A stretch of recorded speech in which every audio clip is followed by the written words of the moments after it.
Captain's log. Stardate 56082.9.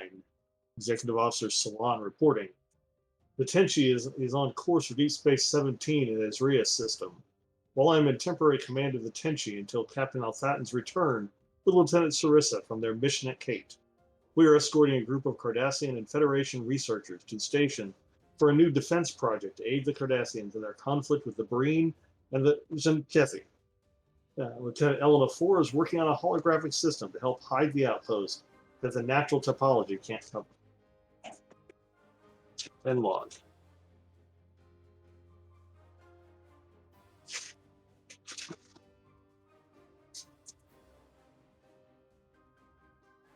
Alright, we're gonna start on the bridge of the Tenshi. As the Tenshi is making her way slowly towards Deep Space 17.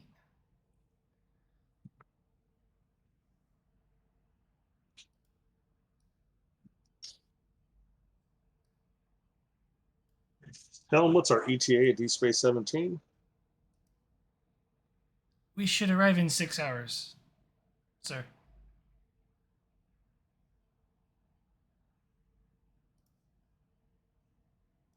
Very well. Update the commander of Deep Space 17 with our expected arrival time. Understood, sir. We'll notify Deep Space 17.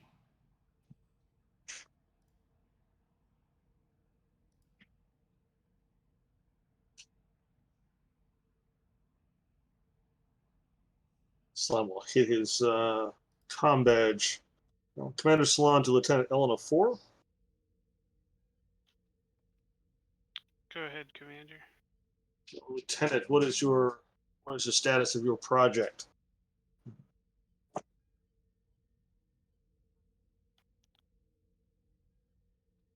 Out of character. I don't know, and it might. It's I don't know. kind of the same. Also, in character is you theorize you could do it. You just need to. You don't know the full topology of how the outpost is integrated into the landscape to be able to hide it appropriately with a holographic, essentially duck blind.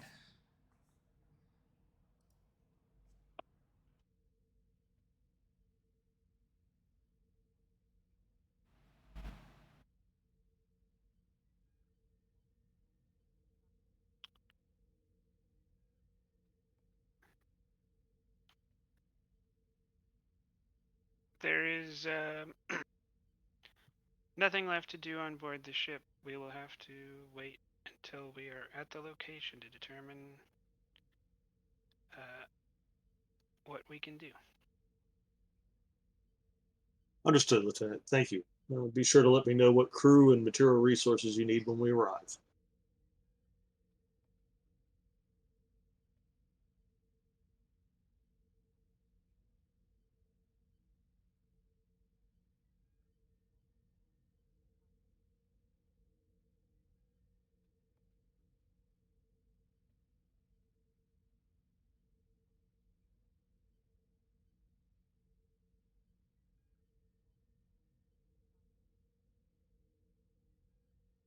I'm gonna jump over to main engineering real quick.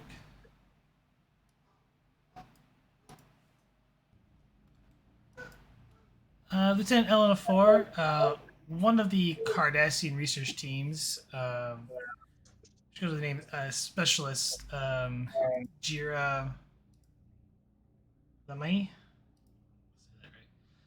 She's been quite inquisitive of how your approach to the holographic systems that would be integrated within the research outpost.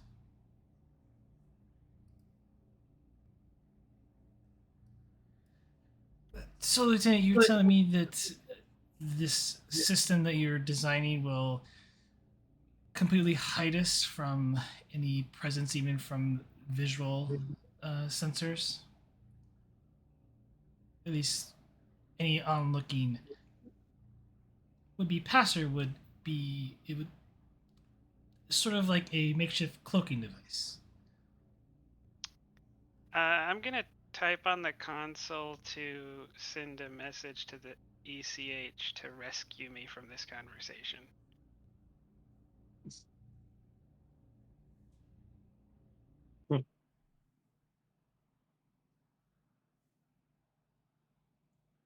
I'll just nod until hoping that the ECH will save me.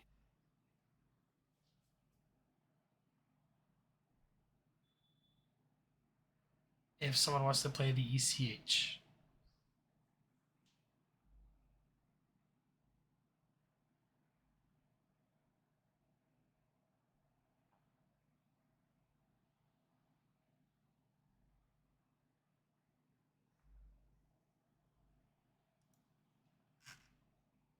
Please state the nature of your counseling emergency.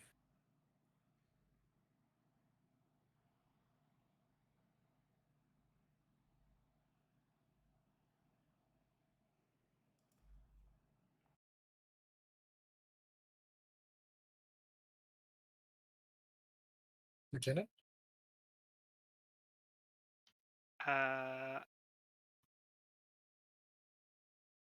I will give an unfriendly look to the counselor and send a message to him not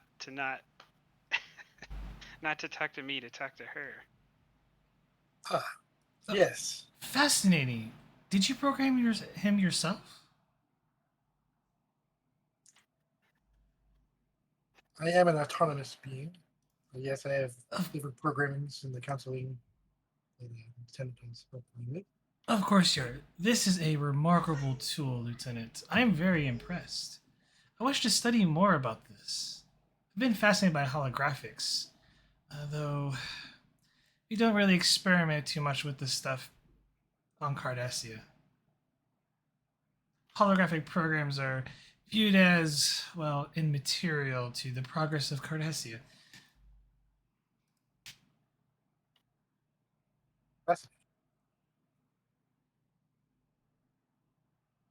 Its vocal and speech and mannerisms almost seems like he's lifelike.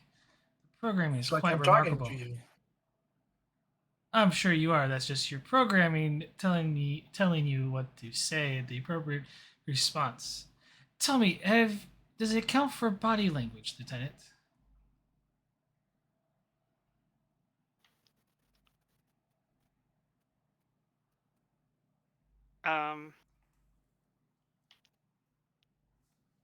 Since she continuously is asking me questions that I'm trying to avoid, I will panic and send a command to the ECH to start singing and dancing to prove that it can do body language.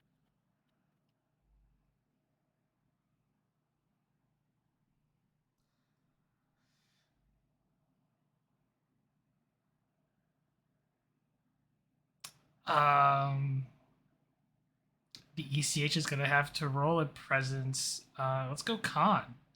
Difficulty 1. See if it's a good performance.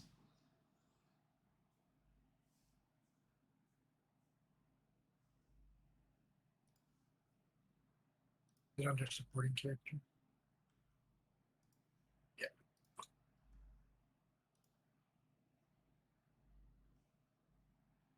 Da-dee-da-da-da-da. What is it again?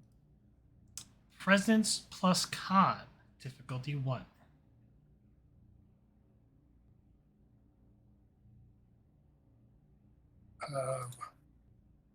For the study in psychiatry, is he beginning to get a better understanding of Lieutenant Ellen's phobia of conversation? Would that be a focus? No. More like song and dance. Da-da-da-da-da. Hey, gain a momentum. And your performance is quite exquisite. She goes, she He kind takes of. Cardassian culture into his performance as much as he's able to try to get something that is familiar to the person. Oh, how remarkable, Lieutenant. I did not know this hologram was such well equipped with Cardassian fable dance. You're going to have to show me the base program. I'm going to have to code some of this back home. After the project is finished, of course. Yes. Of the project, did you have a question for the lieutenant? They seem to have wanted me to help you convey that information to them.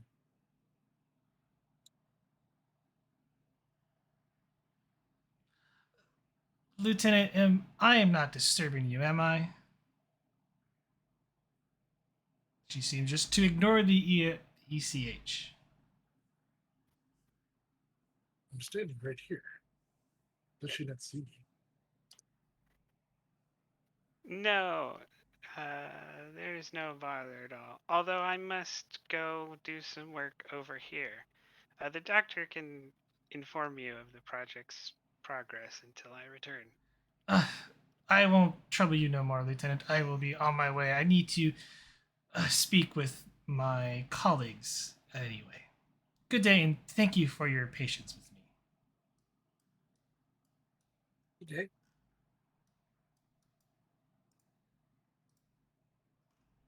She just completely ignores the ECH.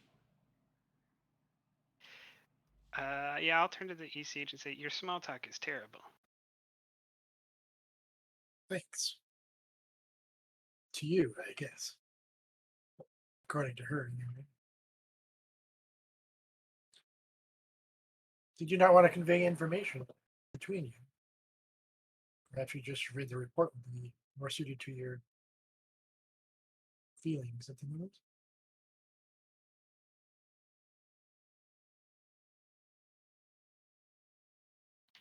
I do not wish to be an information kiosk, no.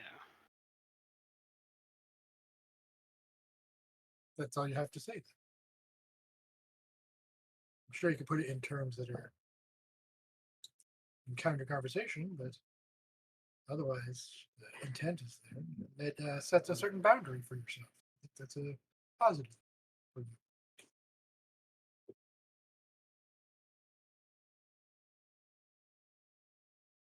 Anyway,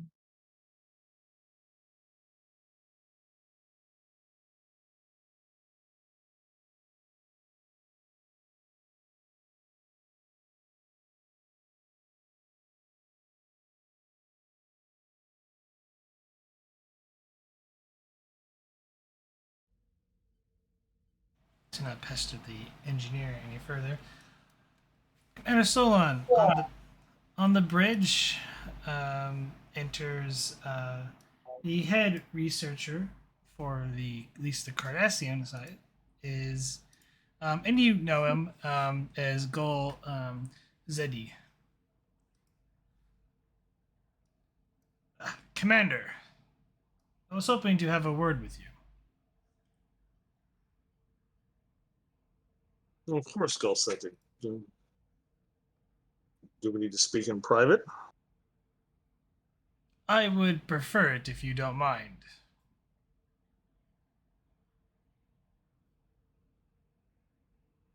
Very well. This way. And Salam will leave whoever the senior officer on the bridge is in control of the con and lead the Gull to the captain's ready room.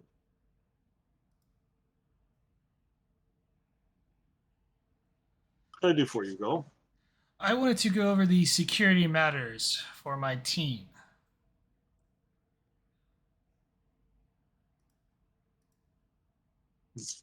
Very well. You have concerns. This station, Deep Space 17, it seems like it's rather old and was just recently put back into service. Has the station been upgraded with appropriate weapons to defend against such attacks from the Tzenkethi or Breen if they manage to make it down this far?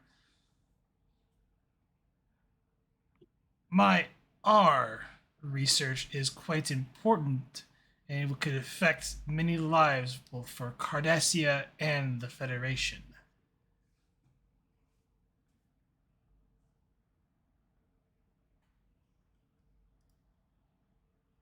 I understand your concerns, Gull.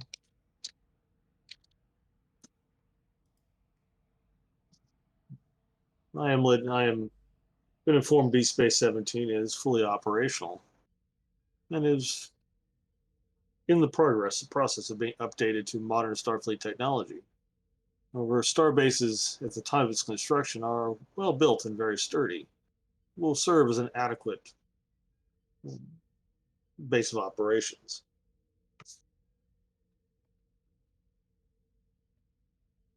Do you have any specific concerns? We are quite far from the front lines of your conflict.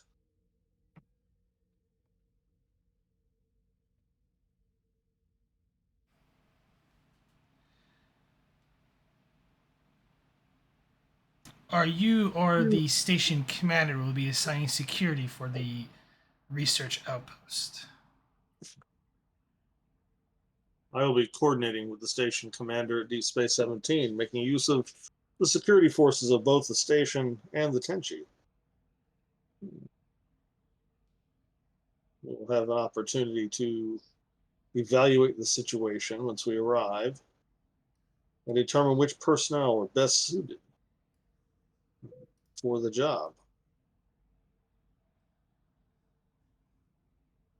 Does perhaps your intelligence services, are they aware of any threats that they have not shared with Starfleet? There are always threats everywhere, Commander.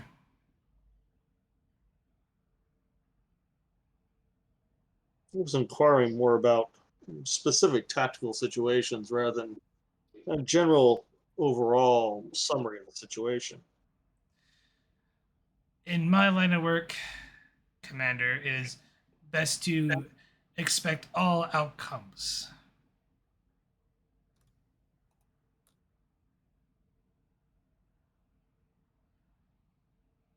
Well, that's a reasonable plan of action. We are prepared for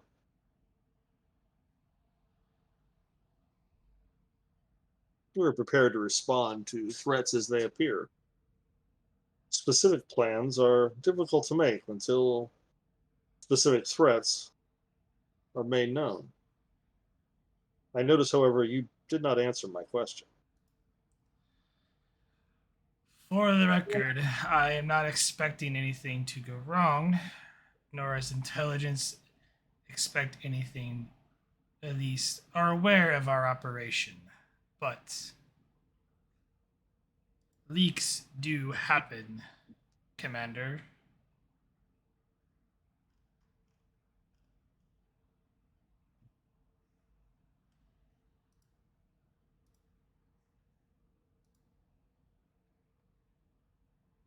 Well, that may be accurate, Golzetti. It is illogical to, as the humans say, borrow trouble where none exists. We are prepared to react to Tzenkethi if they show up in the area. It is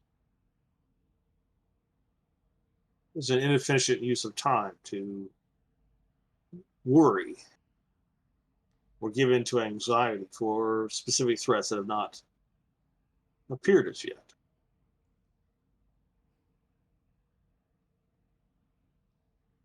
Perhaps you could share some of the insights that you've had in your encounters with them. The Tzenkethi have raided my home world 18 times in the past 6 months, Commander. I intend to see this project through to its fruition so that we may better protect ourselves against the Tzenkethi and the Breen. The longer this conflict goes on, the less time the Cardassian Union has left to survive, including the Federation.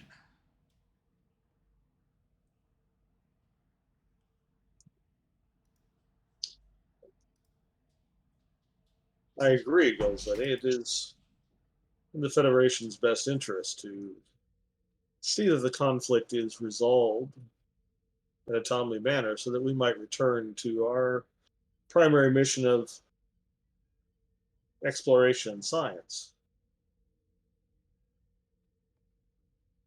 Wartime grows tiresome, even for Vulcans.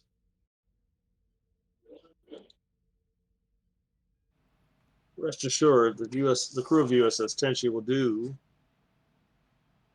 what they can do and what is necessary to protect this project and to see that it is successfully completed.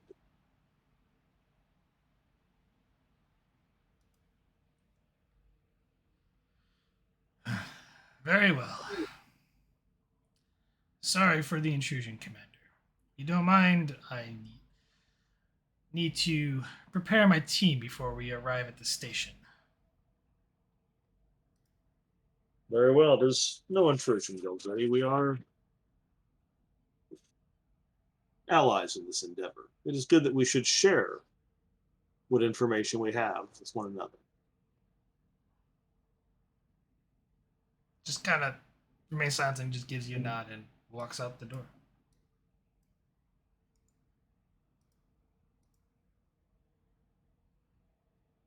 Salon will return to his station.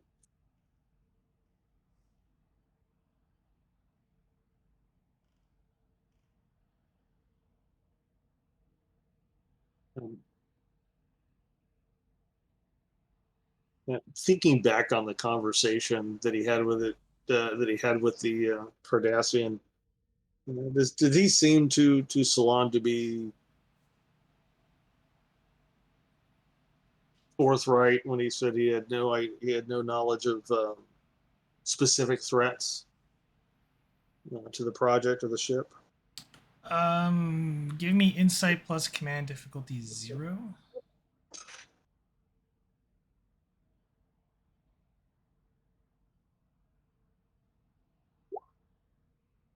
Two momentum gained. He seemed genuine in that regard, but you can tell he seems a little nervous, or also agitated to a degree.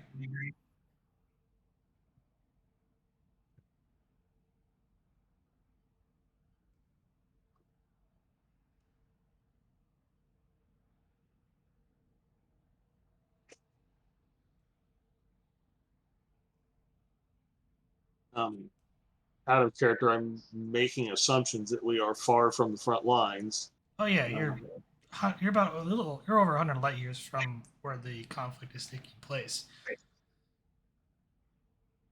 Partial reason why this location was picked. That's what I thought by looking at the map. But you know what they say about assumptions.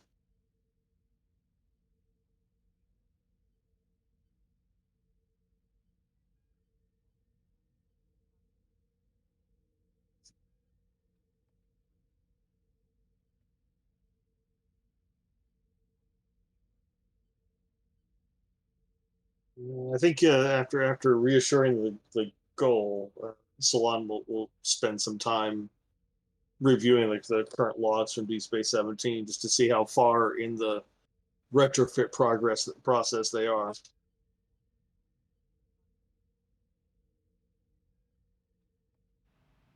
Sorry, what?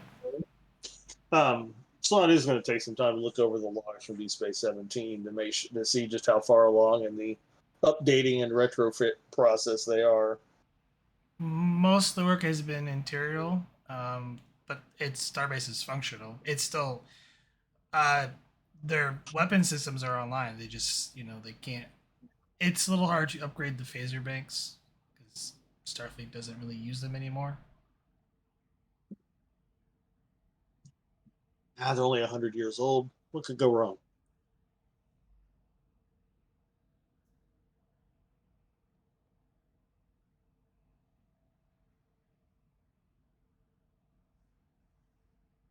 Well, Salon will just see about the routine preparations for arrival and managing the ship.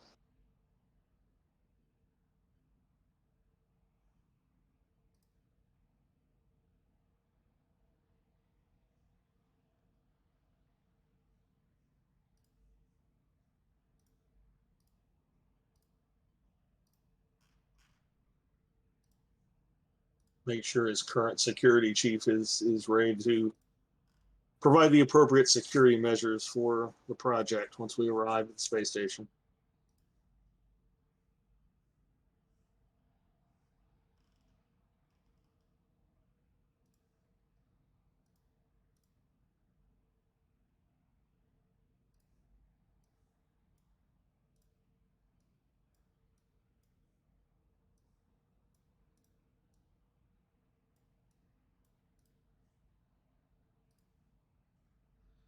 All right, we're gonna head back to Earth on Montana, where we left off with Sarah Vogel being surprised by an unknown visitor.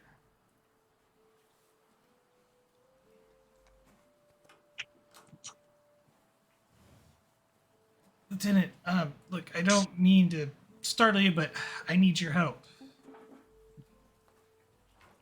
I'm warning you, stay back. Now, what do you want?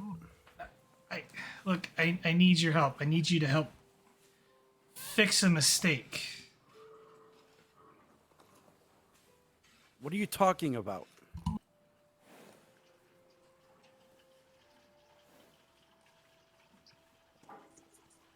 Look, there's not a lot of time before they trace me. Look, please, just can we go somewhere else? I need to stay moving, or else they can pinpoint my location. I don't know who you are or what game you're trying to pull. If you have something to say it. You're not supposed to be here, Lieutenant. You're supposed to be light years away from here.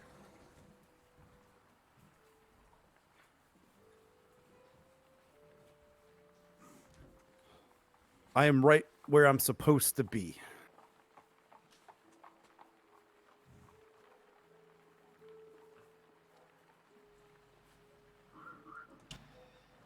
No, no, you're not. Look, I can explain more, but we can't stay here.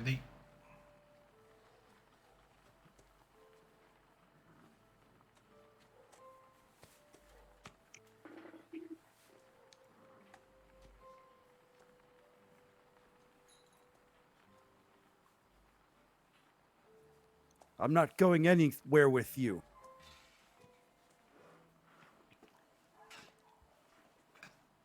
Look, if you give me a chance to explain everything, if you don't want to help, you can come back here.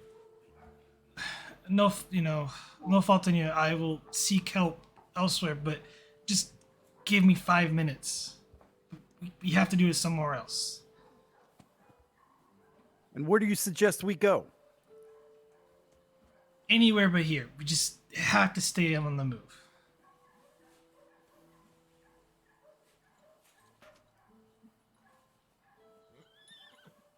You know how to ride? That? What? I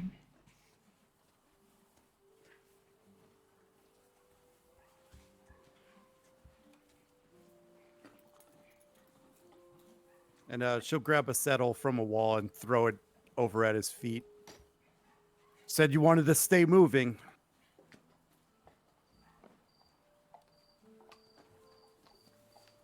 He walks over to the saddlebag, picks up and analyzes it. You don't mean to ride that animal. You said it yourself. You needed to stay moving.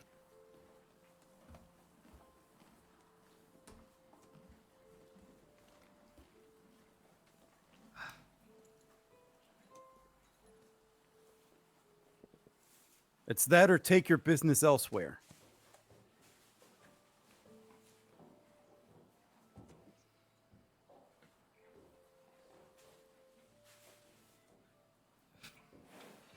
And you can tell he's trying to he seems a little disturbed, like he's not used to something here, but he tries to put the saddle on. Let's see if he succeeds.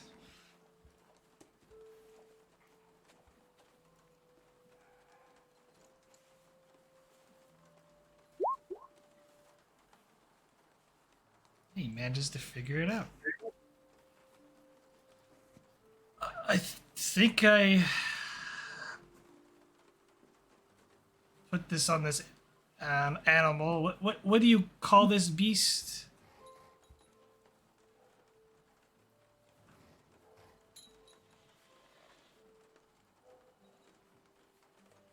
It's a horse. a horse. Very well.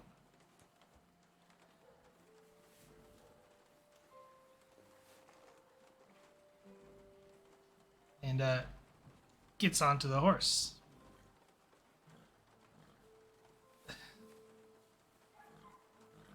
Lieutenant, And oh, go ahead. I was gonna say she jumps on hers and starts heading out of the stable, and she'll yell back, "Try to keep up." And he tries to gain control of the reins and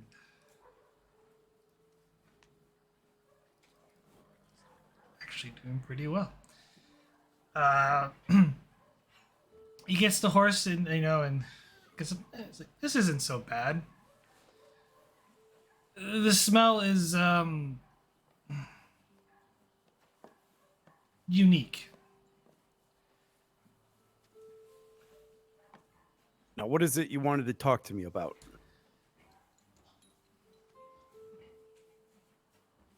The timeline has been altered, and I need your help to fix it. Altered how?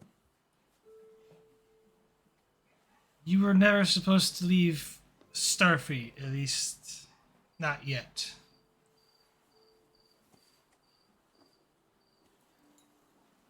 All I can say is, my people, we've made a grave mistake.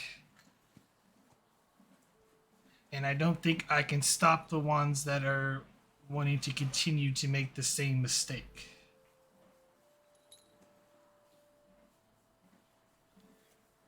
What exactly did you do?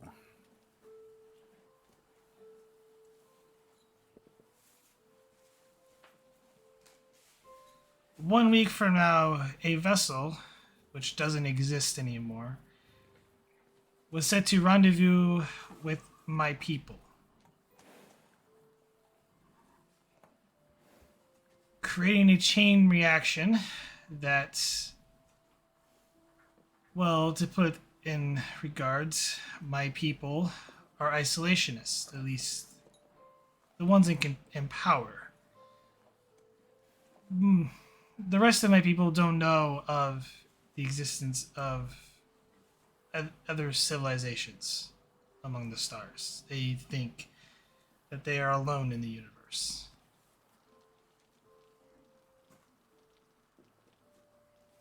And the group I'm part of here to safeguard that knowledge and keep it out of the hands of our people, and to alter events of any would-be space traveler, to hinder such knowledge from getting out. Usually it's small altercations here and there that don't have drastic altercations, but this one is leading us down a very dangerous path.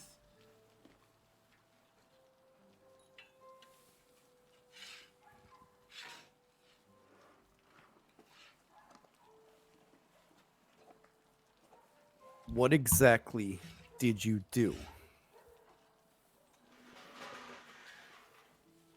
We altered the timeline. And in doing so, the Federation only has 200 years left. And it's only going to get worse. And you have proof of this. Kind of opens his jacket and holds a pad out. These are the calculations I've ran.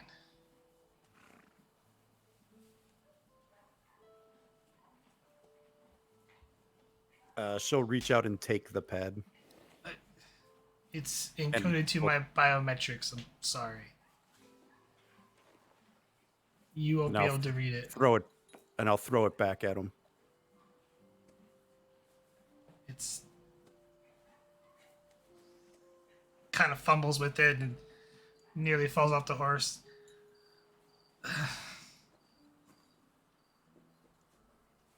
Do you expect me to believe any of this?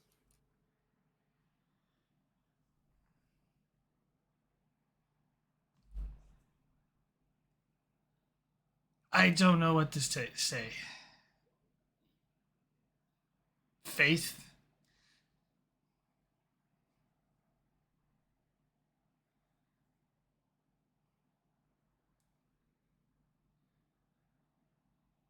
Every time they make an altercation, your species would be none the wiser. And it's only going to get worse from here. I fear that they may wipe out your kind.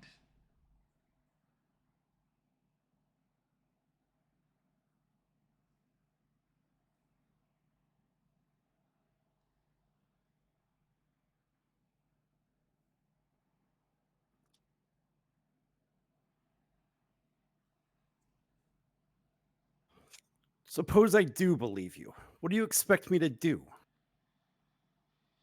I can't just leave my mother here all by herself.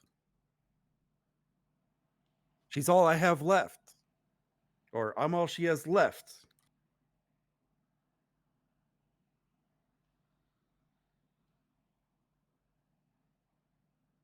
I assure you, if we correct the changes, that's not going to matter.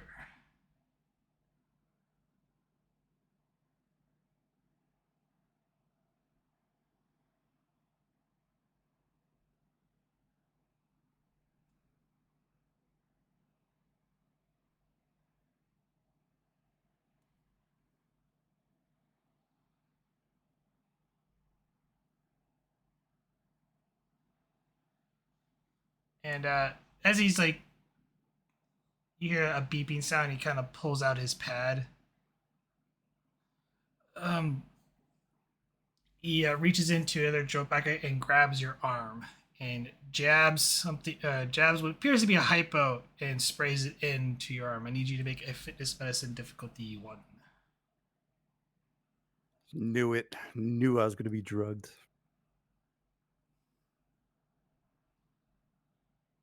I'll use a momentum, though.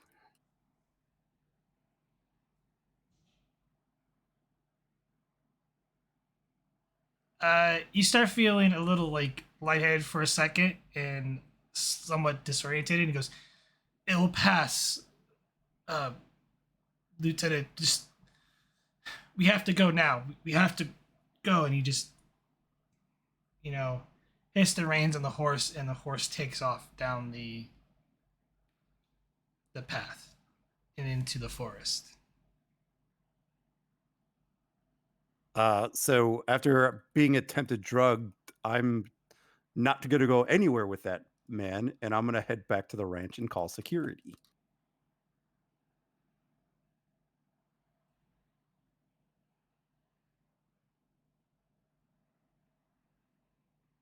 As you head back to the ranch, and you ride back, and you hear this as you go back into, to put the horse up to, call security. You see him come, like, says, like, "We have to go, Lieutenant. Stay away from me. That injection was not to harm you, put you to sleep. It's to destabilize you temporarily so they can't track you. We have to go. You're in danger."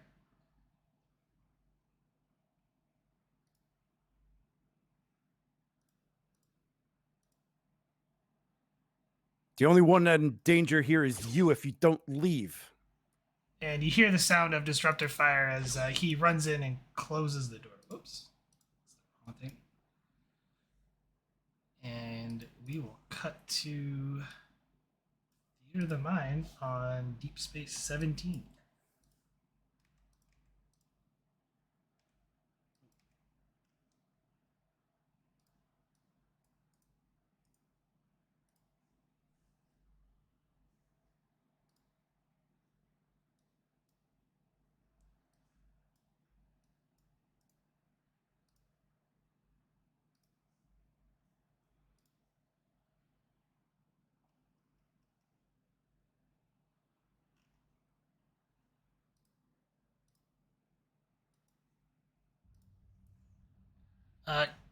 So scene change. So you go down 1 momentum.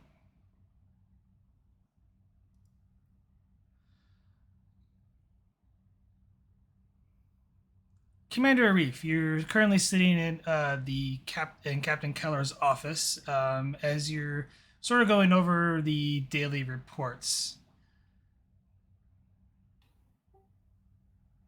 Fair enough. Well, Commander, it looks like Lieutenant Commander Vaff was able to complete at least the tunnel digging and preparation for the research outpost before the research team arrives. Well, that's certainly a relief. Has medical yet cleared that specific area of the planet?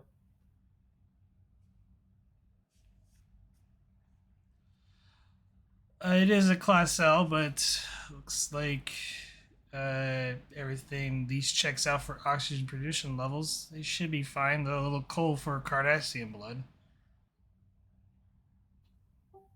Well, if nothing else, we can pack them a couple space heaters. Oh, never mind. Thought my mind we'd be working with the Cardassians, especially after we just got over with the Dominion War. Reef's actually gonna lean back a little bit and just kind of keep a passive face and say, "Well, really, Captain, I mean, quite frankly, I don't think there's too much to worry about. I mean, not only have has do we not destroy our enemy by making them a friend?"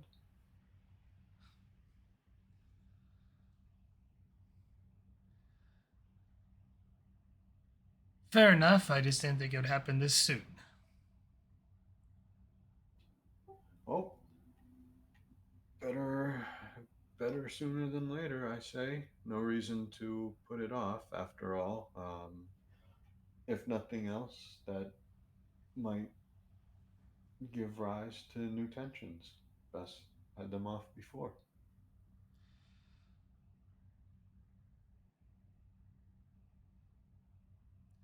Well said, Commander.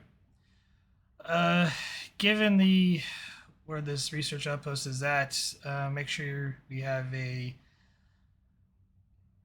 runabout um, equipped for any emergencies on standby at all times, just in case something happens at the research outpost. It appears that we won't be doing any beaming from the research outpost, given the levels of kelbonite in the mountain face. Um, Aretha is gonna casually and almost offhandedly say, "Isn't there anything that we can do? Maybe have Sarah take a quick look, see if she Who? can fix the problem." Sorry, who? The captain's asking that, right? Yeah, you said Sarah. I'm just gonna look a little confused.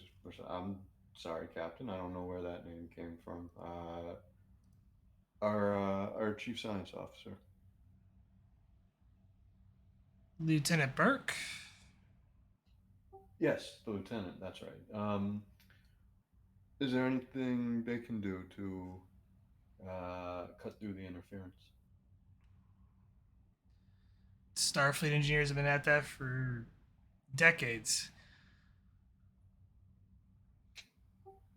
Oh, that's unfortunate. Absolutely, Look, I will. well, if looking to get with Lieutenant Burke to see if we can't find a location to where they could get to for a safe beam out point near the outpost. They can go to an emergency. And are you sure you're feeling all right, Commander? Because Uh, seem a little out of it. I think so. After I set up the shuttle, I can take a quick run to get checked out by the CMO. Right. Check in with Dr. Boone. Yes, Dr. Boone. Boone. Uh, And gonna. Yep. as you're getting ready to get up, though, over the gets a little buzz on his little comm panel thing. Color here, and someone from operations. Uh, Captain, sorry to disturb you during your morning meeting with Commander Arif. To notify you that the USS Tenshi will be arriving here shortly to deliver the supplies. Thank you, Ensign. Arif's just gonna kind of mutter to himself, the the Tenshi, how's it fly? But not pay it very much mind.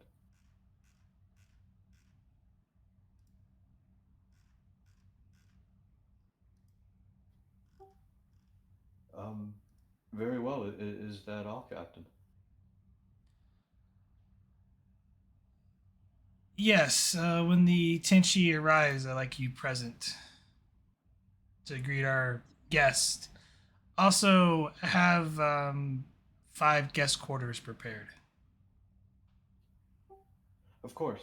Oh, Captain, one last thing. If you wouldn't mind, I'd like to designate 2 runabouts to this as opposed to 1, just in case. Very well. Thank you, Captain. Oh, Captain, what? Just to confirm, the Tenchi? Yes, the Tenshi. Commander, are you sure you're feeling all right? Uh, Do you need to? I I know you've been busy. Do you need to take some? Do you need to take a personal day? I can I assign have someone to, else these tasks.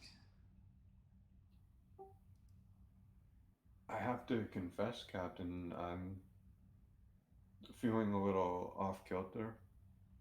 Apparently, I'll I'll assign someone to handle the both of the runabouts, and I'll take a quick run. I'll go down to sick bay, and I'll have Doctor Mountain um, give me a full workover. You mean Dr. Boone? Do- yeah, yes, I'm sorry, Captain. Doctor Boone.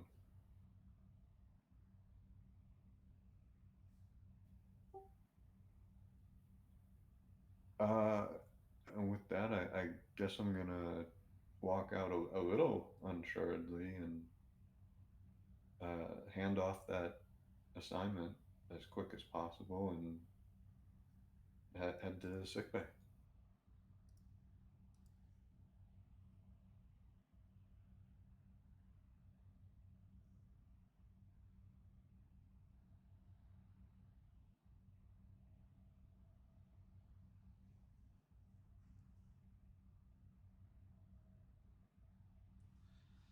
You head to sick bay. You're greeted by one of the as you handed off the runabout. Uh, Commander Arif, how can I help you? Um, hi, Doctor. I'm not the doctor. I'm a nurse here at the medical ward. Do you wish to see Dr. Boone or one of the other staff? Um, if Doctor Boone is busy, just I'm sorry, nurse. Can you confirm for me? We don't have a Doctor Mountain on staff, do we? No, we do not have a Dr. Mountain on staff. Okay. Whoever is free right now.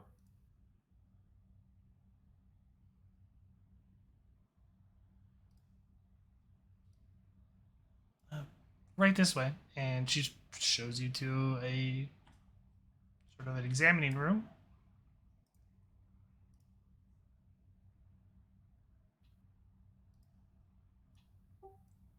Um, A well, few moments pass by and the doors slide open. Commander Reef, feeling a bit under the weather? as he takes out his medical tricorder. I have to say so, Doc. Uh, it's a little weird. Don't, I wouldn't necessarily call it a physical symptom, but I'm feeling a little off balance.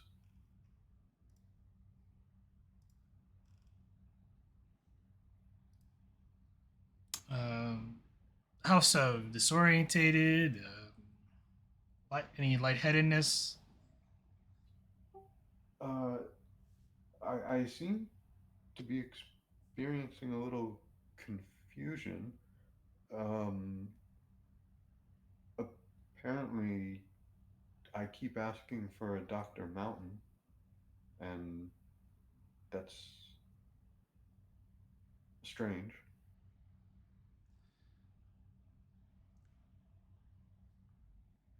As he does scan, he takes the medical tricorder and kind of goes over your head. What's that? I'm not seeing any abnormalities in your from your last medical scan to current present. You seem at least everything is intact.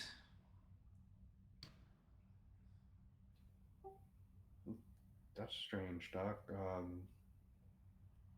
Maybe I should maybe I should talk to Garibaldi. Could be some sort of psychosomatic issues that's going on, but yes, I would suggest talking with Lieutenant Quintex.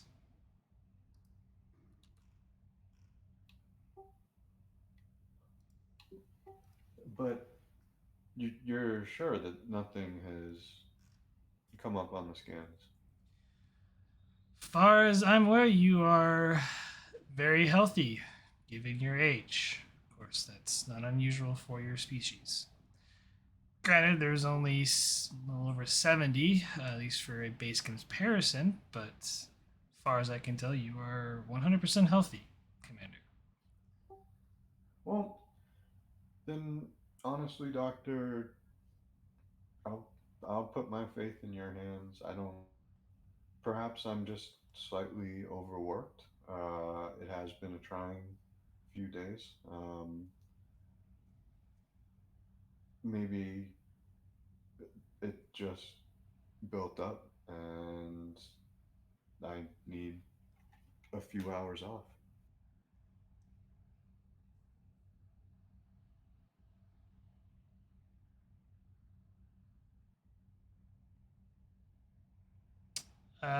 Rest and relaxation is the best medicine for any patient.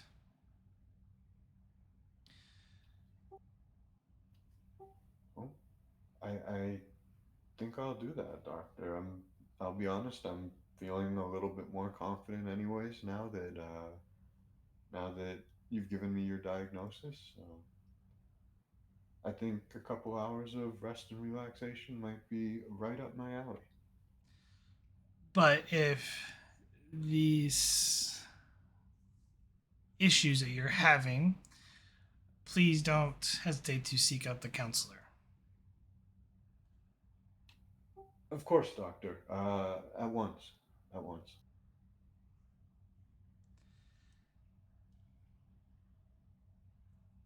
And he kind of nods and is like, motions the door. Well, Commander, physically there's nothing wrong with you, but please try and enjoy the rest of your day. Of course, Doctor. You too. I hate to say it, but may your day be quite boring. Well, assuming my usual patient doesn't come in today. Oh, thank heavens for small favors, Doc. Um, and I'm gonna just give him a friendly nod and start walking out. Feeling a little bit better, actually, thanks to the doctor's um, scans.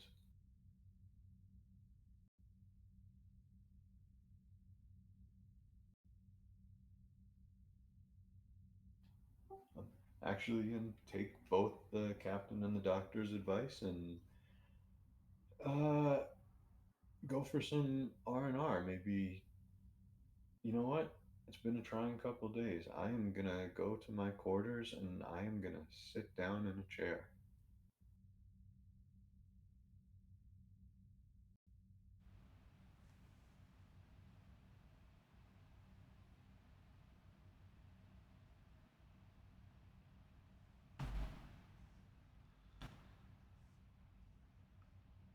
Anything else?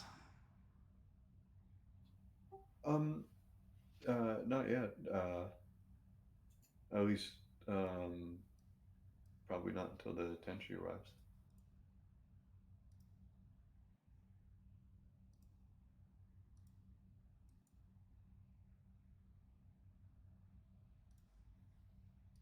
All right. We're gonna go back over to the Tenchi. Commander Solon, the Tenchi is a few minutes away. They have already given you the docking clearance on what port to dock with the station.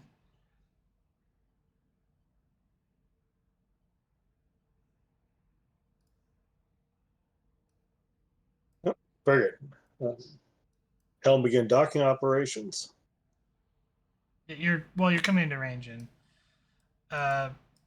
stepping onto the bridge is the Federation researchers. Couldn't help myself, Commander, and my associate here to view the wonders of an old station.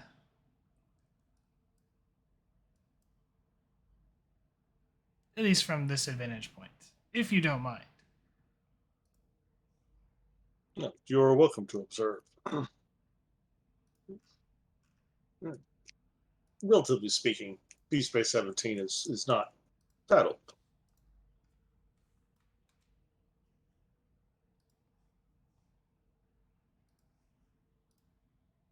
And how fares your project, Doctor?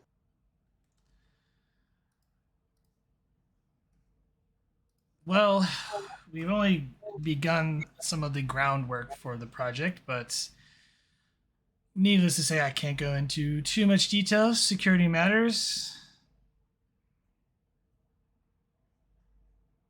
Of course, and your collaboration with the Cardassians, it is going well? Dr. Fletcher kind of speaks up. But as one could hope with dealing with Cardassians, they are very stubborn. She kind of smiles. Yes, Hannah, don't fret. We'll get through this.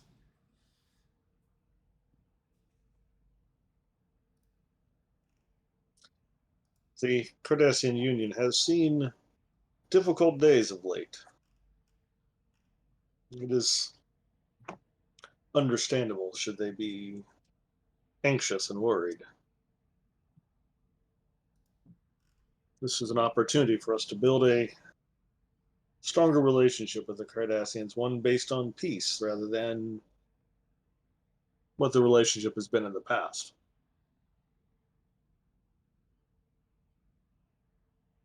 You may very well be both pioneers of science and pioneers of the future.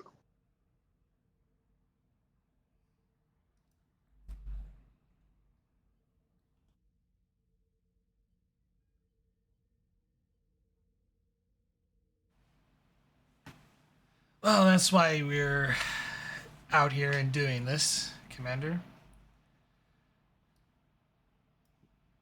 I'm sure the goal is pretty adamant about the security measures. He could not stop going on about it the other day.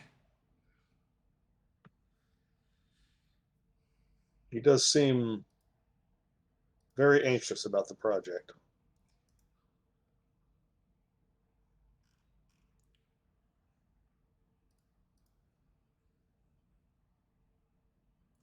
Oh, come now, Dr. Willis. He's just being prudent.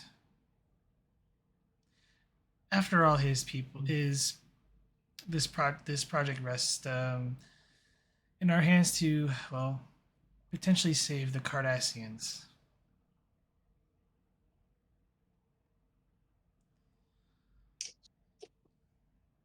The Dr. Wells is kind of like motions like, okay, I did not need to know that, but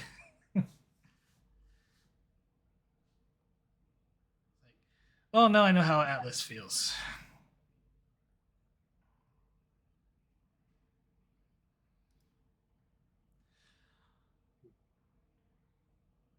Oh, Commander, I will say very fascinating station. I look forward to touring it, and thank you for your hospitality. It was a satisfying journey. I appreciate your comments. And Dr. Fletcher was like, kind of returns the nod, like, yes, Commander, thank you. If you have other needs, be sure to let me know. No, I'm sure your crews will help unloading all the scientific equipment and other supplies. But no, thank you. No, we shall be arriving shortly. Begin coordinating with Deep Space Nine Command, Deep Space 17 Command.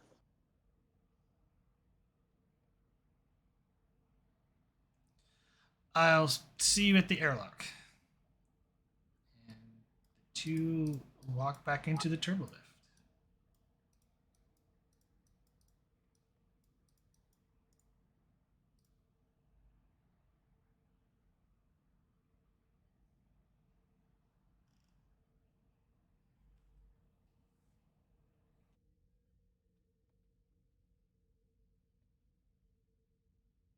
Slum will send a message down to engineering, letting Lieutenant Ellen know that we'll be arriving shortly, and begin preparing the offload of the equipment.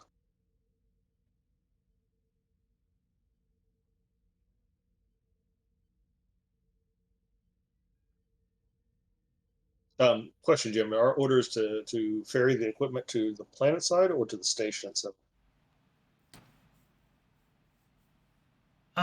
It's not clear on the orders. It just says deliver it to the station, but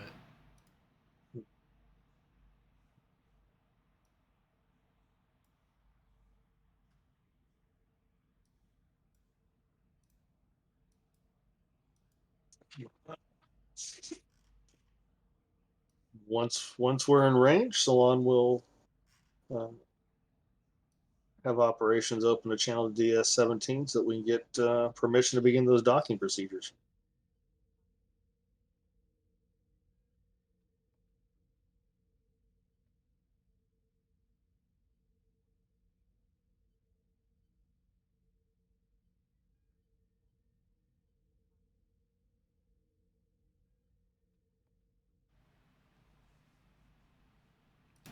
yeah. And after a few moments, the Tenshi docks with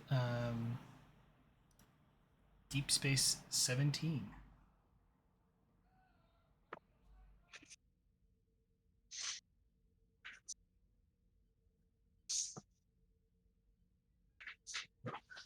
Right, through operations, Salon will send messages to both engineering teams, Lieutenant Elena 4, to have them meet me in the airlock. And I assume we have permission to go aboard Deep Space 17 when we docked. Yes. I always gotta be a little suspicious of someone who asks you to meet them in an airlock. That's not Battlestar Galactica.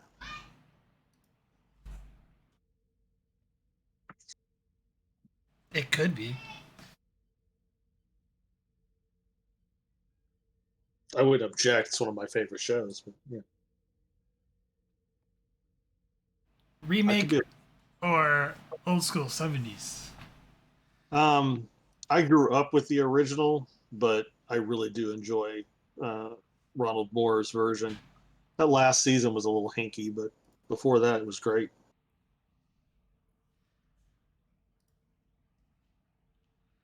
We'll jump over to Theater of the Mind.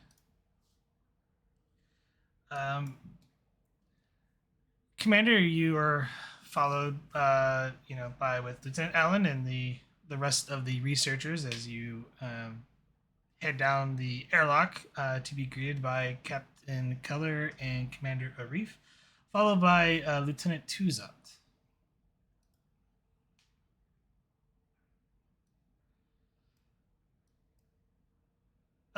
Commander Solon, it's been a long time. Welcome to Deep Space 17. Indeed it has, Captain. Permission to come aboard. Permission granted. This is Commander Arif, my XO, and Lieutenant Tuzat, my Chief of Security. Good to meet you. Commander, Lieutenant.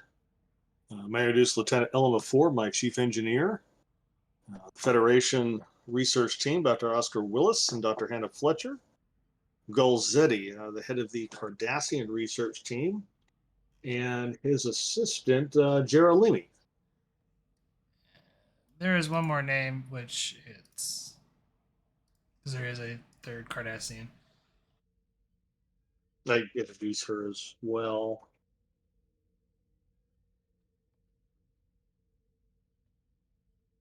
What is her name, by the way? It's a he, but Dr. Tulral,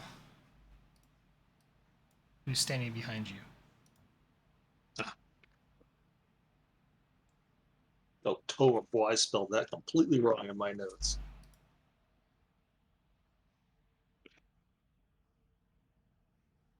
Well, okay, I'll do this.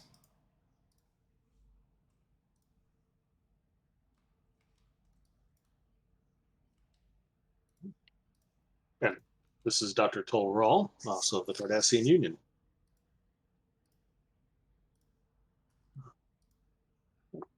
Captain, we have the support requested supplies in our cargo bay, ready to be loaded in shuttlecraft if you wish them transported to the planet or brought aboard Deep Space 17 at your discretion, sir.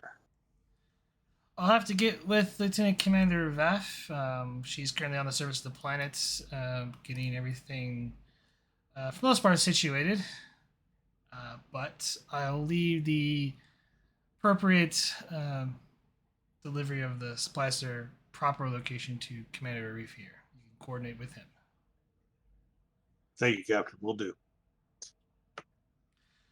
I believe guest quarters have all been given to the five of you. If you don't mind, I can escort you there myself.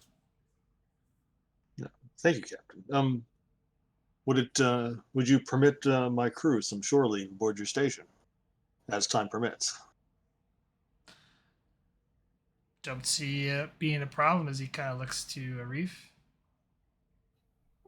Arif isn't really tracking the conversation. He's kind of just staring at the lieutenant, eyes narrowed in a little bit of confusion. It shouldn't be a problem, Commander. Thank you, Captain. My crew will appreciate it. Lieutenant Tozat, Gulzetti has some concerns about security for the project.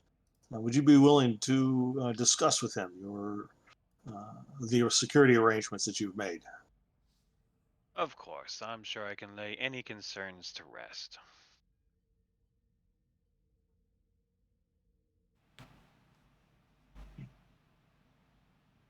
Well then, let's get settled so that we can get to work, shall we? At that, Arif will pop up and say, "Of course, Captain. Quarters have been prepared. If you'd like me to show you."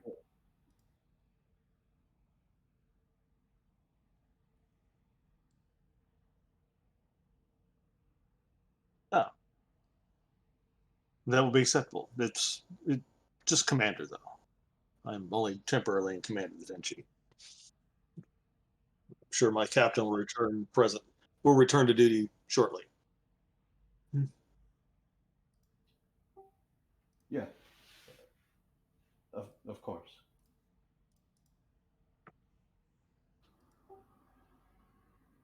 And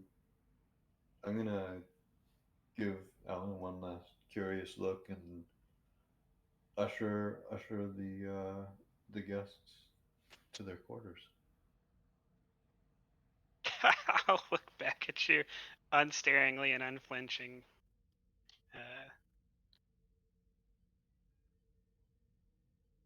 Kind of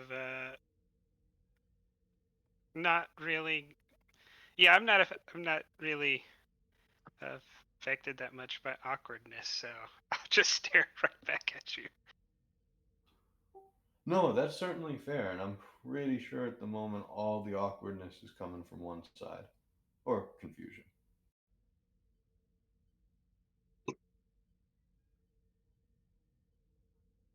I'm not even sure the Vulcan would pick up on it.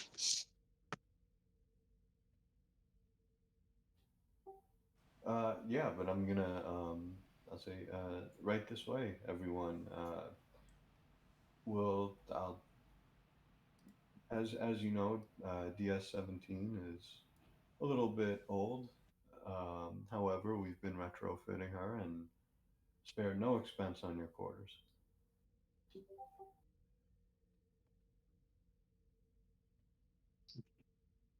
You seem to have made considerable progress since I was here last, Commander. It looks like the station is beginning to come together quite satisfactorily. I believe that Dr. Wilson and Dr. Fletcher, time permitted, would enjoy a tour of the station, as they seem quite interested in this old space station. Of course, Commander, when you were here last, yes. That's okay. Um, of course, I'd be happy to arrange a tour as soon as you wish.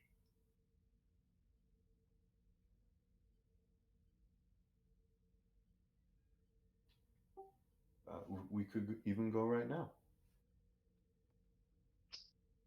Well, let's allow us to get settled. Of course. Um, and I assume we're walking and talking. Yes. And as we get to the temporary quarters, I'm gonna kind of go down the line and point out each one.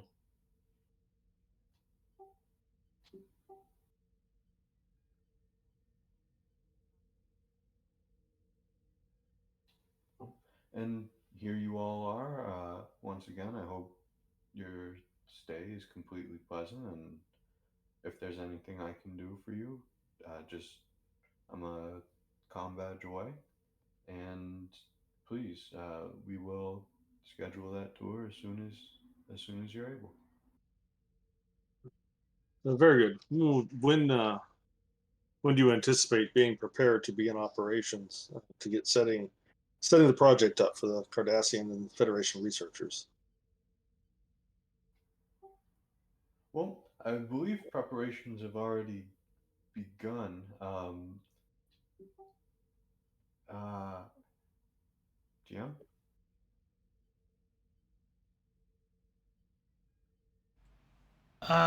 Most of the stuff has been completed, like in terms for installation. Really, it's just setting up the equipment, and then the other components. Absolutely. We're just waiting for the final touches, Commander, and should be operational anytime now. Yeah, excellent. So I will turn to the research team. Doctors, if you have any needs, please let me or Commander Arif know.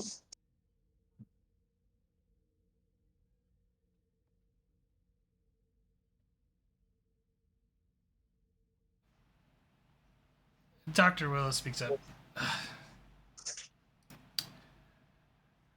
You're far too kind, Commander, but I think we're in good hands here on the station.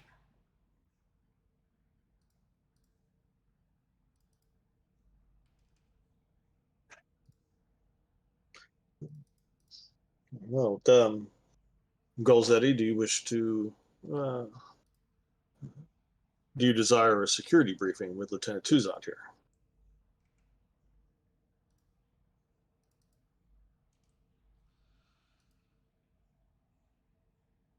Indeed.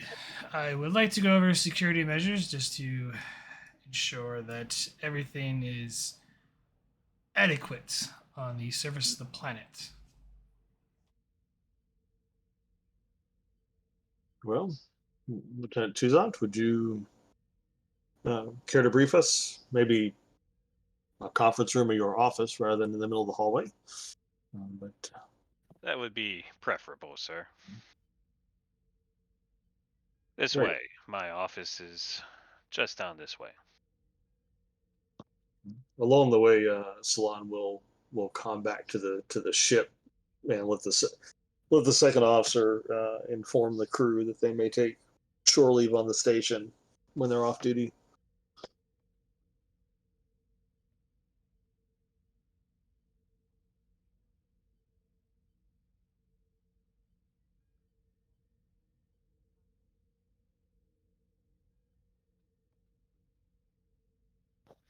And of course, as soon as we get to the office, I'll begin the briefing, laying out my layered security plans and ideas for securing everything.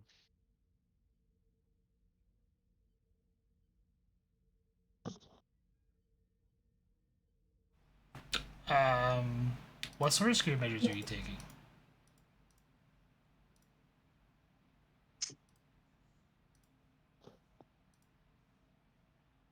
Well, we of course have a large contingent of personnel on standby to respond to any situation that might arise.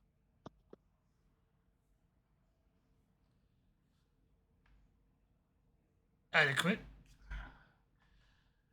However, what about the security matters for fairness down to the research outpost, to and from as needs permitted? Is there adequate security guards and or would prevent any possible saboteurs from,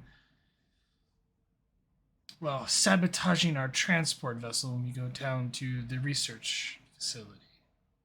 Of course, only those that have essential need to access the area will have access, and there will be retinal scanners to make sure that everyone is who they say they are.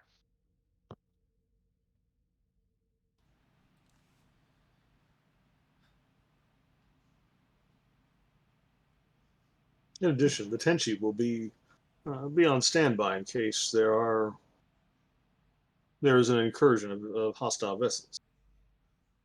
The shuttles shall be as safe as we can make them.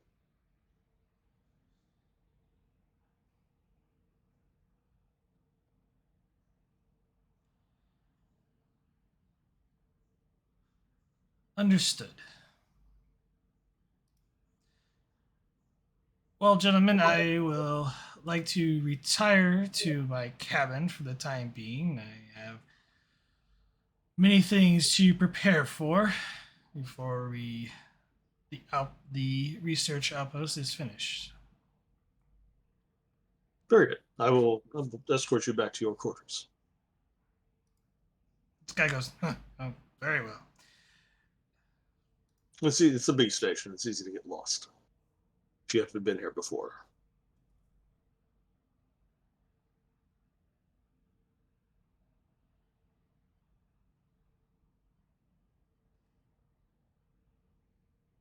Say they're on their Cardassians went to their cabins. So Dr. Willis. What is Elena 4 doing? Are you getting back into the ship? So the thing we need to build, it's on the planet below Yes. this station? It's on the planet below the station.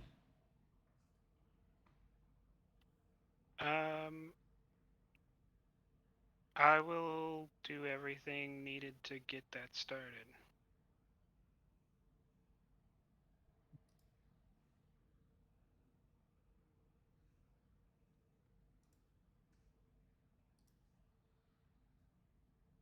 How are you getting down there? We have shuttles.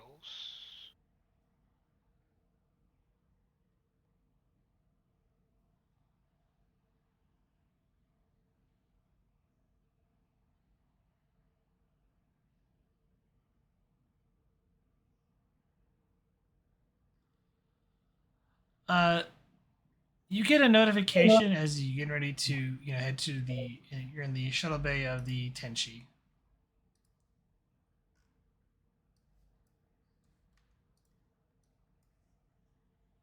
And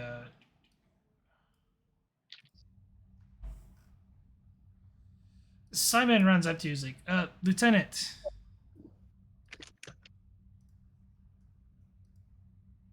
Yes. Ma'am, we gotta.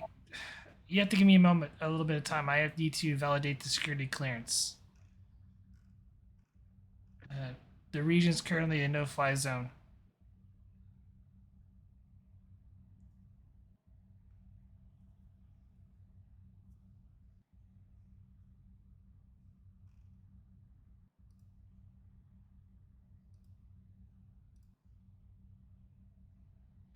Then begin.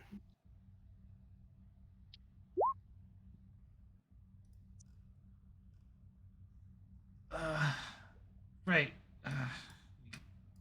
Runs over.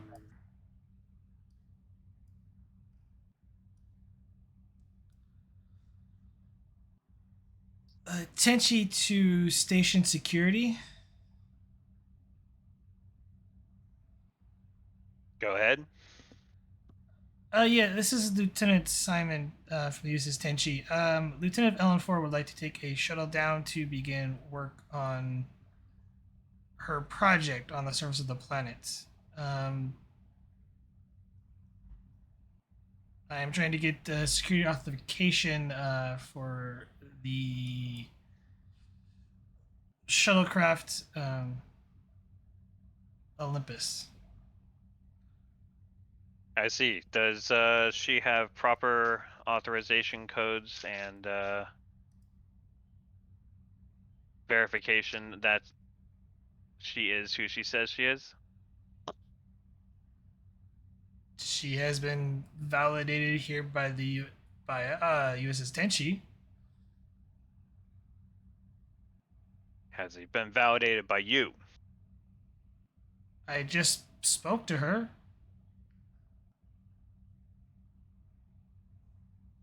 Very well, as long as you are positive that they are on official business, let them proceed.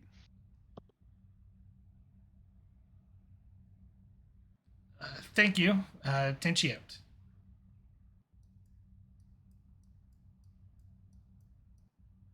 Dun, dun, dun.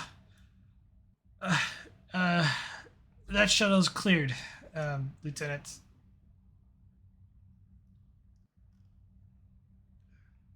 Good luck.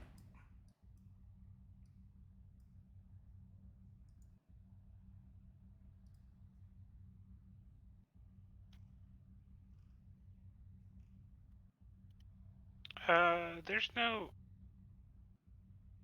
We're not expecting them to be attacked anytime soon, are we? No. Okay. Isn't the we're building this because we think they could get attacked in the future? Yes. Starfleet's not sure how long it's going to take him to finish the research project, but to add a layer of security, they want to make sure that the area where the research is being conducted at is obscured and and hidden from potential threats, whether it be Tzenkethi or unknown. All right. Actually, Simon, come with me. You can make sure no one is observing our work that should not be. Yes, ma'am. I will send a notification to Commander Solon. He kind of mutters and sighs that he won't get shore leave. anytime soon.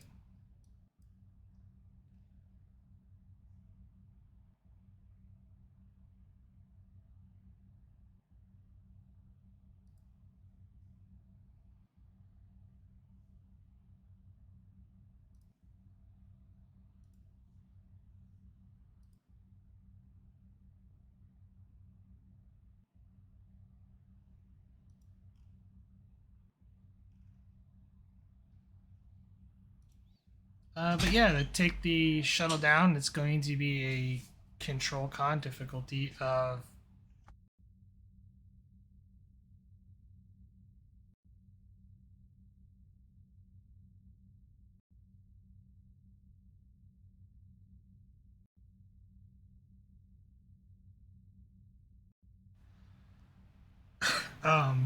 yeah, control con difficulty of 1. This is about just use the runabout stats.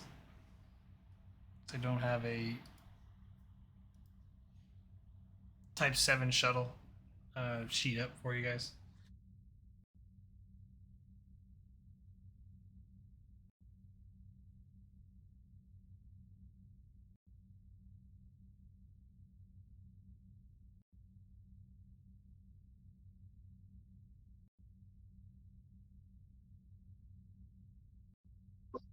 I didn't hear. I assume that was engines con for the shuttle. Yeah. But yeah, someone just if you're flying LN04, it's a control con difficulty 1. I don't mind crashing.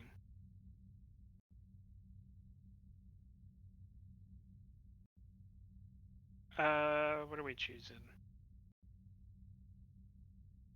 I guess cargo to get down all the materials we need. Is that fine? You're not taking a runabout. You're taking one of the Tenshi shuttlecraft. Oh, I thought the Tenshi had runabouts. No, does not.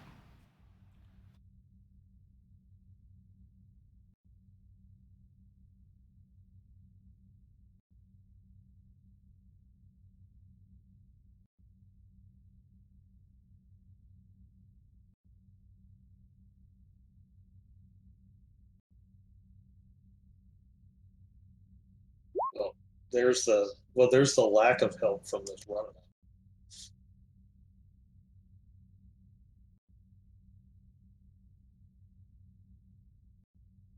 Some momentum.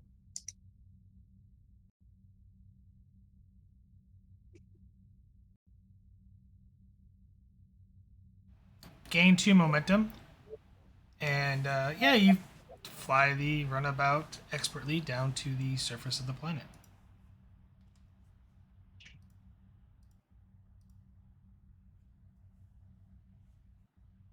Did you spend a momentum or a threat?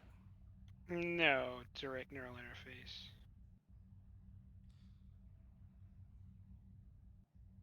Okay, yeah. And we'll come back to you as we go back to Montana.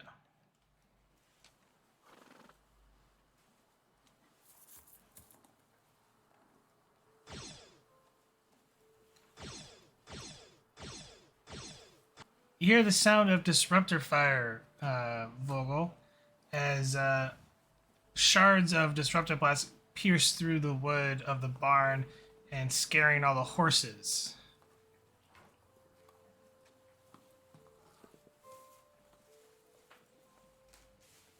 I'm assuming I don't have a phaser nearby. No.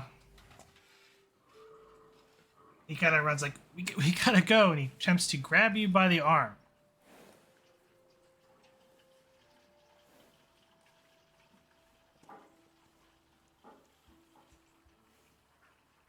Where are we gonna go? Anywhere but here. We have to run. What about my mother? I can't leave her. She'll be fine.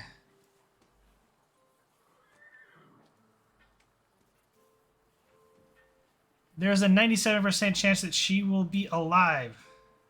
Let's go.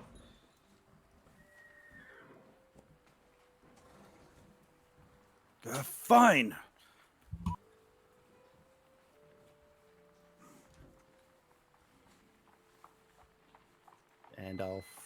let him drag me by the arm. Drags you out the barn as the two of you rush out and into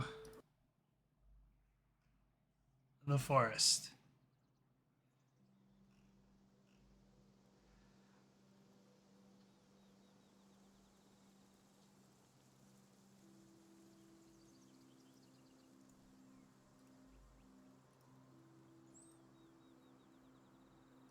Throw the token on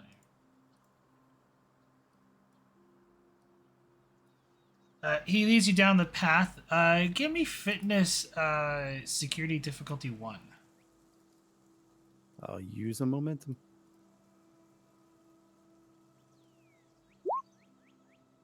Get it back. He's kind of leading you. Eventually, he let go.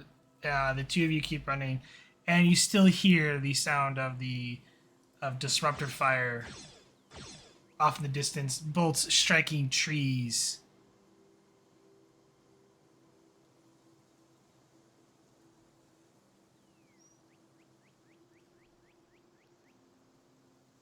Well, since this is like my home area, is there a place, like a trail or something we can go to kind of like lose them?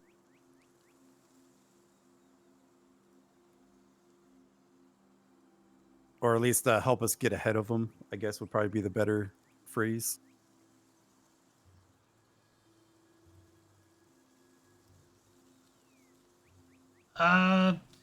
Insight con difficulty 2. I'll use a momentum.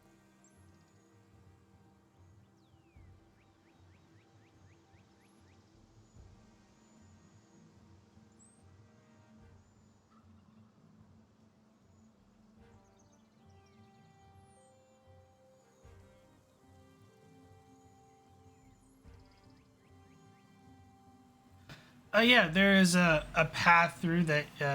It's not traveled as much, but it also leads to a ravine. You think you might be able to, potentially lose them.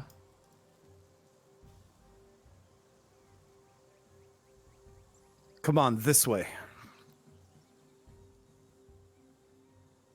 And he kind of looks like, and he kind of pulls out a tab and just like, it's good. And two of you run off towards the ravine through a more thicker part of the forest.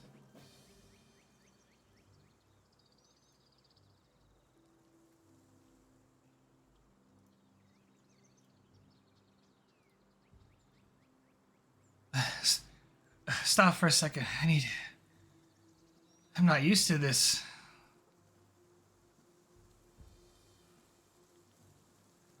You gonna tell me who those people were?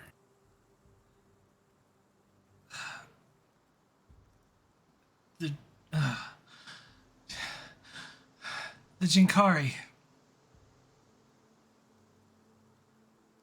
They're Jinkari agents.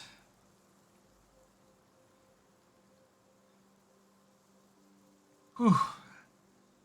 I need to exercise more.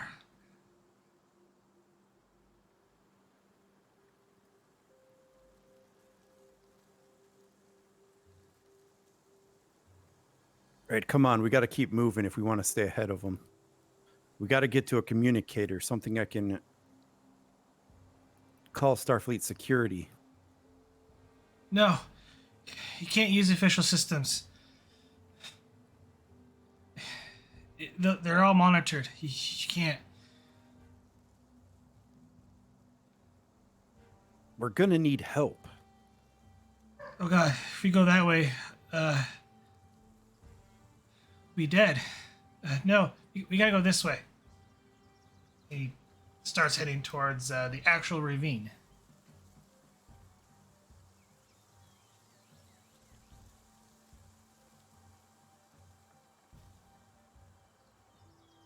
There's something you're not telling me.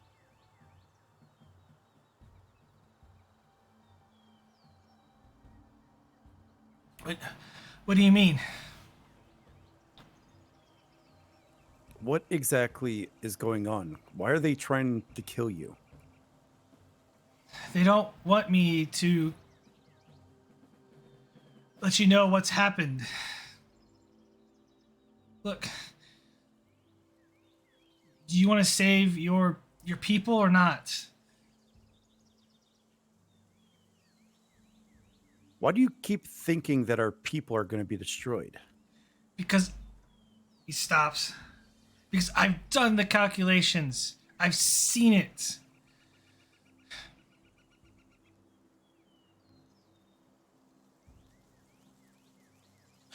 You have still not shown me any proof of what you're saying. If I could take you there myself, I would to show you. But I can't. I'm cut off from them. Then show me your calculation. Holds the pad and shows you the kind of like I have to hold on to it to allow you to examine it. Can I look at it and try to make any sense of what's on there? Reason or insight plus science difficulty of 4. That sounds like a determination spend. Information is to get overcoming any obstacle because I'm trying to figure out what is going on. And this is Sure. probably my best chance. And then I'll use 2 momentum to get a 3rd dice. I don't think any of my focuses will apply. I didn't need them. Gain a Would have been nice momentum. if I had one. Yeah. Gain a momentum. And by the looks of it, it looks like they're temporal calculations. Like, in on the viewing, it's hard to make out because it's a little bit beyond you, but it looks like he's mapped out the timeline. At least what you think is the timeline. As you're kind of scrolling through the information.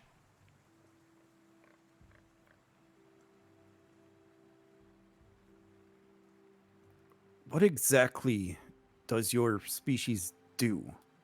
I'm looking at temporal calculations. At least the best I could tell. Those are my calculations, but yes, they're temporal calculations. See, this path, if the current events continue on this trajectory, your kind doesn't exist. At least, not in the way you think it does.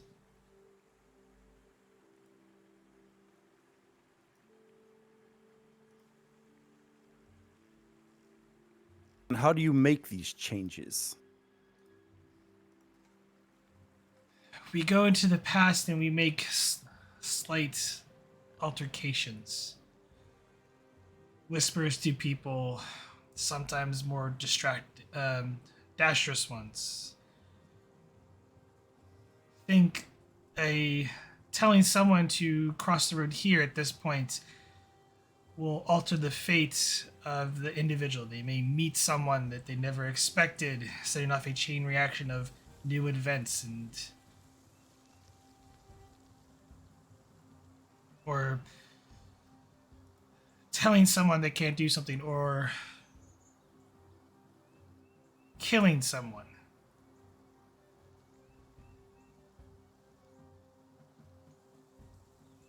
Or more dexterous incidents of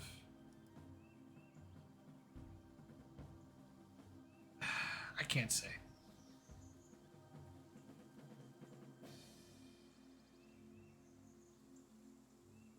So what is it you're after? To conquer the Federation? No. Nothing is. My people are isolationist. We just want to be left alone. At least, that's what I thought.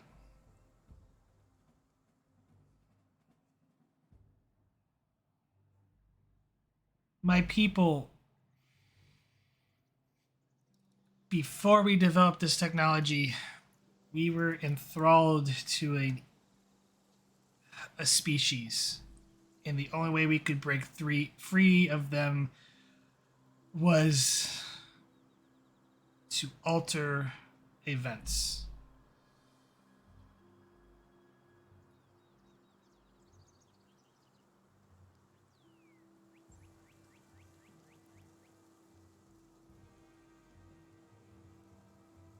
My people are going to keep altering events for the Federation so they get the outcome that they desire, and these calculations,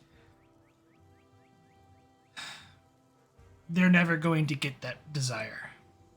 And it's going to be disastrous for not only my people, but for yours as well, unless we set things the way they're supposed to be set.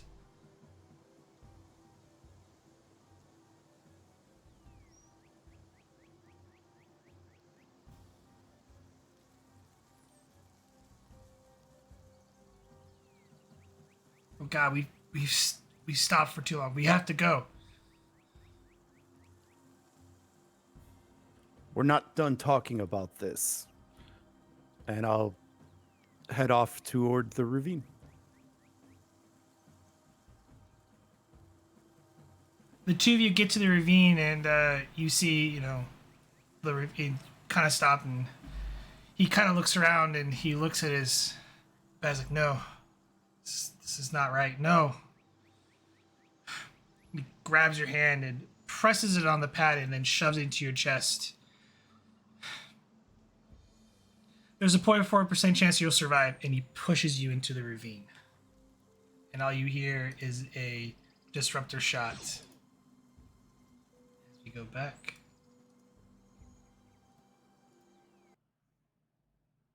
to Deep Space 17.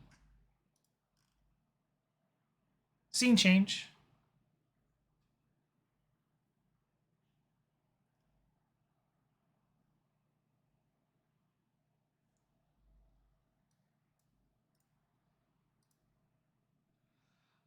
Where is everyone at?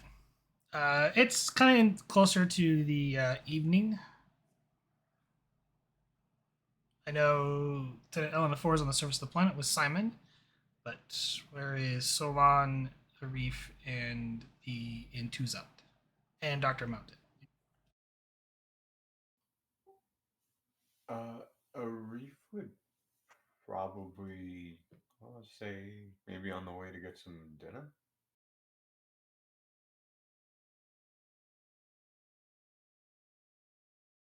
I was thinking the same thing. If there's a Vulcan restaurant on the promenade, Salon would probably go there.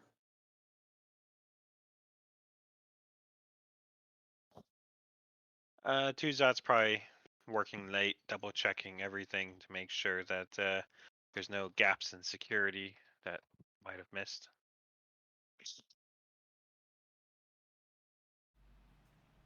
All right, and what about Dr. Mountain?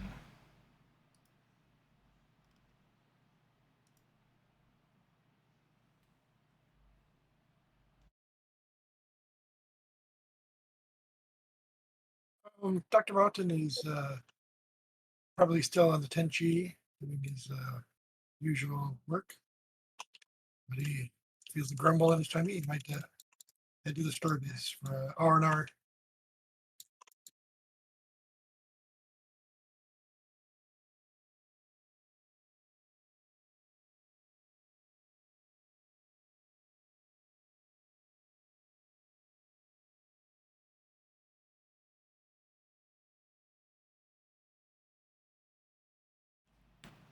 The three of you are in the promenade, or well, technically it's the Tetra enclosure because there is no promenade. It's most of the actions in the Tetra equivalent terms for like restaurants and businesses and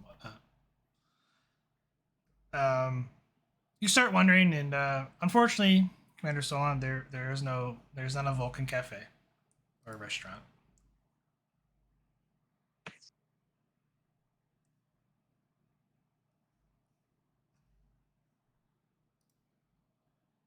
call it Main Street. That would make me sad if I had sadness, but I don't. So look for an alternative. Commander, Huh. long time no see. Just So FYI, Doctor, I've been serving on the Tenshi. Right. Sloan raised an eyebrow. I saw you at the morning briefing this morning. It's just a turn of phrase. How have you been today? It's been a relaxing day. Indeed. I Tomorrow didn't know Vulcans could relax. we spend many hours in meditation, relaxing, Doctor. Meditation. Yes. And it is pleasant for me to spend time on a station from my time. Yes, you grew up during this time, didn't you? I did. Have you been to this station before? As we were here, the Tenchi came here to originally bring the station back online. Not that long Right. ago. Indeed. It is in better condition now. Yes. It does take a little bit to get it back into a working order. I was looking for somewhere to have the evening meal. Care to join me, Doctor? Sure. Sounds good.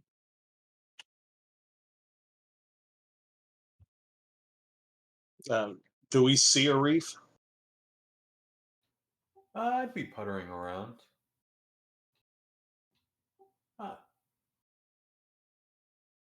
There is the station's executive officer. Perhaps he'll have a suggestion for a dining establishment.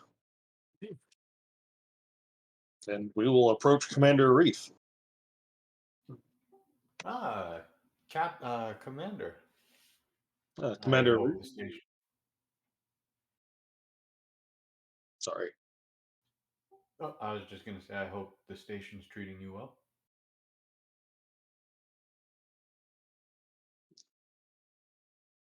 It is agreeable to be on the station again. May I introduce Dr. Zachary Mountain, my chief medical officer. Good to meet you, Commander. Uh, Arif's just gonna. Um, yeah, he's really gonna look at you confused and maybe kind of absent-mindedly stick out his hand to offer it, but maybe in a little bit of a wrong angle or direction. Sure. Yeah. Acknowledges the clumsiness, but doesn't say anything, and just, of course, yeah, nice to meet you too, sir. Uh, yeah. Like what you've done with the place. Thank you, Doctor. Welcome back. Uh, I've never been here before, but thank you anyway. Of course, of course. Of course. And what do you two happen to be doing? Dinner, actually. Care to join us? Uh, yeah, Yeah. actually, I would love to. For some reason, I have a feeling we'll get along swimmingly. Maybe so. Since this is your station, Commander, you have a recommendation. Well, there is a Starfleet run restaurant that's not terrible, but I would definitely suggest one of the civilian ones. Well, actually, I'm talking to a Vulcan, aren't I? You are. Well, they tend to have more flavor. They also have a full vegetarian menu as well.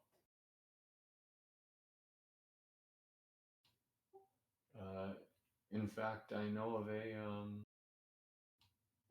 this one right here. Arif says, pointing to maybe the second restaurant along the line.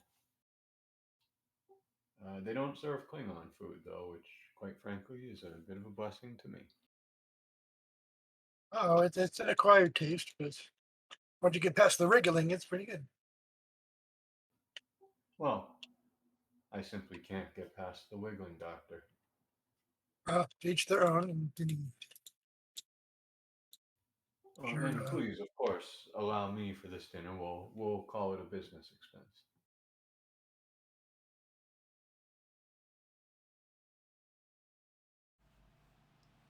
as it were. As you Thank you very much.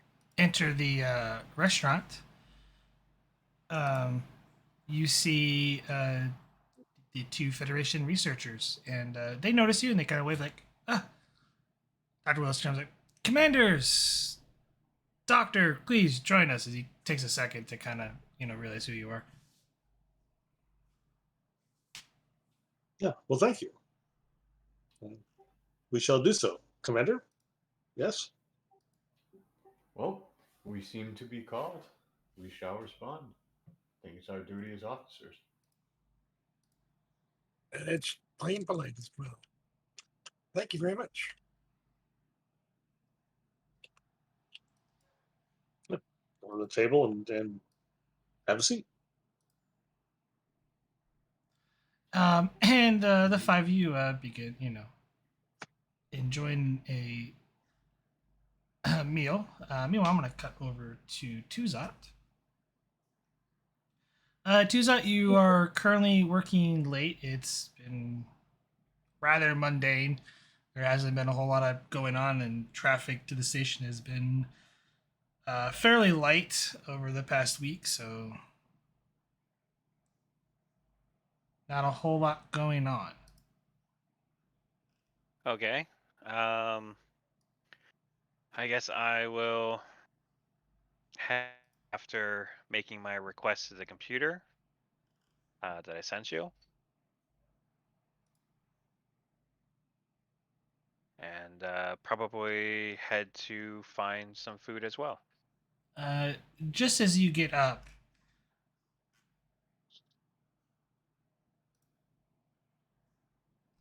you get a page on your comm badge. Medical and security emergency to guest quarters Alpha C. I will immediately start dashing towards it and request if security is necessary or needed in the area. The ops just requested security and medical personnel to the location. Okay, I didn't hear the security. Sorry. So yeah, I'll dash to the location and kind of tap my badge to say I'm on my way, and also have a couple enlisted security show up.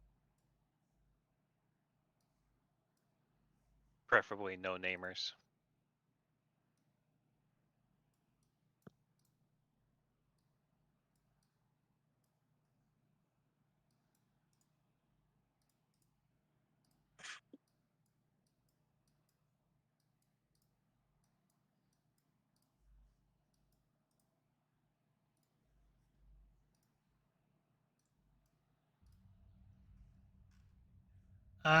You arrive at the same time as Dr. Boone and a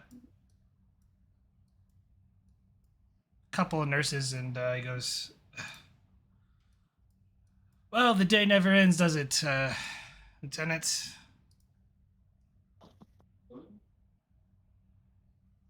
Computer, open door, emergency access, chief of security, Tuzat.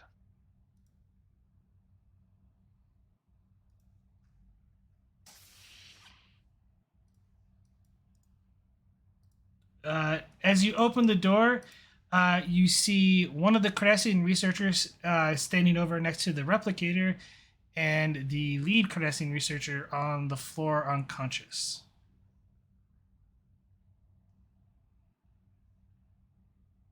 Everyone keep their hands where I can see them, and please tell me what happened. Dr. Boone immediately runs up to the man, conscious man. The two nurses ready to assist. She got I was like, he just collapsed.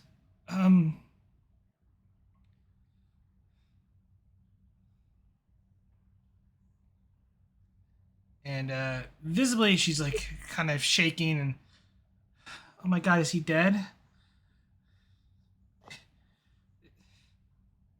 And Tuzat will kind of help escort her away to allow the doctor and staff to have some room to do their thing. Ma'am, please come over here with me. Try to give me any and all information that you can on what happened.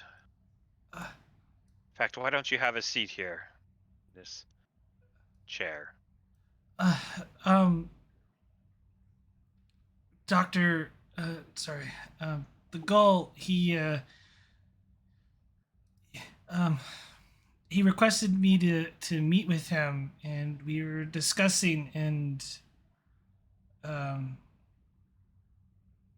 he had there's as we were going over the daily plans, he wanted to make some changes to the shift rotations, and he suddenly collapsed as when I called the medical. I'm not a doc. I'm a doctor, but I'm not that kind of doctor. Dr. Boone kind of raised up and Lieutenant.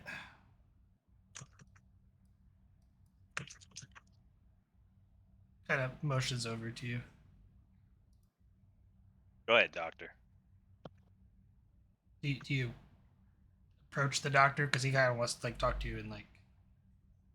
I'll motion for one of the nameless security officers to kind of stand with her and then kind of walk over to talk in private. They nod and like kind of keep an eye on her, and they kind of like try to comfort her a little bit as you walk over to Dr. Boone. Lieutenant, this Cardassian is dead. From indication, appears he had a heart attack. If count that as a heart attack, but You suspect any foul play? scans did not pick up anything. There's no wounds that I can obviously tell. Probably will know more after an autopsy. But in all cases, he died from natural causes. I see. I'll need to confer with the Tenshi's doctor to go oversee any medical scans that they conducted. Doesn't that seem a little odd? A completely healthy Cardassian simply having a heart attack. I'm not going to make presumptions yet, Lieutenant, until I know more. I'll let the facts stand for themselves. I am giving you what I've learned so far. I'm going to take out my tricorder and scan the woman for any weapons and or injectable devices.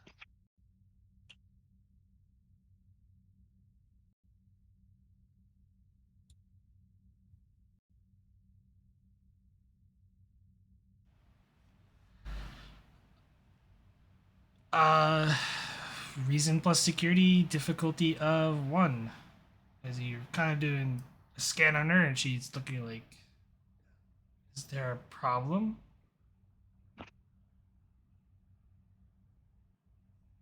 Just a routine security check, ma'am. It's for everyone's safety, you understand? I will use our 1 momentum to activate cautious security. Oh. You can find Um, it again. can I use observation as a focus? Are you doing this visually or with Both. I'm looking her over, but I'm also scanning to obviously look underneath the clothes for any hidden. at increased complication? Yeah, sure, I'll take it. What could go wrong? All right. And can't use diffuse tension on this, can I? No. Okay. All right, here goes nothing. That's a lot of nothing. Well, at least re-roll 1. Nope.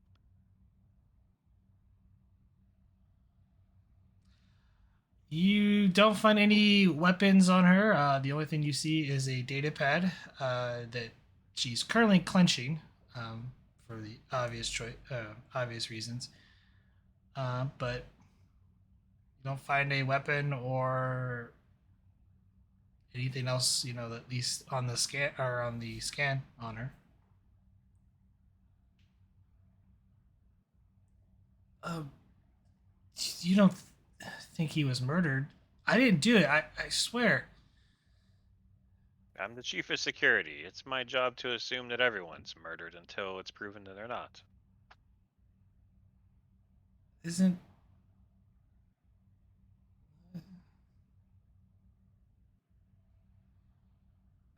look? I deeply respected the goal. I would not do that sort of thing. I assure you. I see. Well, for the meantime, I think it best that you. Is And no this her safe spot. quarters, or do they share it, or? You're aware this is the Gull's quarters. Okay.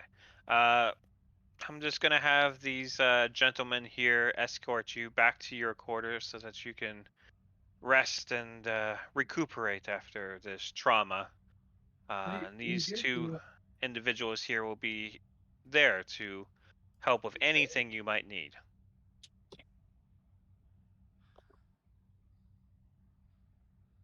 Uh, I understand. And Excellent.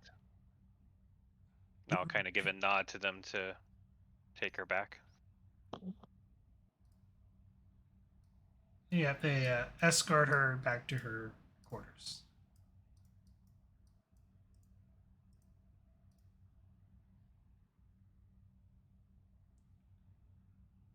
I then will walk back over to the corpse and begin looking for any kind of forensic evidence or anything of foul play around him that I might be able to find that might point to murder.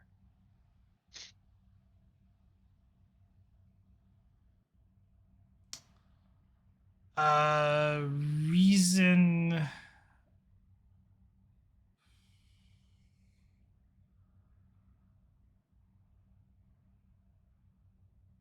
Security, seeing as how I'm looking for forensic evidence. Are you doing the body or in the room? Uh, the room. Okay. That's reason plus security difficulty of 2. And can I use criminal forensics as a focus? Yes. Okay. And of course, we don't have any momentum. All right. Here goes nothing. Hey. Uh, you don't really find anything. You do find like some hair strands that are too long to belong to the gull. As you sort of carefully collect the appropriate stuff. You notice that the replicator was accessed not that long ago to replicate to replicate hot water, you notice on the table a sort of it's a tea set which belongs here, but appears to be some sort of tea in two different cups. Is there any difference between the two teas, molecularly speaking? Not that you can tell. No, they appear Okay. the same type of tea. Okay. Do they both appear to have been like both drinking from? I mean, are they the same level, or is like it look like somebody was drinking from and the other one wasn't touched? Looks like one was a little bit more freshly poured. Another one looked like it was been drank. Hmm.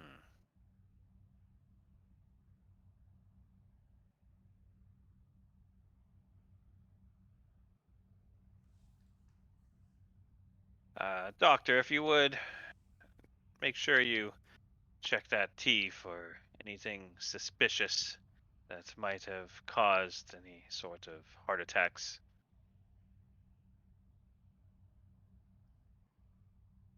I'll have the nurse collect samples of it. Very good. And I do want a detailed analysis of the autopsy, looking for any sort of injections or poisons or anything else that could cause this sort of condition to suddenly arise in a seemingly healthy Cardassian. Uh, very well. I Very will good, Doctor. let you know on my report. And one nurse collects a sample of the tea while they take the body, and they get it transferred to the medical ward, and they leave. Oh, I might have them also take the hair to see if they can match it to the lady, which I'm guessing it will. Real quick, on the roll, you do notice that there is sort of like a tea box on one of the shelves. I will take the tea box and open it to investigate the contents. Insight Science difficulty of 2.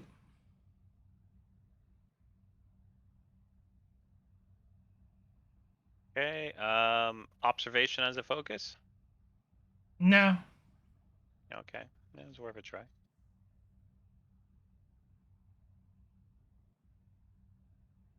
Got it. You're kind of familiar with it because you're, during the Dominion War, you've heard about it, and you kind of realize that the potent smell from it, but appears that the tea is Cardassian spice tea. And that's what it's labeled as. It's supposed to be spiced tea. The container looks like to be very old and decorative container. Okay, Potentially so like a family heirloom. gotcha. And all the bags are the same. None of them have a different substance in it or something like It's that. actually like a fine powder inside the box. Ah, okay. It's a kind of like a brown reddish color. Okay, but it looks to be actual tea. Yes. Okay. And I kind of shake it just a little bit, make sure there's nothing underneath the tea hidden. And if there's nothing there, then I will put it back. You shake it, and a piece of paper falls from the bottom. Oh. Hello. I'll take the paper and is there anything on it? There is words on it that you cannot read. Hmm. Appears to be Uh, Cardassian. I will take out my tricorder and scan it. Can I use the computer to basically use a universal translator on it?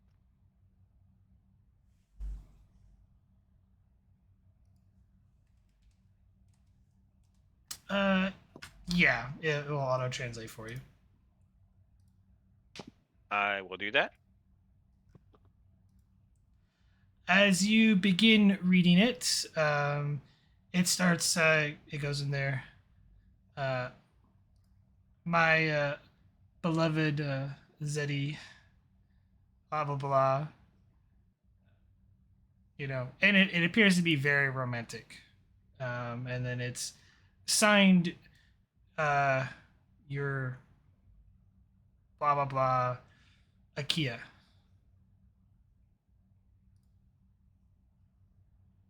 And Ikea was the woman in the room, right? No, Oh. appears to be from another woman.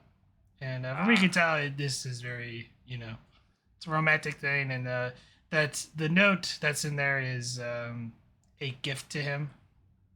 I see. Do I know what the relationship status between the Gaul and the other woman was? No, you do not. Okay. I will put the note back underneath it and replace this where I found it. And kind of make a mental note, and then I will head over to her quarters where I assume she is still kind of being watched, and wish to ask her a question or two.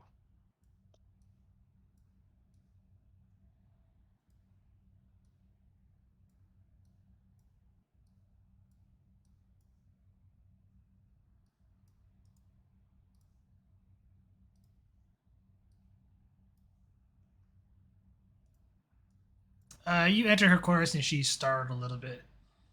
Um, Catches herself for a moment. Well, I would have, ring the doorbell. I would have Oh. just barged in. All right. You ring the doorbell, and you hear the kind of a sub. Enter.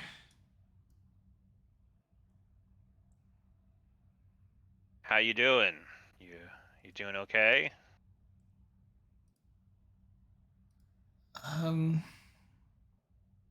No, but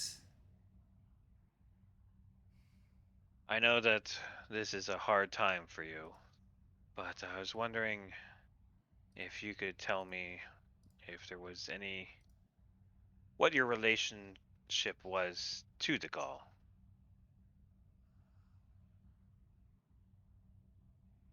we were your colleagues. I see. Nothing more than professional colleagues. Nothing more. I don't know if there's an insight check on that. Yeah, sure. Insight, security, difficulty too. Observation? Yeah. All right. I'll give you one threat for the extra die. Yeah. You're finally giving me threat. You can succeed at cost. Sure, why not? There's definitely more to this. You're just not sure what it is, but you think their relationship is a little bit maybe might go beyond it. You're not entirely sure. Okay. Now tell me, do you know and what was the name of the person on that note? Akia. Would you know a Nakia?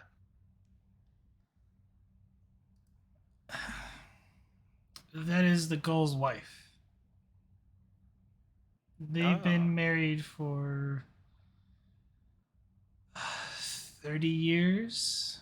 They met when they were very young. And he just joined the Union from my understanding. I see.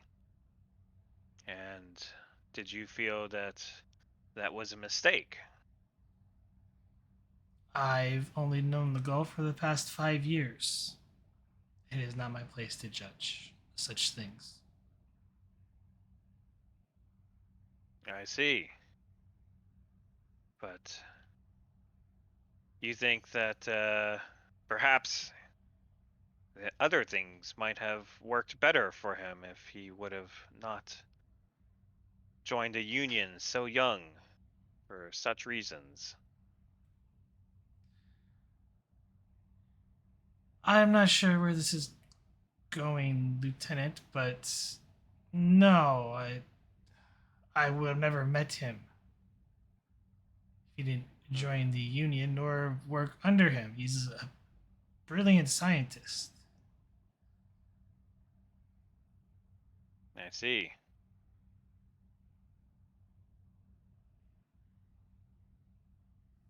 Do you mind if I ask what you two were doing when he collapsed? He wished to discuss shifts and how he would proceed with work. I see. Please be as detailed as possible, including anything you may have talked about outside of that conversation, and if you had any snacks or beverages, perhaps.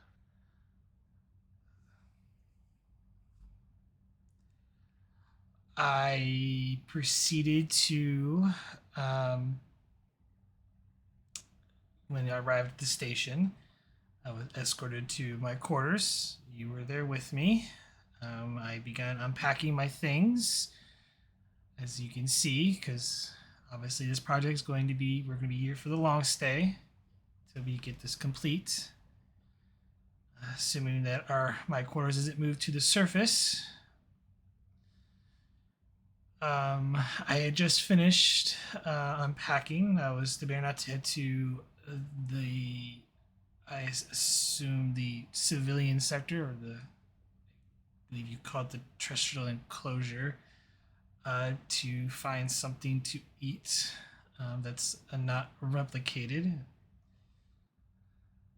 When I got a message from Gold Zeddy to meet with him to discuss the project. I arrived at his cabin. As I approached him, he began asking me, what I thought of the research team and how I could handle a shift on my own with Dr. Willis, the other Federation colleague, to help with the. Well, I can't discuss it with you because it's still classified, if you don't mind, Lieutenant. But I noticed he appeared to be sweating, though it is quite cool in these rooms. Far too cool for me, to be honest. But that's when he collapsed. When did you first notice him sweating? Right before he collapsed, he handed me this data pad, and really all on it is just the shift change information and the plans to proceed with the project. I see. Do you mind if I inspect that pad? Seeing as the goal is dead, you have to get approval with Dr. Willis. He's now the research lead.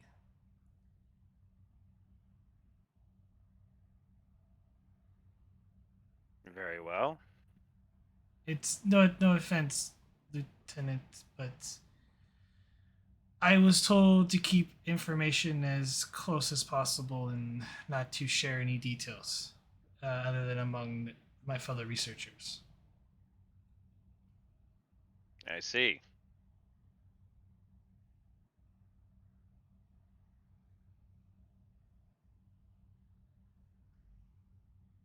Do you mind if I look around your quarters?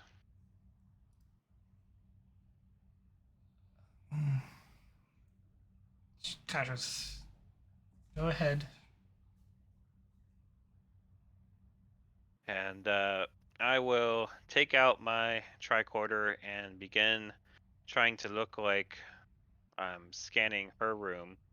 But in actuality, I would like to try to kind of covertly link my tricorder to her pad and try to do a covert download, if that's a possibility. Uh, Daring Engineering difficulty 5. Damn. Daring engineering. All right. I will use the value can't leave a mystery unsolved. Sure. Okay.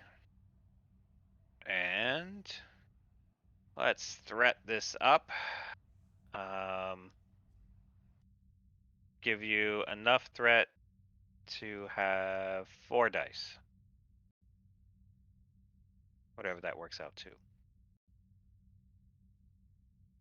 So And determination then, spend, so that's 5 threat. okay. And can I use focus in either observation, criminal forensics? This is more like just to get access to the pad. So this is more encryption protocols. Okay. All right. Well, I think that's all I can do. No focus. That's 5. You get access to the pad remotely without her being aware of it. Is it doesn't signal that it's being accessed while it's laying next to her, or sorry, it's on the table next to her. As she kind of just sits, kind of in a daze almost. Very well. I don't see anything out of order here. I'll be on my way. If you need anything or need to go anywhere, please let one of my security guards know, and they'll be more than happy to see that your needs are met. I'm assuming I'm under house arrest until your investigation is concluded. Not at all. You are, of course, free to move around so long as you have an escort. Understood. And I will head out.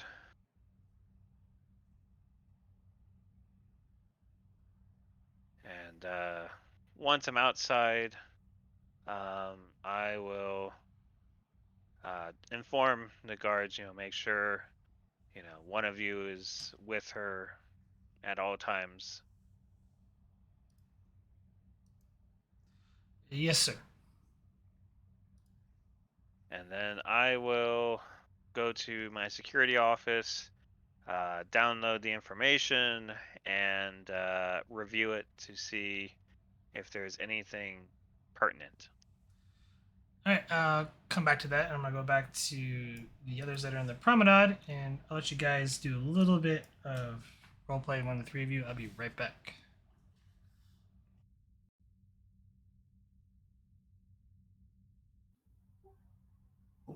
So, Doctor, how are you enjoying your food?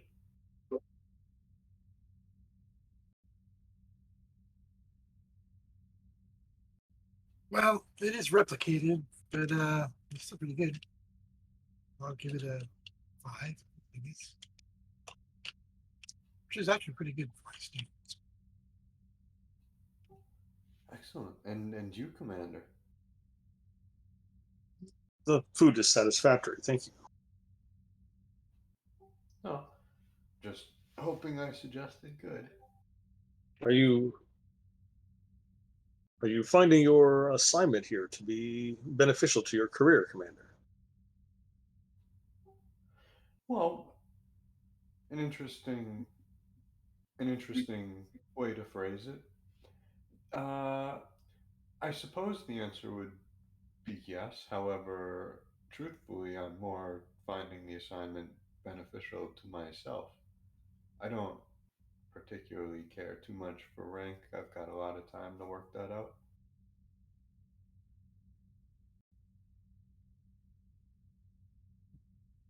Well, you're already a commander, so you're doing pretty well for yourself. That's fair, but I also have been in Starfleet for uh, quite some time. Probably longer than you've been alive, Doctor. Very possibly. At least for a human, I've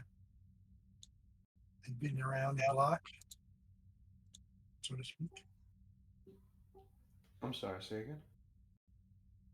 For a human, I've been around the block, so to speak. Oh, I can imagine. And believe me, uh, what's it called? Performing surgery with no lights on. That's amazing. What do you mean? What do you mean? Um, and I've had my share of accomplished surgeries, but I don't remember having one while Really? blindfolded, essentially. Indeed. Uh, really? That would be I'm an, sorry, Doctor. I must have been mistaken. that would seem to be an inefficient and ineffective way to conduct surgery. I don't think so. But I mean, in a pinch, you do with what conditions allow. No, of course. And I'm sorry, Doctor. I must have. I don't know. Who knows why the errant thoughts come to us? I must have read something with the name or something. Oh, well, no need to apologize. It's you seem to have the feeling that you know me somehow before, and I can assure you, I don't think we've met, although you seem to be completely.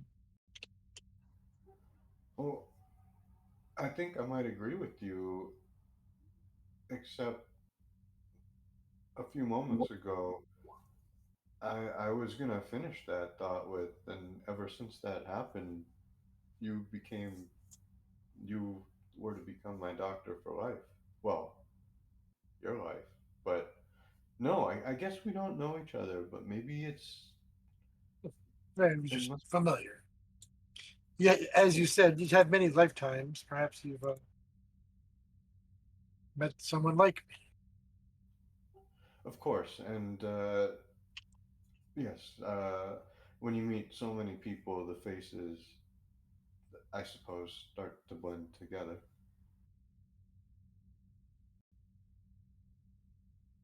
I am curious, Commander. How long have you been in Starfleet?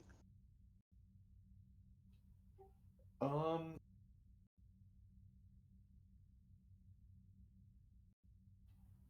uh, I have been in Starfleet for since about 2313. Oh, fascinating. I attended Starfleet Academy in 2262 myself. Oh, really? So you've been in Starfleet longer than I. I was a vessel I served on at one time. Spent quite a bit of time in a temporal anomaly. So I have seen at least two eras of Starfleet throughout my career. I'm Well, curious, how that's do you find your perspective on time enhances your career? well. I think it gives me a bit of a unique perspective. I think that a lot of current Starfleet officers feel rushed, I suppose, to find a solution. Um, and perhaps that leads them to burning out early or taking it badly when things don't exactly go their way. Um, I think I prefer everything to just move a little bit slower because time has a way of working itself up. Fascinating. I am curious as to your perspective on the militarization of Starfleet. When I originally entered Starfleet, it was primarily research and exploration. When the Bozeman came out of the wormhole, we were not shortly thereafter at war with the Borg and then the Dominion. It seems that Starfleet has become more of a military branch than science and exploration than it was in my youth, as it were. To be How do fair, you, there were your share of fights back in the day. I do recall the Vulcans and Andorians did not get along very well. And perhaps even the Klingons would have something to say about not having much battle to deal with. that is a fair observation, Doctor. I did spend you have plenty of experience during the Klingon border wars, or border conflicts. Even though the Organians had prevented us from going to war with one another, we certainly spent enough time tangling with one another along the neutral zone. So,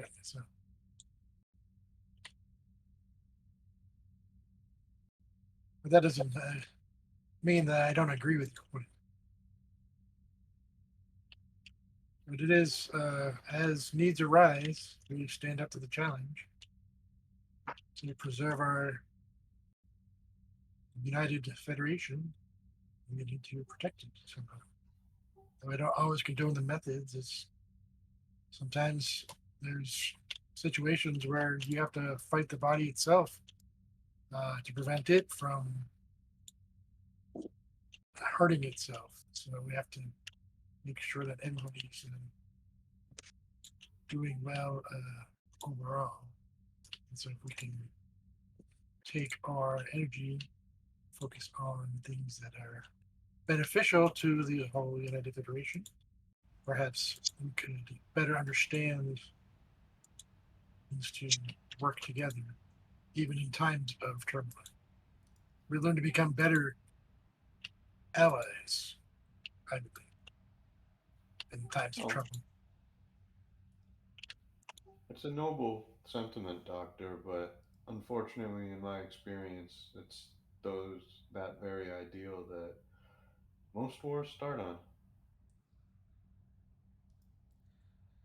Well, it's usually up to a scientist to solve crisis problems. I can only think of coming back to Oppenheimer's quote, "Now I am become death, the destroyer of worlds." Well, gentlemen, while this discussion is enlightening, and I wish you luck, Commander Reef, on whatever issue you have going on, but I need to retire as I have an early day and I must meet with Gul Zeddy in the morning. So I bid you gentlemen and Dr. Uh, Fletcher good night. Nice. Good night, Doctors. And Okay. excuse himself from the table and leaves the room. Well, restaurant.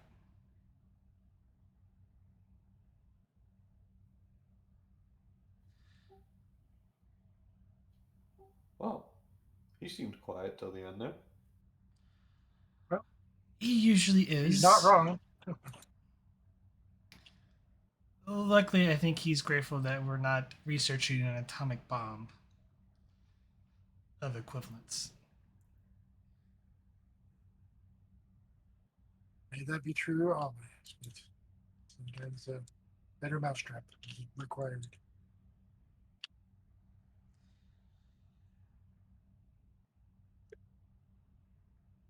Well, hopefully our efforts in the coming days will serve to help protect the Cardassian people and strengthen our relationship with them. I'm sure they will. Hey, if they don't, there's always next time.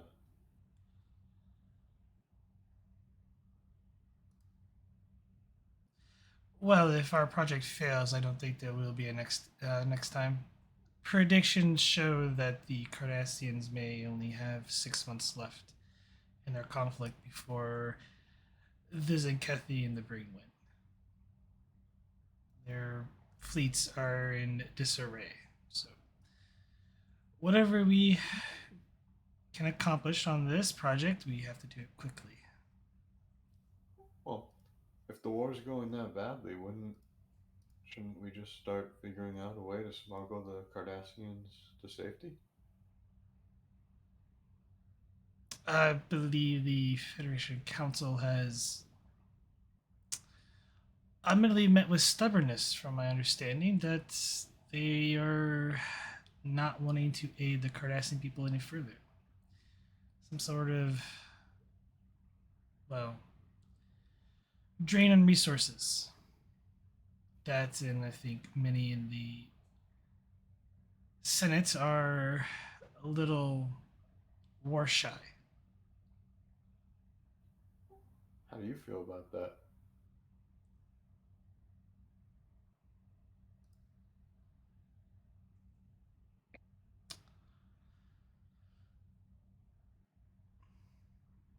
Not in Starfleet, Commander, and, well, frankly, I devoted my life to science, so whatever project I can get my hands on, I'm eagerly excited to do so, but my research goes to the benefit of the Federation, not the Cardassian people. That is fair enough, as well it should. But if the Cardassians are to gain benefit from this, then so be it. Well, I am stuffed, and thank you for joining us, gentlemen. The conversation was enlightening, to so to speak, but I will see you, all of you, in the morning. Good day. Good night, Doc. Good night, Doctor. And you as well, Commander Soul. And she leaves.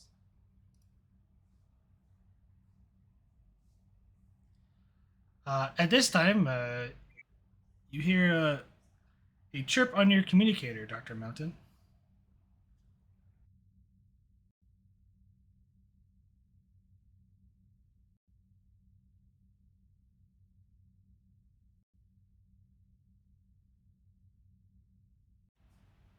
Paging, Dr. Mountain. He might not have heard the chirp. Go for Mountain. Dr. Mountain, this is Station Medical Ward. Could you please report to the medical ward? There has been an incident that requires your expertise, and if you could transfer your medical scans of the researchers, please. Sure. Who is this?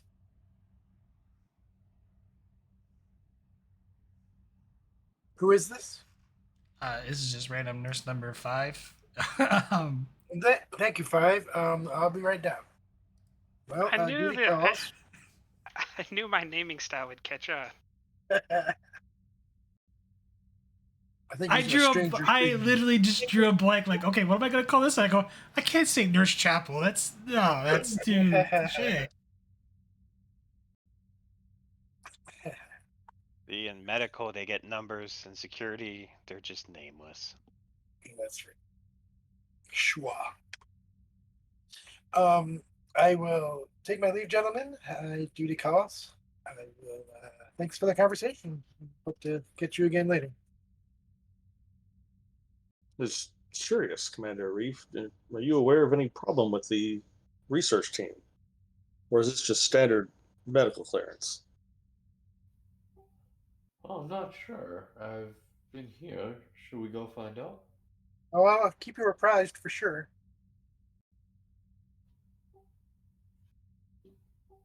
Think like, you. I think you already left, Doctor. Bye. Indeed, Commander. Perhaps we should inquire. Yes. Uh, well, no time like the present. Let us depart. I'll show you the way.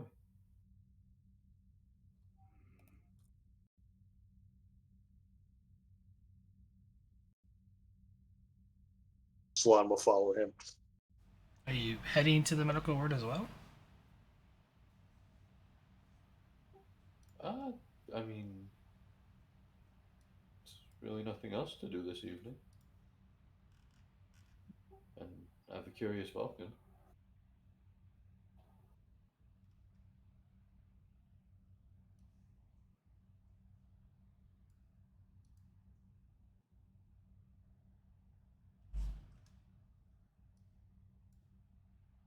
Salon just said it was a curious request at this time in the evening. Just to make sure there's nothing wrong. Sure. Uh, And quite frankly, I have no reason not to grant that. I'm a little curious myself. To the med bay.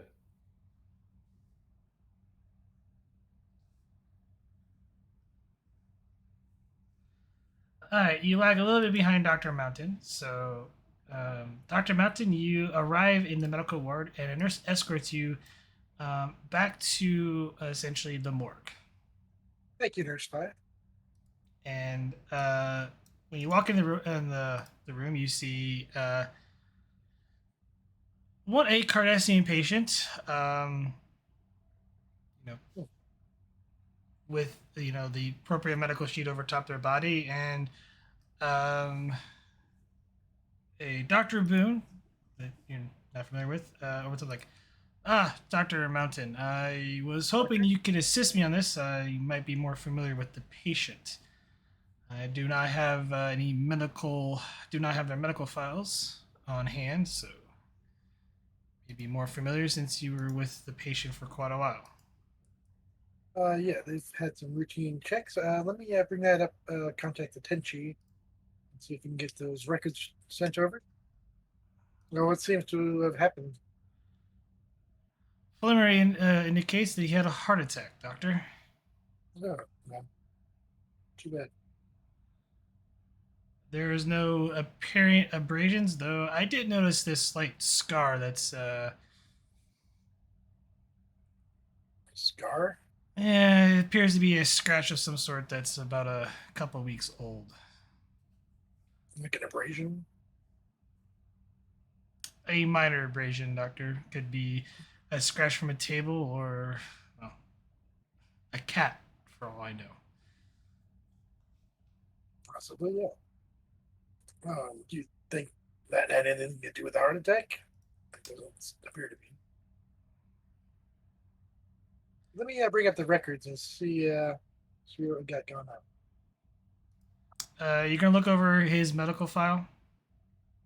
Yep, we'll bring that up to examine and Reason medicine difficulty 0. Or insight medicine. see.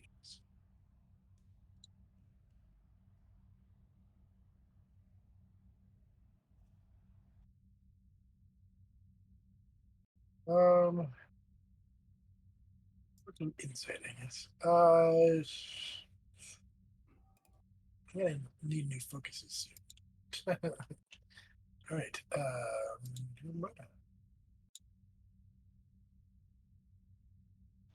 Gain a momentum. You go over Gol Zeddy's medical file. He does not appear to have any heart conditions or any heart problems in the medical file. Though he, there's other, issues like in terms for aging, but nothing so severe that would cause him to spontaneously collapse and to have a heart attack. Well, when I last examined him, This was quite a healthy older Cardassian. So I can't see why he would have a heart attack. There was no condition underlying, no symptoms. Hmm.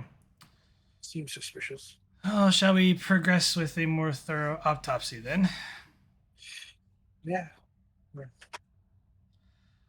Nice You dinner have anyway. okay. You're I'm gonna tell you now. You have an advantage because Doctor Boone is helping you. But give me reason plus medicine, difficulty of 5, and you have an advantage. You can spend that on however you wish. However, I am going to up the complication range by 2. I have threat. Okay. You're welcome. Thanks. Let's see. Yes, difficulty 5. You have an advantage. You can use the advantage to lower the difficulty or lower the complication range if you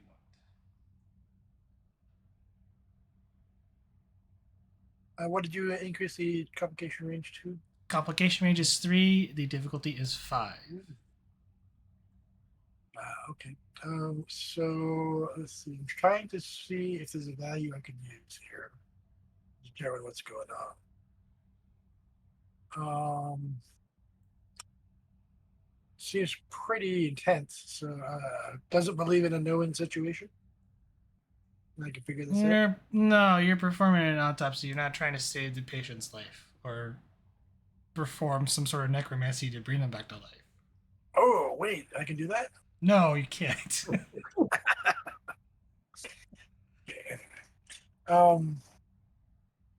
Okay, and it's not driven to use suffering. Okay,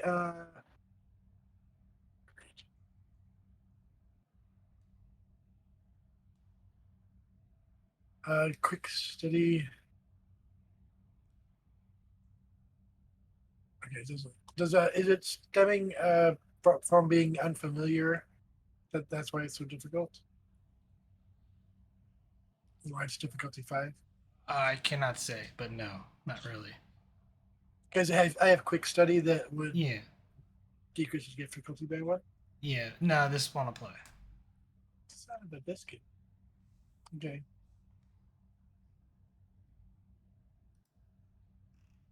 I'm gonna spend momentum for another die. Can I use like a prime directive or medical directive or anything to get to the facts? Actually, could genetics work? For a focus, no. Okay. I'll take throughout the handbook and wrote my own because no one has really performed an autopsy on a Cardassian before. Well, not in recent memory for you. Okay, I'll take that. So yeah, spend my determination on that. I'll have to take a threat as well if you're getting the extra die. So you're spending the momentum still. Yep. But it is difficulty 5. You do have an advantage, which you haven't said you're going to use it on yet. I'm going to decrease the difficulty. Okay. So with the determination spend, you need to get at least 3 successes. Complication range is 3. However, with the advantage, it lowered by difficulty by 1, so you need at least 2 successes. And comp range is 3. And what is the roll? Insight medicine? Reason plus medicine. Might want to throw some more thread at it to get another extra die. He just makes it. Woo.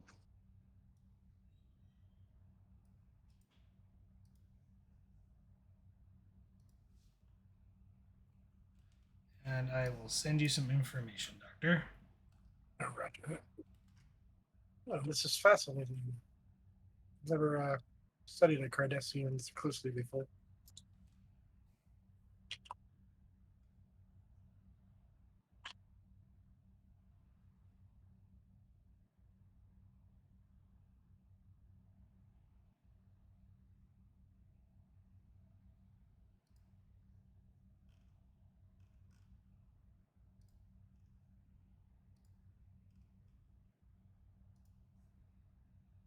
Well, I'm sorry to say, but this man was murdered. He seems to have been poisoned. See here, it's hard to detect, but must have got ingested through ingestion with food or drink. I'm not sure which. But bring up information. Um, it's from Cardassian world, Hourwith 4. It's from a flower called the Lily of the Night. I'm sure it's pretty, but it's quite deadly. It's a bioluminescent blue. Only blooms at night. Interesting. And I would say time of death between ingestion it varies, but at high doses, only 5 minutes. But it could have been as long as 5 hours.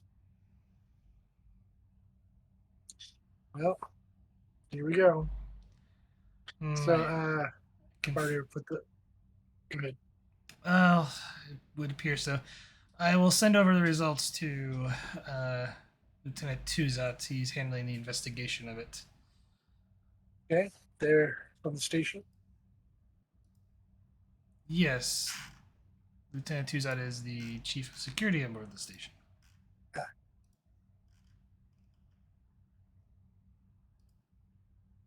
Yes, I'd be happy to give them a detailed report.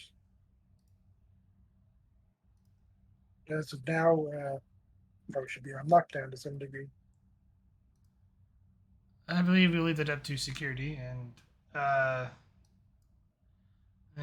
better notify the commander. I would agree. And Commander Solon and Commander Reef, you've both been kind of like, I was just like, no, you can't go past this point, contamination wise. And the nurse guy tells you, like, they're performing an autopsy on, and they tell you on Gol Zeddy that he was found dead in his quarters. This is not what I meant when I told the doctor to have a boring day. This is curious that the Doles suffered a medical illness when he has been quite nervous the last couple of days. The reason I'd asked for the briefing from your security officer is because he has been quite anxious and concerned about security. It is an interesting coincidence that he would have a heart attack. Well, that is a very fair point, Commander.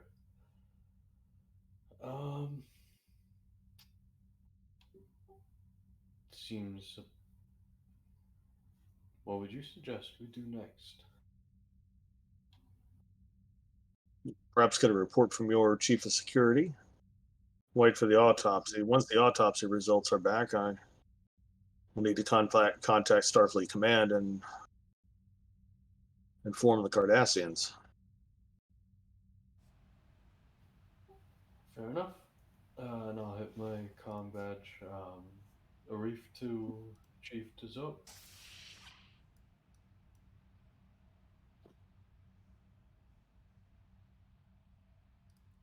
Just as you page Tuzat, Dr. Boone comes in and is like, oh, Commander, I was just about to message you on the autopsy report. I just forwarded my results to Lieutenant Tuzat.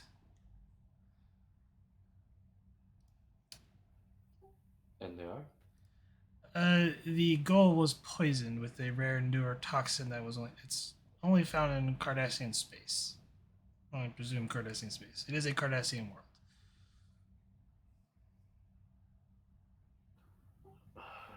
Is there any way to pick up on scans if there's any more within the station?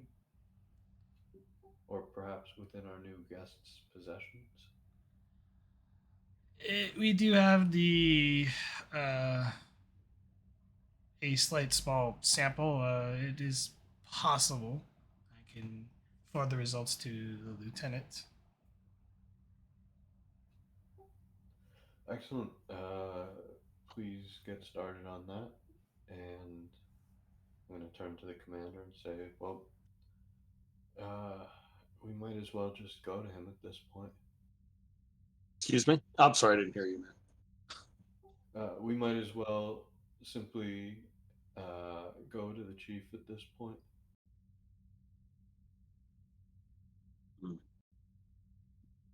Indeed, I'll need to forward all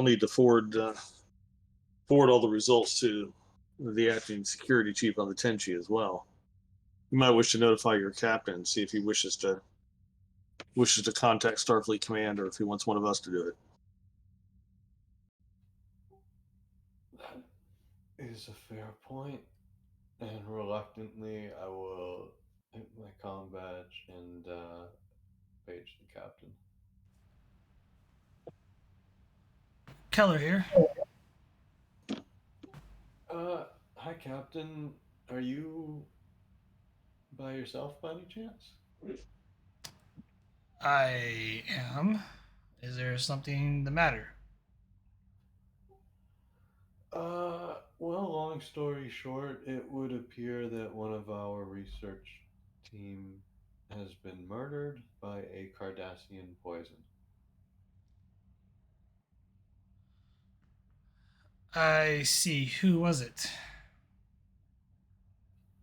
Well, that's what we're trying to figure out now, Captain. I'm referring to who's the victim.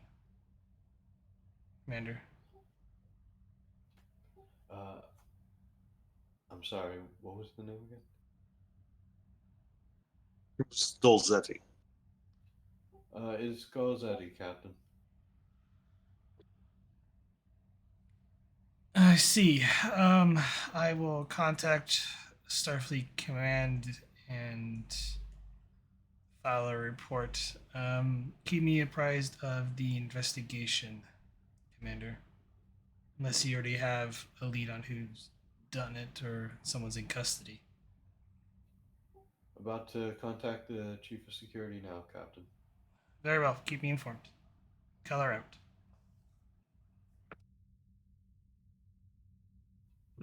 Shall we go talk to your security chief, Commander? Indeed. Before that, as we're gonna cut over to the surface of the planet with Elena 4.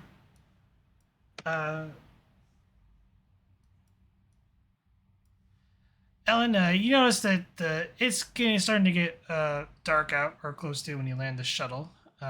The air is, while it is breathable, it is a little bit cold. And I believe Simon was with you. Yep. And the ECH, of course. And don't leave home without him. Yeah. You never know when you'll have an emotional breakdown. Like, it's a little chilly on the surface. Is it? Right, yeah. You know, I'm gonna go get a jacket. You need a jacket, Lieutenant? Never mind. I'll go get a jacket. I'll make an attempt at humor, and I'll light the plasma torch on the Borg arm.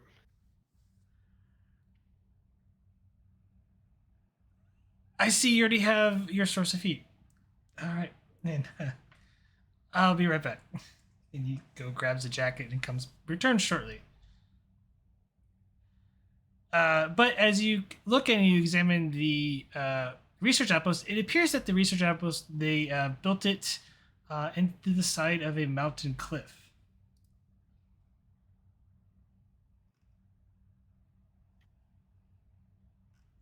So, like, how big is the area we would need to cover to hide it? Like, 35 meters by 35 meters, roughly. oh, okay. I thought it was in like some kind of valley or something where we were talking about doing a couple of kilometer by a couple of kilometers. No, that's just for the entrance of the facility. There's some like holes and stuff to where they can look out, like people can look out of, like windows and stuff. And out of the entryway comes person you never really met before, but she goes, you must be the chief engineer of the Tenshi. I am the chief of security, chief engineer from the station, Lieutenant Commander Leveva Vaf.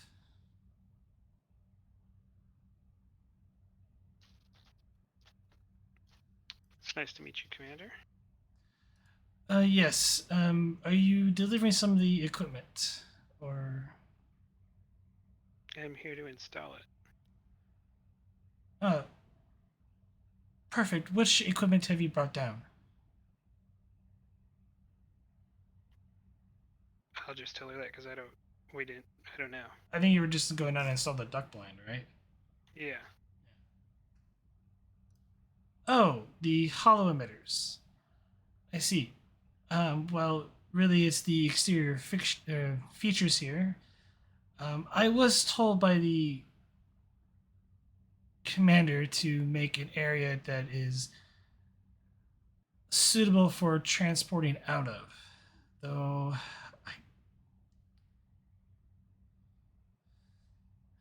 there may be additional zone that you may have to cover with the hollow emitters.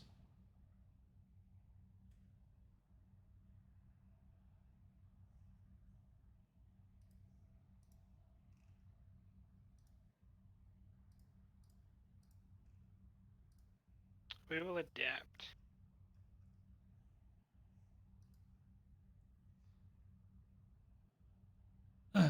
Very well. If you excuse me. If you require any assistance, let one of my engineers know. She walks back in to work on the inside of the outpost.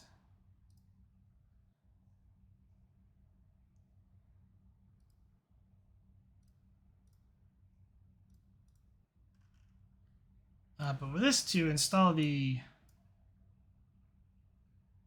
duck blind, is going to be a control plus engineering, difficulty 3, work 22, magnitude of 5, resistance of 2. On the surface, it's the easier, more. You won't have a check, but if you have to go up to the higher portion of the elevation of the cliffside to install the hollow emitters to protect essentially cover up the windows, you'll have to make a climb check at one point. I mean, we're gonna do it all. Yeah, there are 5 zones. 2 of the zones are on the surface, and 3 are kind of up in the side of the cliffs.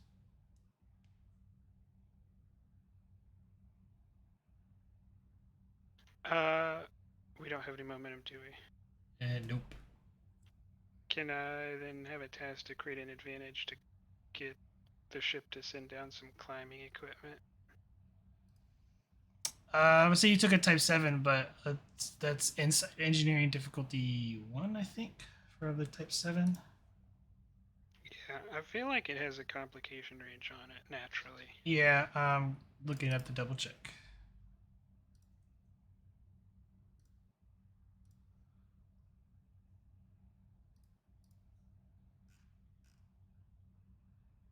I'll say, yeah, insight engineering with it's a difficulty 2, actually. There is no complication range. It's diff 2. Okay. Take a threat.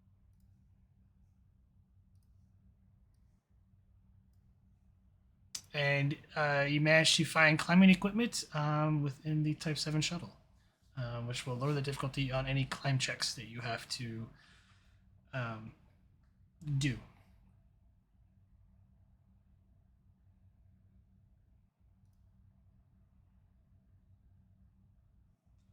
How do you wish to begin? What's the actual task for the task roll? The attribute discipline. Control plus engineering.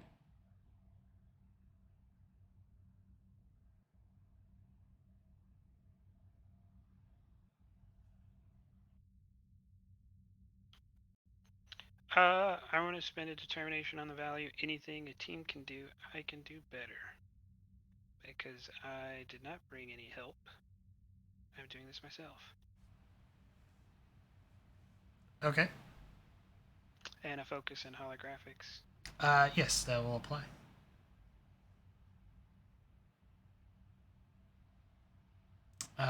Two momentum gained. Roll 7 challenge dice for me, please.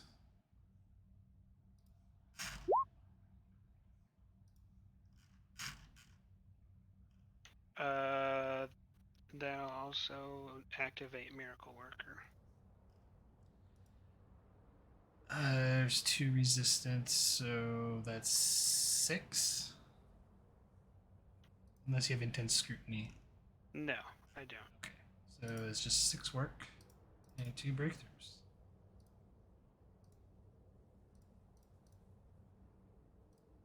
Which I think means I'm done with the ones on the ground. Yep, that actually completes the 2 zones on the ground. I'm going to spend 2 threat to increase the difficulty in the next task, but you will have to make a climb check to the 3rd zone, or well, up the sides. It will be a control security difficulty of 1 with your advantage.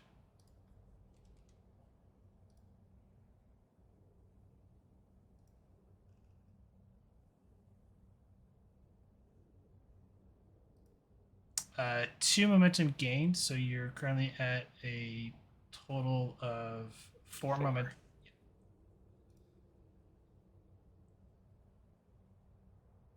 Yeah, you managed to climb up, and Solana and the Acer was like, kind of look at each other like, she didn't ask for help. I feel like we should be helping her. Lieutenant, I'm just gonna stand watch, make sure there's no wild predators roaming around.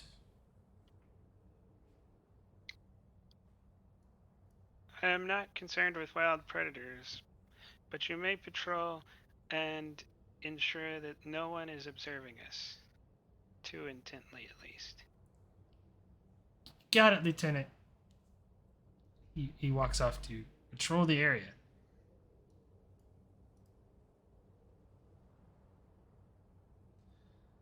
But yeah, it is control plus engineering difficulty of 2. Gonna spend a momentum.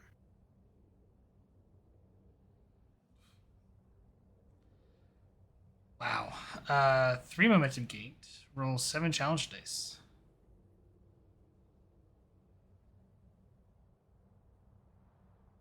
That is 5. That is enough for 2 more breakthroughs. And I believe that drops it to 0, which I'm going to have to spend a threat.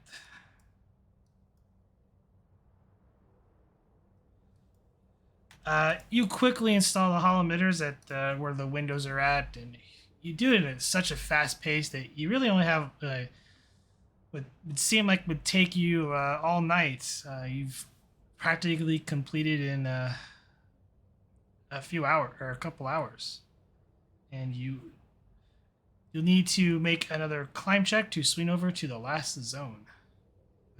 Difficulty of 1. Control security.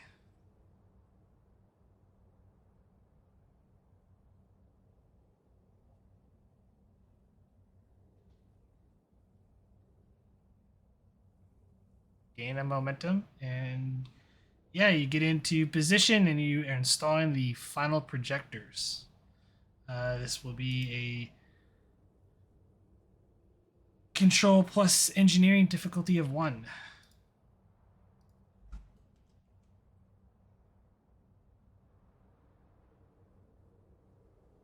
Do you want to do anything with that float? No.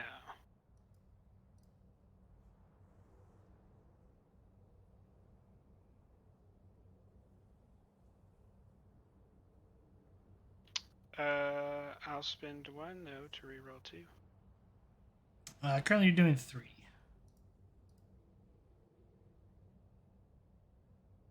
And I'll spend another 1 for piercing. Which I should have just done originally, but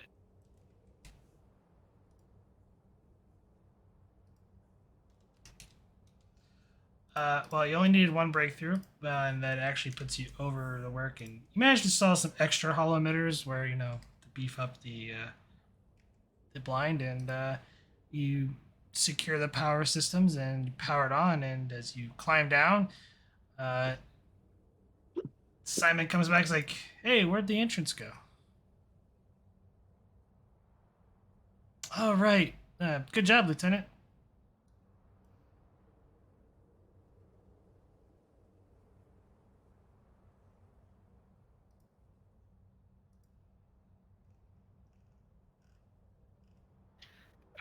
Was there other things we needed to install down here? I believe it's scheduled to start bringing down the research equipment tomorrow morning.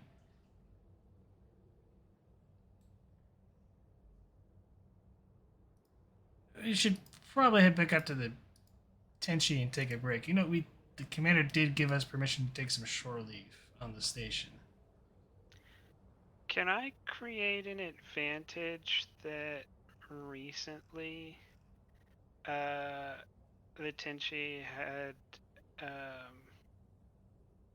one of its or a couple of its torpedo tubes upgraded for just standard upgrade, like nothing special that would like give us more dice or anything, just like a standard upgrade so that we had a couple of older model launchers laying around that I could install down here?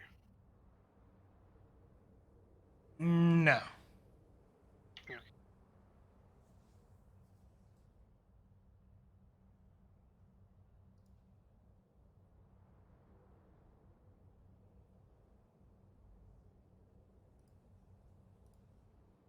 So, LT, I head back to the shuttle if we're all done here. You gonna stay here and help? Yes, I'm going to remain here. Kind of nuts. I'll see you in the morning.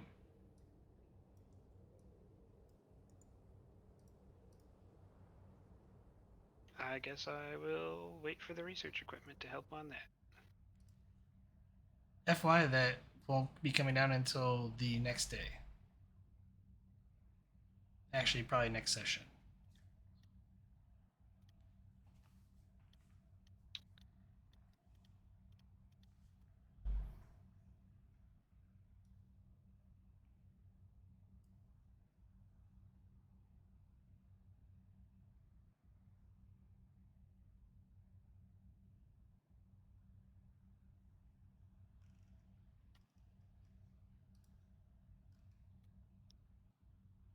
Um,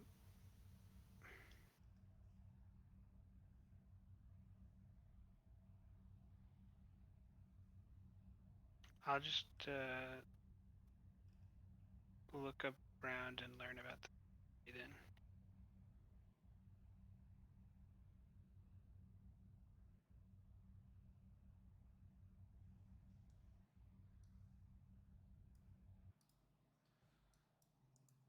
Scene change.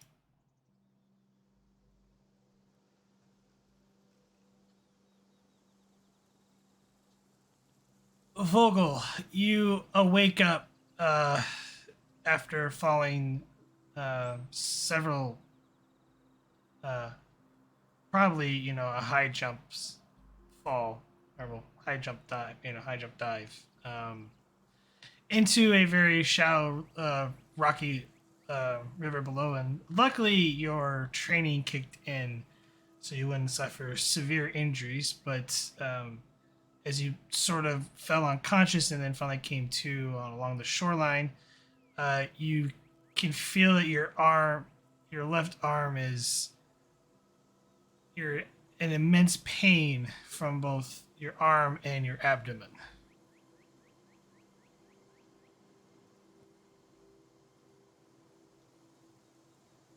Can I give myself a quick once over, like a medical once over? Insight medicine diff 1.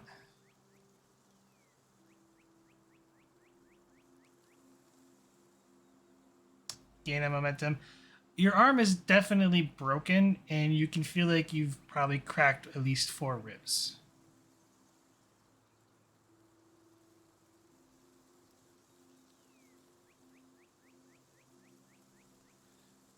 Your clothing's also soaking wet, and nightfall is about to come.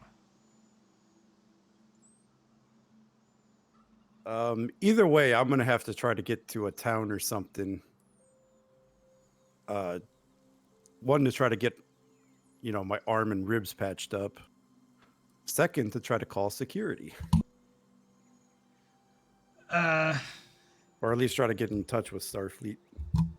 as you look around, you notice that you're not holding the pad that the strange alien fellow gave you before he shoved you off a ravine. Guess I'm gonna try to look for it. Give me insight security difficulty of 2. Use 3 momentum. That pad's rather important. Damn.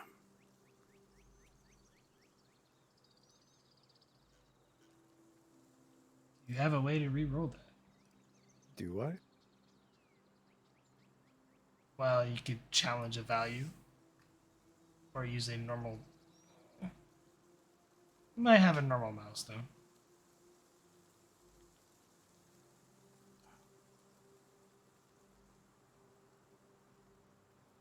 I'm sure I do. What's minor about scanning, though?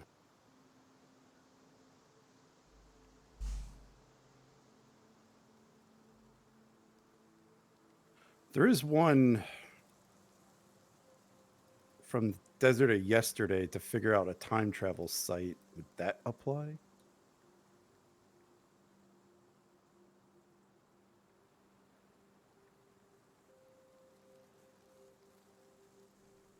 It involves scanning. I will allow it. So mark off the.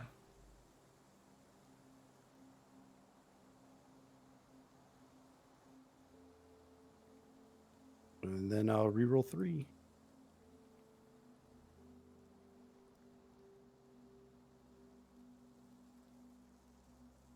Oh, that actually got it.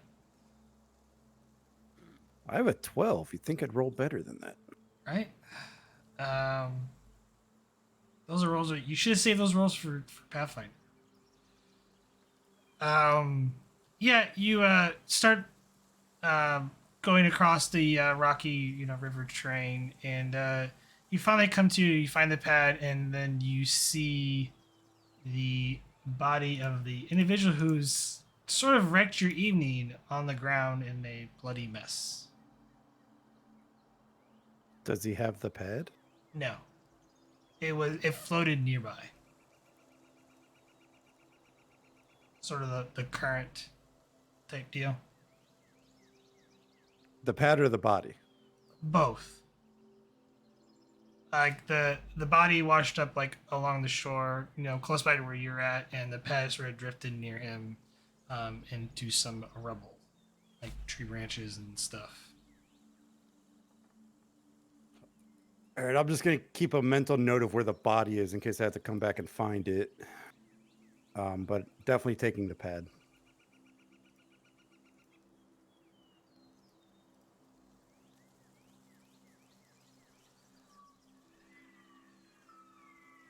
And so yeah, you heading towards the nearest town. Yep. Give me insight plus con difficulty 2.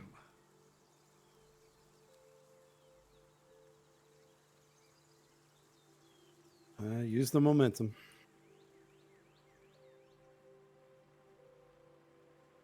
Oh, come on.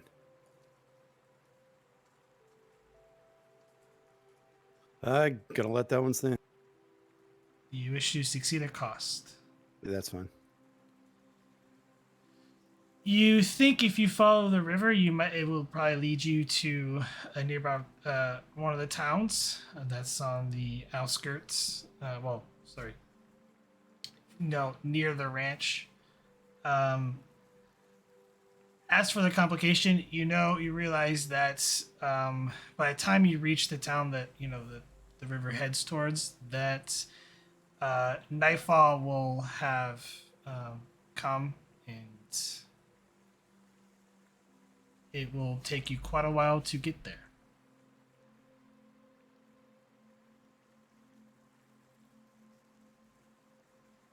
You estimate probably a few hours given your condition.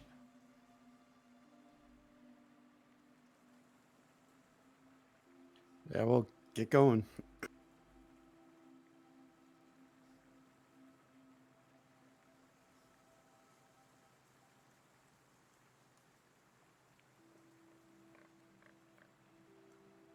Let's go fitness con difficulty of 2 to make your way to kind of narrative like for the one roll as you did make your way towards the village or the town.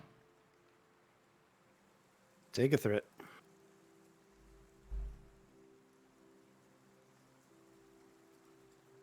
You've definitely followed the path.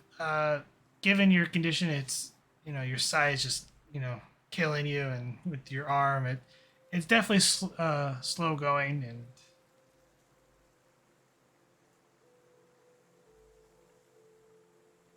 but you make good progress, and we're going to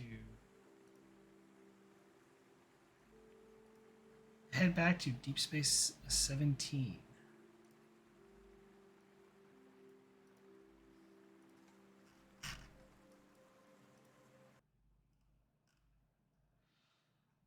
I believe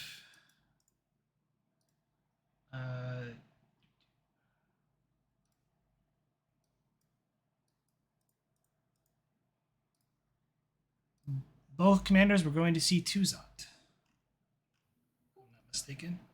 Yes.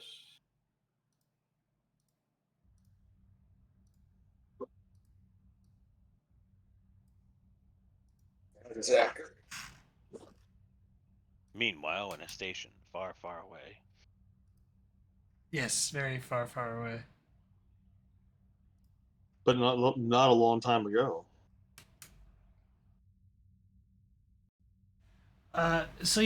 Tuzat, Commander Arif and Commander Solon enter your office. Commanders, Chief? Uh, anything to report? just looking over the autopsy reports. Very interesting indeed. And I was also checking out this information that was on her pad, which is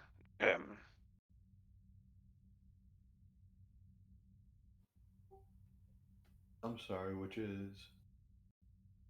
that was the cue for the game master to send it to me.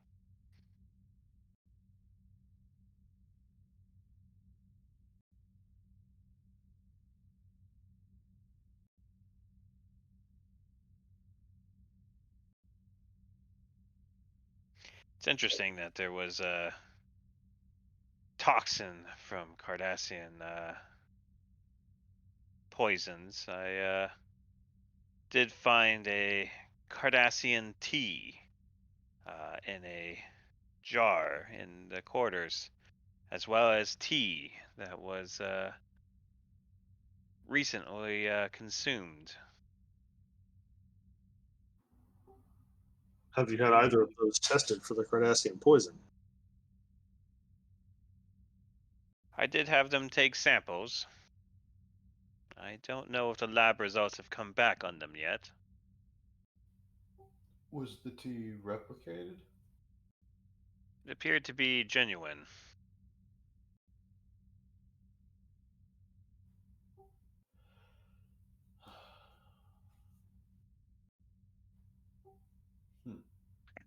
Solana's going to contact whoever's acting security chief on the Tenshi, and order security to sweep the guest quarters for that tea, uh, for that particular poison.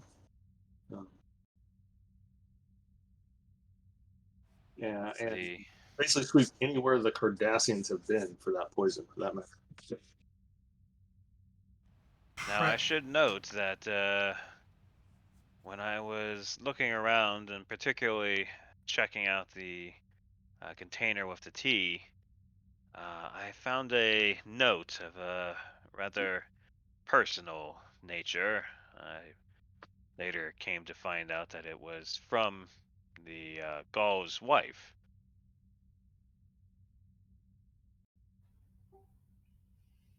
Well, was it a pleasant note? It seemed rather friendly, if you catch my drift, sir.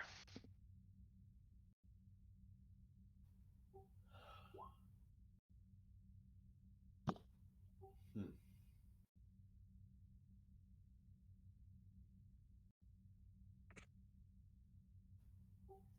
No.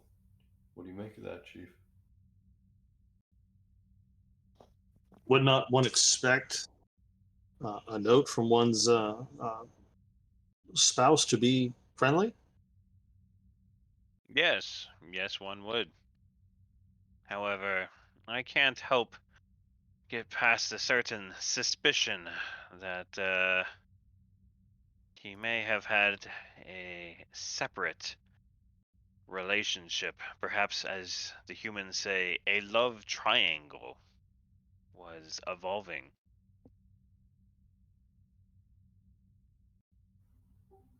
Have you any notion who the third point would be? Yes, the other researcher, she seemed to have a little bit more relationship with the Gaul than what would seem normal for their professional attire.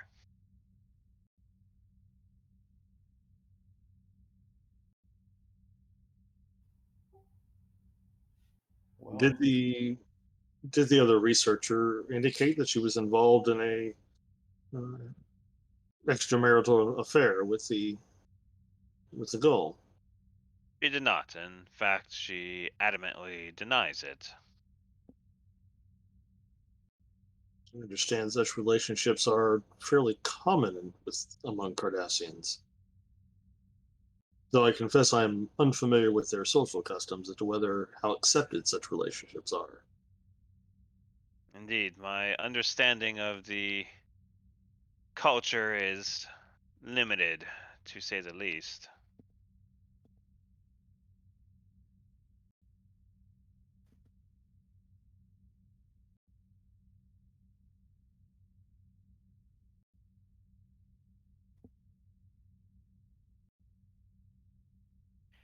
I do have the results from the pad now. It appears that it would confirm her story that they were changing their schedule with the different researchers. They appear to be working on some sort of shield, new type perhaps. hmm. Very hush Uh, hush. well, in that case, is there any details? Hmm. No, that I'm a is little curious. It it is appears not. the schedule was changed to work with Dr. Willis instead of him, and Dr. Rawl to working developing the new shield.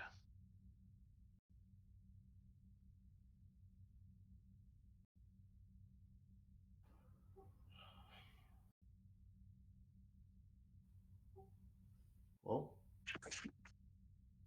Well, the development of new shielding technology would not be unexpected uh, for a culture at war. Well, to be fair, sir, I believe we're working on our own. Though for Cardassians, I would have expected them to be more interested in aggressive warfare. Perhaps this is a sign of growth among the Cardassians. Well, sir, having a good shield means that you have longer to shoot at your enemy. Fair observation.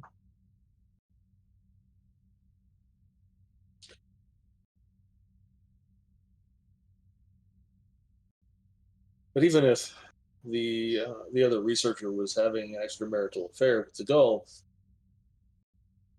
she would be aware that he is married. So what would her motive be for killing him? That's quite possible. He wouldn't leave his wife, Commander.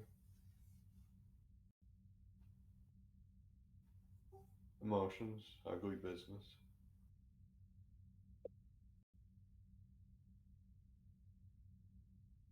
I'm sure. I will say, Lieutenant Tuzat, that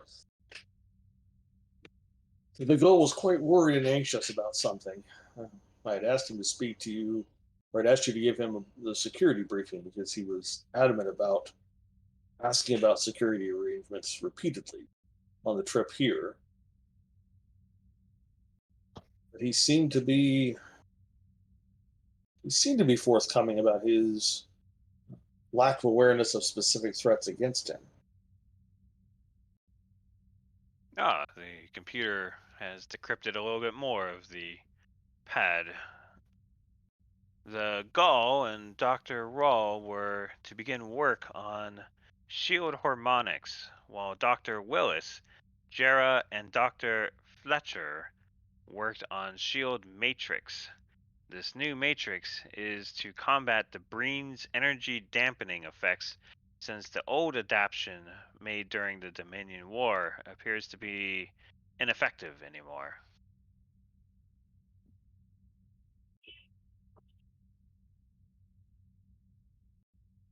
That is the nature of warfare, as each side strives to have better technology than the other.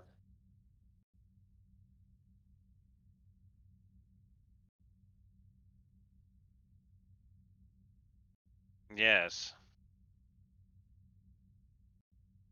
Could you and have one any side certainly wouldn't want the other side to counter their new advantage.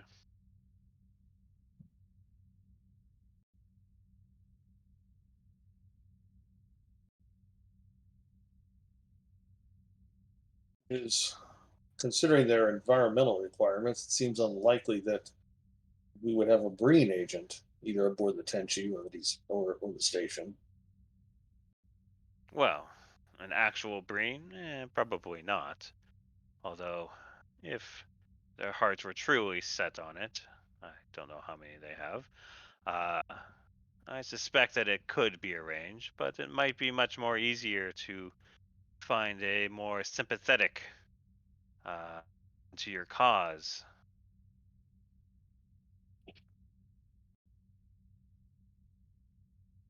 Perhaps one already upset and emotional.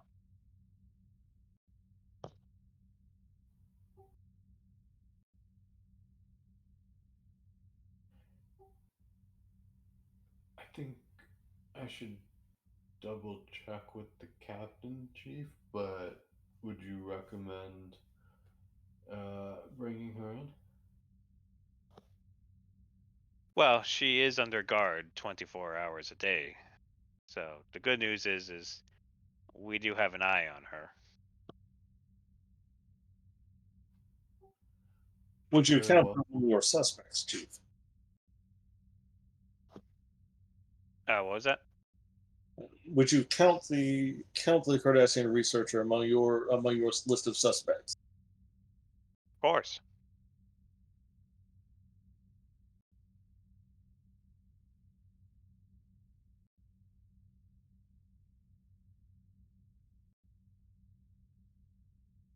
He did Any have motive, means, and opportunity to do this activity.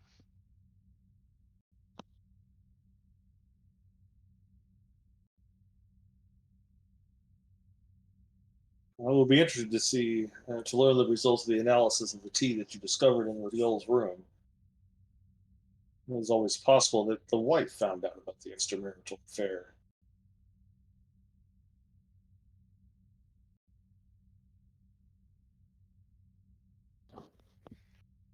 Possible, but Uh, can seems is there unlikely. Tim, can Salon search the what Starfleet knows, Starfleet's cultural database on the Cardassians to see, get an idea of kind of the Cardassian perspective on things like that? Typically they are not, it's not polygamy, so they're typically,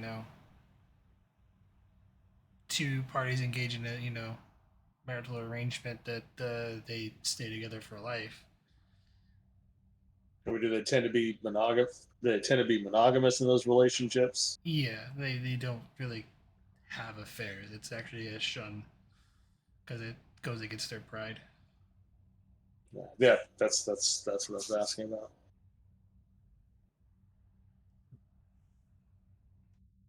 about. There's it is possible this has to do with the relationship between the gull, the possible relationship between the gull and his research assistant, or she may be telling the truth uh, about the lack of a romantic relationship between the two, and that we have an agent aboard either the station or the Tenshi attempting to sabotage the Cardassian scientific efforts. It would be wise not to develop a singular focus in this matter until we have more information.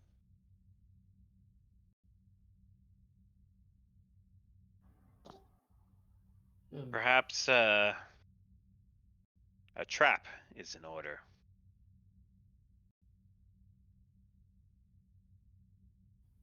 And what you propose we use for bait, Lieutenant? The gall.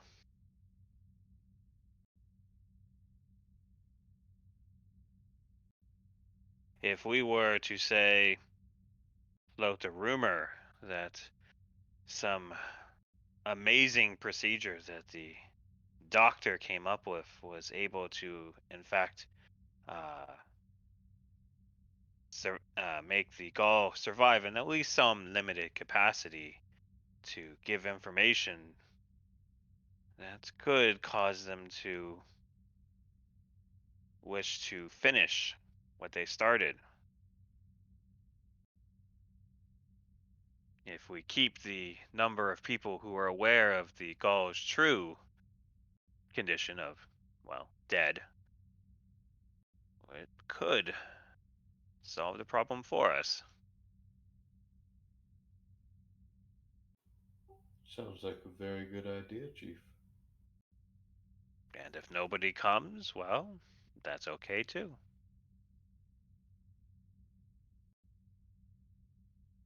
I would note that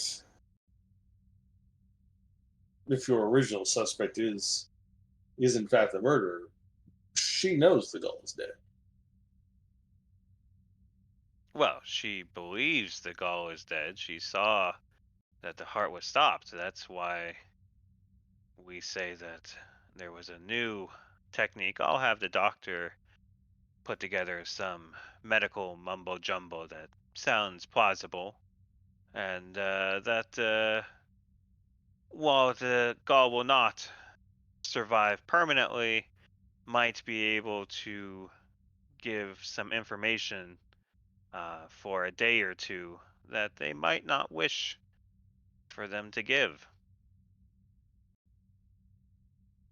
And that he will be regaining consciousness tomorrow. Say 0900.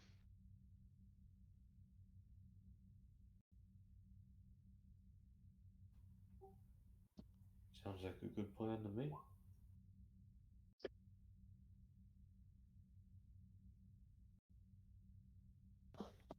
However, we'll need to make it look good. Say encrypt something, low level encryption. We don't want it to be too hard, but we don't want it to look too easy as well. As I suspect an agent probably is keeping an eye on things around the station.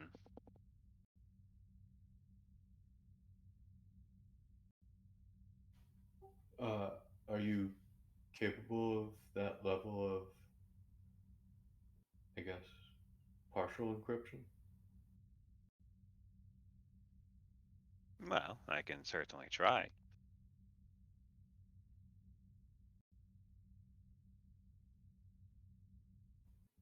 In the Well, meantime,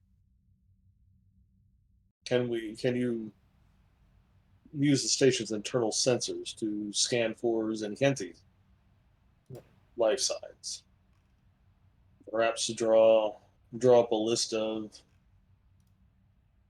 allies of the Tzenkethi and the Breen whom they might contract with to do this sort of work.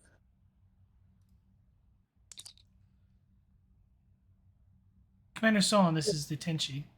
Please come in. Salon here, go ahead. Commander, we conducted a thorough search. It was rather easy considering all the effects had been removed, though. We did find a appears to be a flower petal in one of the rooms. I believe it belonged to Specialist Jira Mili.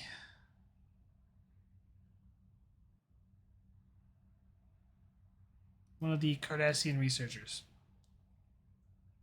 I believe it matches sort of the description, but it was the only thing we found out of the ordinary, sir. Well, the only thing we could find. Very good, well done. Have the quarters where the leaf was found sealed, and the leaf preserved for chain of evidence. Understood, sir. Tenchi out.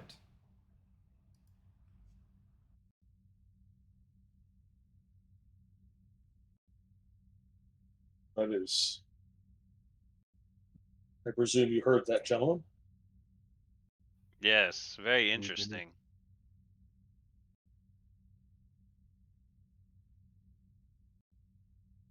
Should we continue with with the ruse, or should we interrogate the Cardassian research? That was the research that was in the room with the gull when he died, right? Yes. Or should we or do you wish to interrogate the Cardassian again? Perhaps confront her with this information. I will continue with the ruse and use this information to perhaps plant a seed, if you will.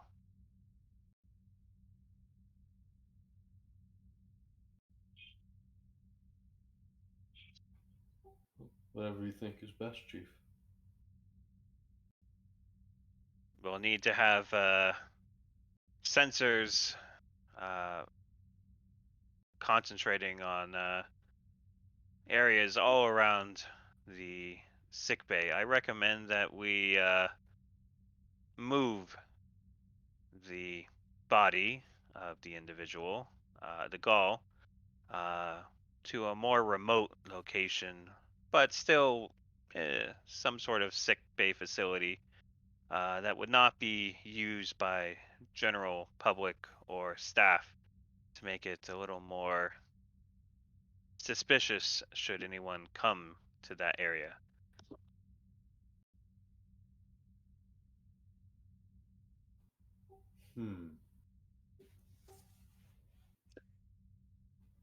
Perhaps extra guards on the remaining Cardassian researchers and the Federation research team, as well as we'll have additional guards placed around the equipment aboard the Tenshi.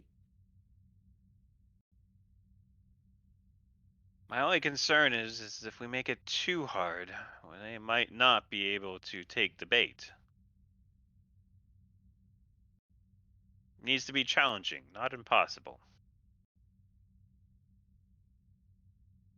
Yes, but we don't wish to placing the Gull's dead body as bait is one thing. Placing using non-Starfleet personnel or vital equipment as bait is another matter altogether. Agreed. I recommend we certainly keep a lock on all their locations and have, shall we say, boundary zones around all sensitive equipment and personnel, and should they cross into the boundary, be immediately intercepted by security personnel to inquire about their actions. Besides, if we do nothing, that would also be suspicious, since the condition of the goal is well known. It would seem unusual if security did not react at all. May even support your ruse if we increase the security around the research team.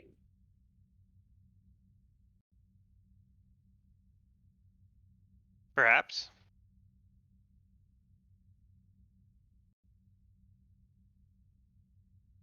Very well. I will see about increasing security around the research team to ensure that everyone and all equipment are kept safe and secure. And perhaps further our cause of baiting.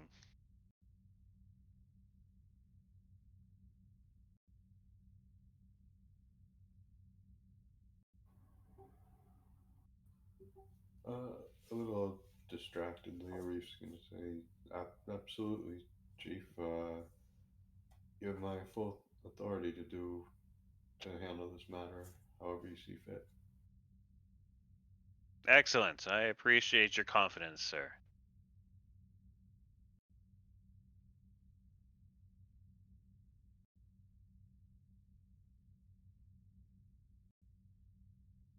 And with that, I will tap my communicator and ask the doctor to report to my office.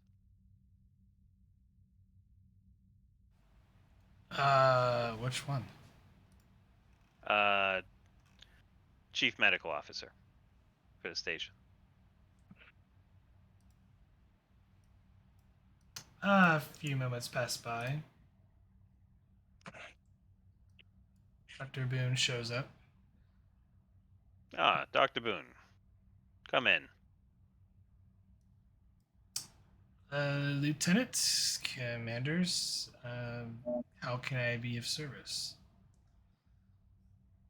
I wanted to be the first to congratulate you on your new groundbreaking procedure that you invented. Excuse me? Yes, you didn't hear about it. If I came up with some such discovery, I would be quite aware of it, seeing I am the one that did it. Well, not necessarily. At any rate, we have decided that you have come up with a groundbreaking and amazing technique that was in fact able to restore the gull's health for at least a limited time to allow us to question him for, say, 24 hours or something like that. He's expected to regain consciousness tomorrow morning at 9 a.m. Oh, 900, sorry. I'm going to point out some medical stuff for you, Lieutenant. One, with the patient currently deceased, if I was able to revive the patient, I would have done so. And even if I were able to, knowing that I could revive him for a short amount of time, it would be unethical for me to do so, as the patient would then be deceased momentarily afterwards. That is both a cruel and horrible fate for an individual. One I would not dare to even attempt to do so. Well, let's hope they don't know that you're such a ethical individual. For today, you're a bastard of a doctor. If you're going to use my reputation, Lieutenant, I would appreciate at least gives some guarantee that the goal will make a full recovery, as attempted by all medical professionals. That we always endeavor to save patients' lives and live long and healthy and productive lives. Lieutenant, Yes, of course. All efforts will be made to ensure that the gull has the longest and healthiest life possible. However, the brain damage might have been too severe. Maybe not. It's not really important. The fact is, the gull needs to wake up tomorrow morning.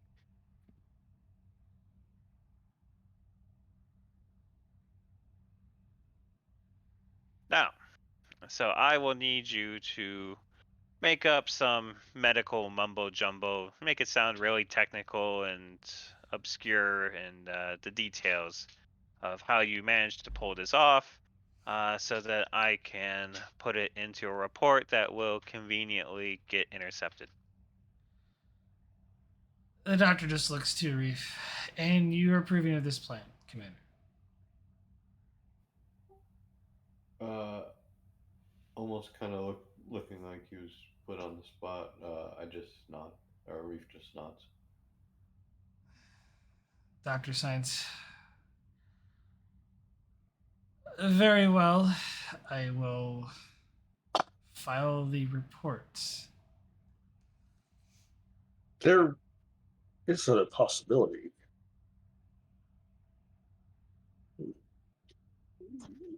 Go on. Very, very few species fully understand the extent of Vulcan mental abilities. Could could the ruse not be that uh, that perhaps a trained Vulcan was able to gain information from the goal after death? That But is but certainly possible. but this However, you realize that we're moving the target from a already dead gull to you for the assassin. Is I there am any a, way we could do both?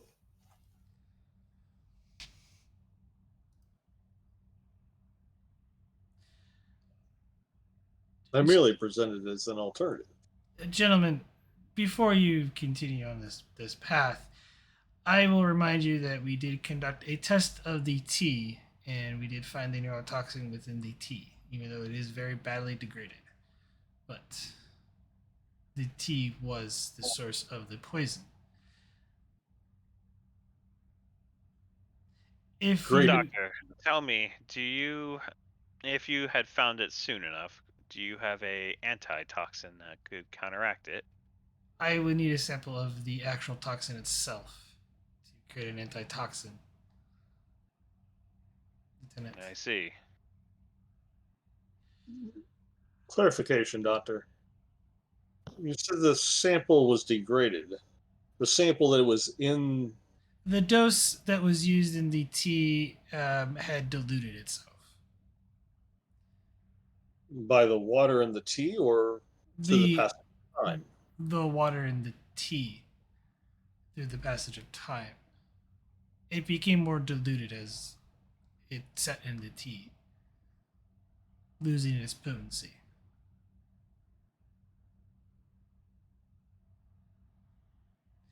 If anything, they may narrow the time frame to roughly between 3 to 5 minutes instead of the 5 to 5 minutes that was given earlier.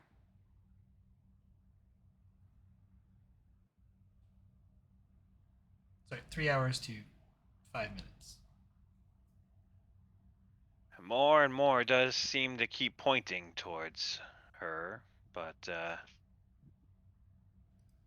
it just seems a little too convenient somehow.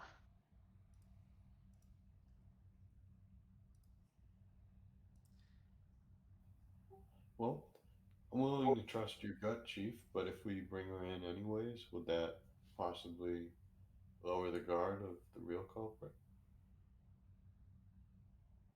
True. However, if it is her, we lose our chance to have her. How did the humans put it? Show her red hand? Arish just gonna shrug at that one. Look to the Vulcan, see if he knows. If you're wanting to catch her in the act, perhaps look at her quarters. There would be, in order to make the toxin, they would have to have the plant itself. She had the copy. She had a leaf of the plant in her quarters. Again, very convenient. It seems very odd to me that especially an agent would be so sloppy as to leave the evidence in their own quarters. Yeah, I'm willing to side with the chief on this one. It is your station, Commander. Yeah. I would note that the poison did give us the impression that the gull had died of heart attack. Without a full autopsy, we might not have discovered the poison. Yeah, it is a neurotoxin, a very rare one indeed. Such toxins can go unnoticed for several hours before fully impacting the subject. Well, the way I see it, we can take advantage of all three ideas. We can lay your trap while saying that the commander here was able to meld. And if nothing happens tomorrow morning, or by tomorrow morning, we'll just bring her in anyways. See what happens next. And Commander, if you do your ruse with the meld, I suspect that if it is an agent, the thing that they do not want to hear the most is that you were able to abstract the sequence for the shield harmonics to counter the Breen weapon.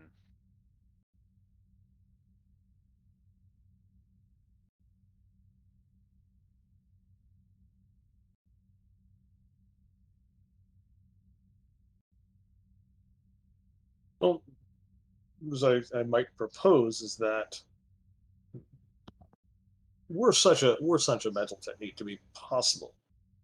It would probably be very draining on the Vulcan that did it, and so perhaps the Vulcan in question would be recovering from such a mind meld.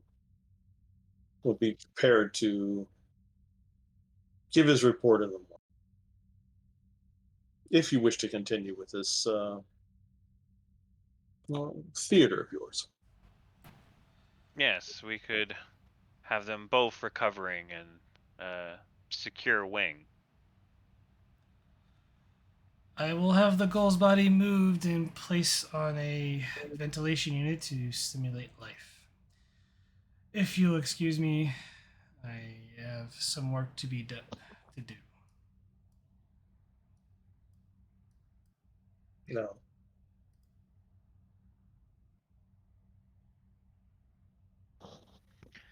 Well, if nothing else, this should prove interesting.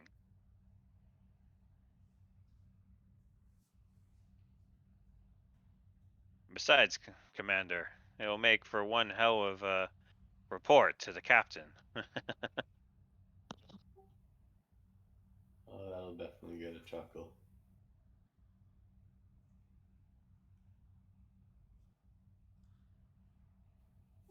My apologies. I do not understand the humor involved here.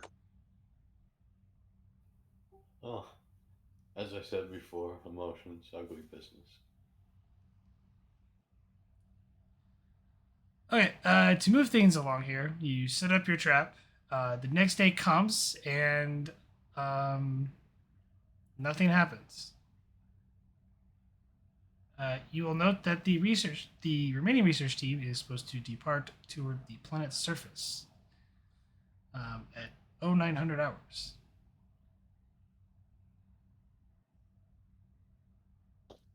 One thing Salon would do overnight is have that Cardassian's quarters scanned for any genetic traces of anyone other than the Cardassians in the quarters.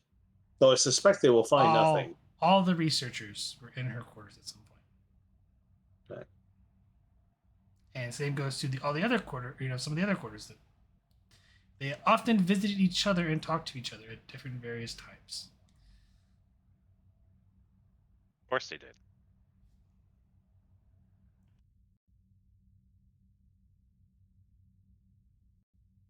All right. Well, I guess I will have to go and confront her with the evidence. Well, Chief, should I put a hold on the the research project till we figure this out? No, I believe it is critical for that technology to push forward. We must work and run at the same time. I would note that we are disrupting the research project by the very act of taking one of the researchers into custody while another one is deceased. Well, obviously, there's nothing we can do about the fact that one is deceased. I would have preferred him not be deceased. As far as the other one being in custody, it is the minimum impact we can logically accomplish while still pursuing a necessary investigation.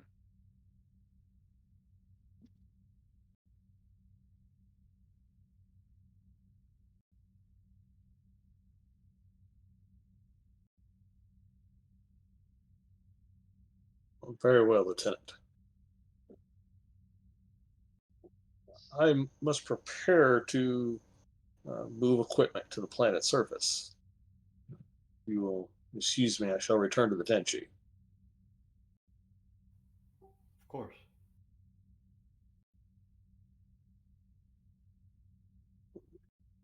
All right, and I will head to her quarters and begin the interrogation sequence.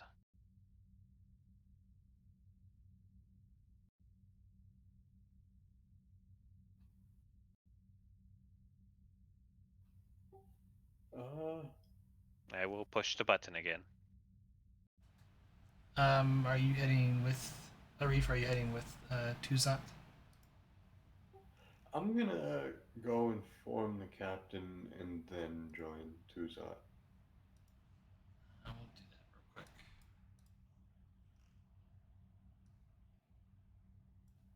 Or just give the captain a progress report.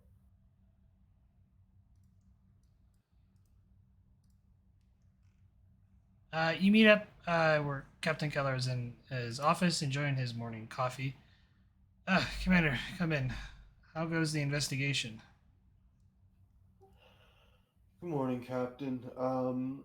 The investigation is going. Me and the chief pulled a bit of an all-nighter, hoping to catch a guilty culprit, but unfortunately that didn't pan out. We do have a leading suspect. It's one of the other researchers, and the chief is heading to her as we speak, and I am about to join him. Do you think the other researchers could be in danger? Do you think this other culprit is? Are they acting alone, or could they have an accomplice? Well, it's a fair question, Captain. We're pursuing both avenues. However, the chief um, the chief seems to feel pretty strongly that while this our suspect is quite convenient, there is a mountain of evidence pointing towards her. Um, we've decided that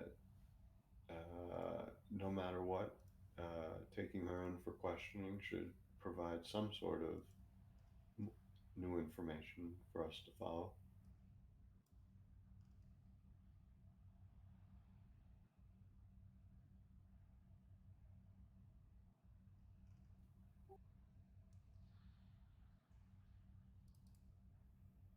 Understood.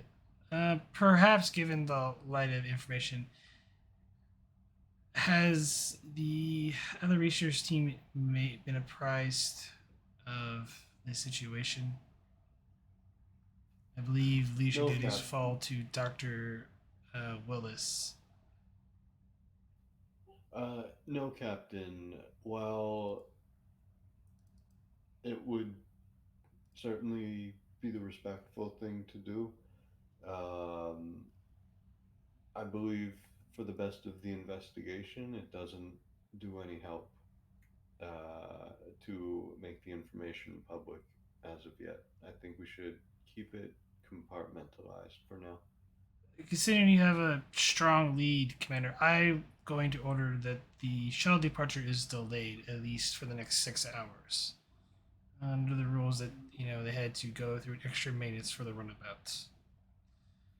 I should at least buy you some time this morning before we have to inform the researchers. From my understanding, at least on this project, the goal was the brainchild behind this new project of theirs. I'm just gonna nod my head and say it's quite an unfortunate situation, but I appreciate the time, Captain, and uh, I hope I won't be back here begging you for more.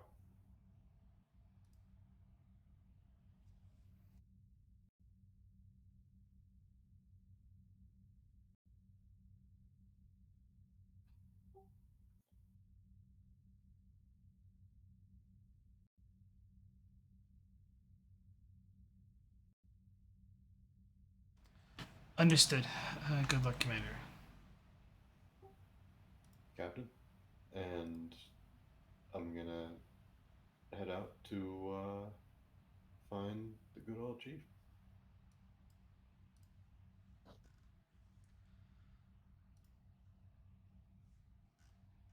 And before going in, I decide to take a detour as I wish to interview the other researchers before confronting her to have the most round picture I can of the situation. Which one? You wish to talk to first? There's 5 of them.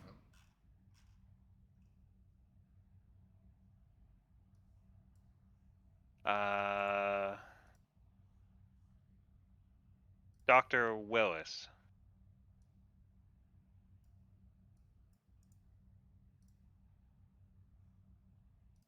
You page the door and it's like, come in.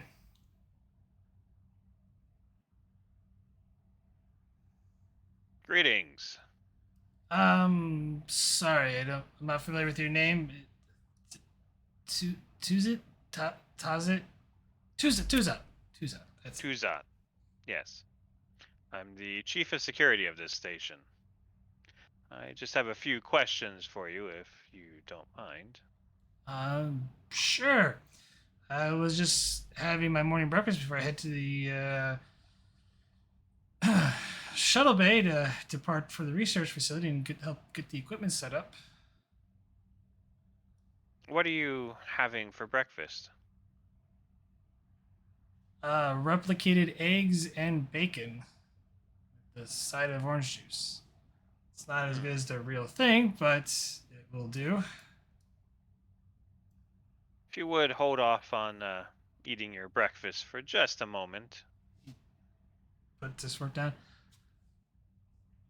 Kind of And folds his hand and looks at you like, sure.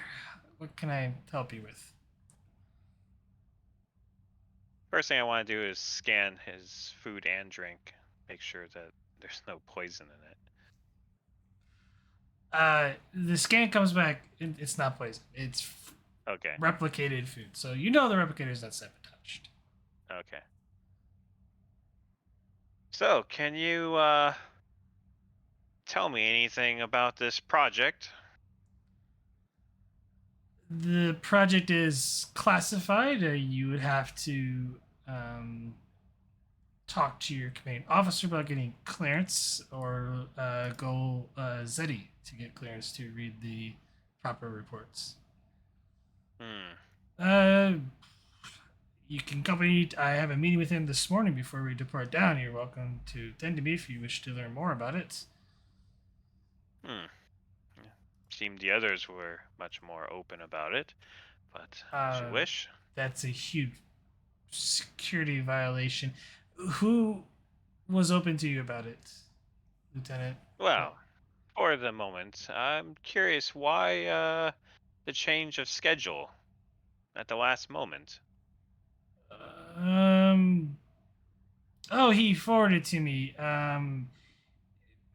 It only mentioned that he thought that Jera would be more than adequate to assist us working on the shield matrix while they worked on the shield harmonics. I see. And what did you think of that? She's a skilled engineer and programmer.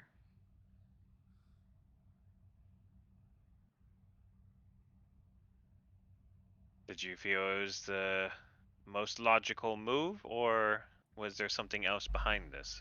Don't particularly question the girl's motives, but from my understanding, he's worked with her for the last few years, and is more familiar with her expertise. So I'm taking a leap of faith on behalf of the goal. Got to know her pretty, all of us, met up, on the tension. You got to know each other and shared scientific revelations and quandaries. She I seems to see. be a very polite person, very eager to learn and study new things. In fact, while she was on the Tenshi, she was very adamant about, very passionate about the holographic systems.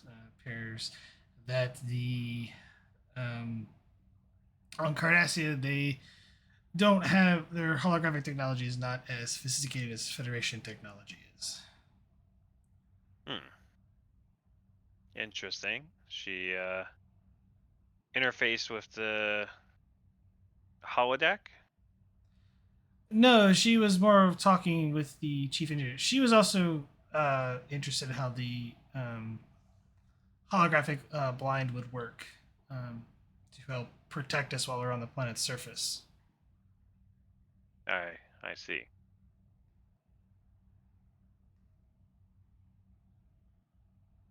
Very well. Well, it is tragic, but I will get to the bottom of what happened here so that you can finish your, you said shield matrix. Wait, sorry, just 1 second. What do you mean? What happened? Something happened to a member or colleague? I'm afraid that's classified. You'll have to talk to the station commander about that.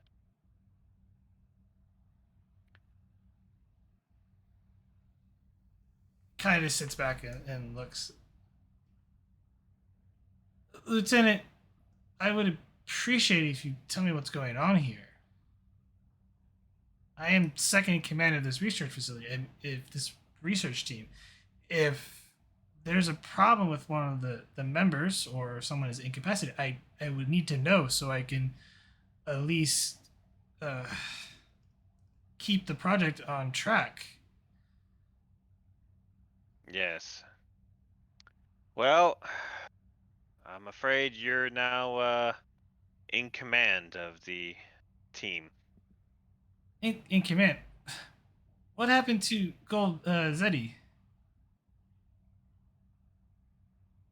We believe he was murdered. Murdered? Yes, a strange, actually rather rare toxin that he apparently ingested. You wouldn't know anything about that, would you? I'm not a. That's not my field of expertise. I know nothing about medical toxicology or how to craft poisons. Are you insinuating that I poisoned the gull? Why would I poison Golzetti? It, Well, you do become head of research. Perhaps there was a way or something that you wanted to pursue and that he did not, or staffing that you did not appreciate. frankly, shield research is a little out of my expertise, and I would be relying more on my team than anything else than myself. My fields are more in quantum mechanics and subspace theory, Lieutenant.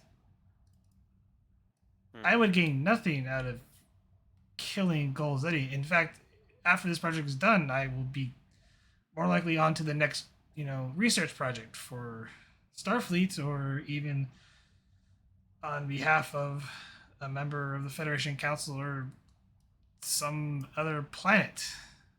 I tend I to go see. where I'm needed. And who do you think would gain the most from the Gaul unexpectedly passing away? I wouldn't know. I do not engage in politics, or let alone in international affairs. My best guess would be the Breen and Tzenkethi. They are working a way to neutralize, their greatest weapon that's on the field of battle currently. Yes. If this project succeeds, we have everything to gain, and many lives will be saved, Lieutenant. Oh, I'm certainly for it. I'm just curious who isn't in your team. Everyone seems very passionate about this project. Uh, Hmm. these Well, new designs will lead to better and safer starships.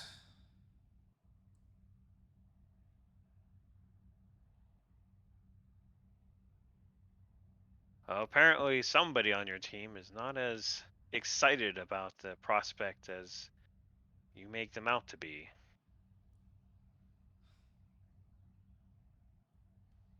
Kind of pushes his food aside.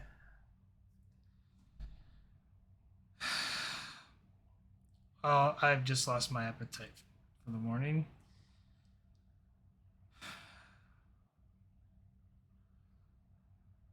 Well, Well, Lieutenant, good luck in your case.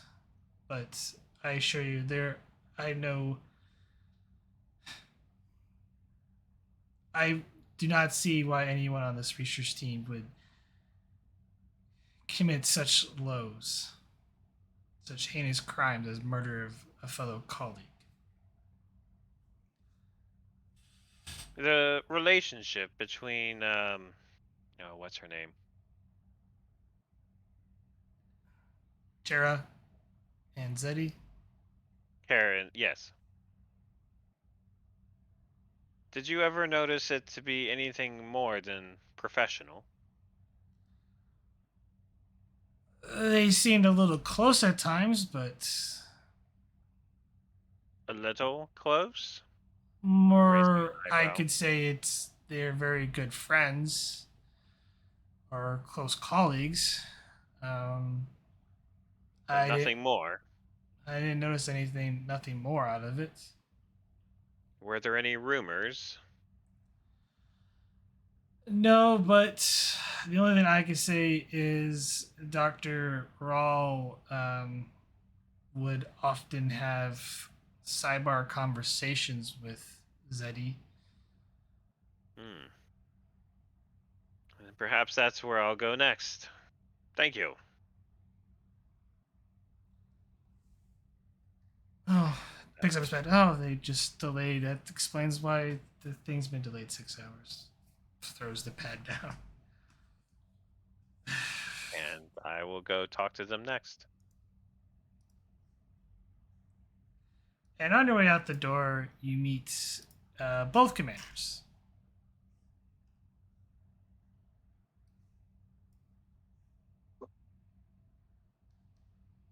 Lieutenant, Commander. Chief, have you begun your interrogation of the specialist Geraldine yet? Not yet. I wish to confront some of the other researchers to get some background information to be fully prepared for my interrogation before I begin it. And what have you uncovered? So far, I've heard that everyone appeared to be very enthusiastic about the project.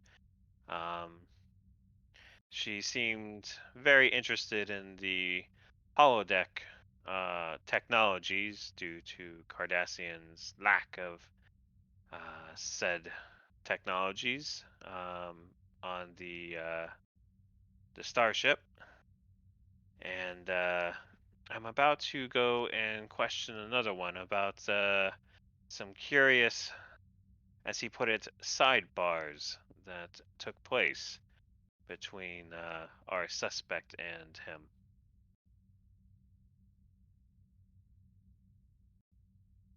Hopefully, it will be revealing. Hopefully.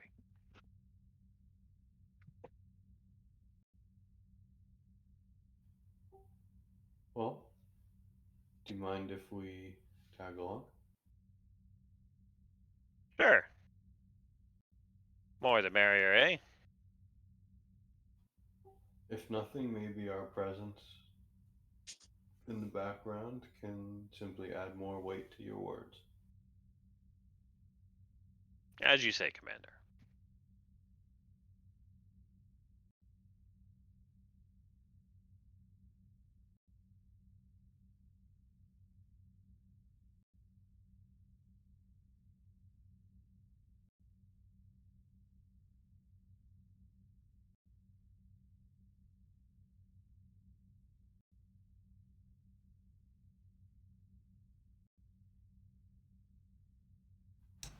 You head to Dr. Rawls. Is that right? Yes. Enter. Dr. Rawls, do you mind if we ask you a few questions? Not at all, as he takes a little fork and snaps an appears to be an egg. Do Opens these it up. appear to be replicated as well? Yes. All right. And he fills the contents into his mouth of the egg. The replicated stuff doesn't taste the same. No. Someday, perhaps. I'll get it right. It's better if the cells are alive and not dead. Yes, but difficult to pull off on a starship. The disadvantage of replicate technology, I would say. What can I help you with, gentlemen? Of course, I just got the notice I have 6 hours to buy, as seems to be a delay. Yes, there was unfortunate news about the Gaul. News? It Is seems he is not well. Not well at all. well, I pray for his speedy recovery. Do you? Gol Zeddy is my friend. We have been colleagues for the better half of nearly a decade. Tell me, have you noticed anything between him and his research assistant? Why is the investigating of my other colleague, specialist Jera the Mai? Uh, it's hard to say. Well, I am chief of security, and there is the possibility that a crime was committed, a very high possibility. Can you describe their relationship? Under what grounds, Lieutenant? On wishing to be open with Starfleet? I think our personal lives are a matter of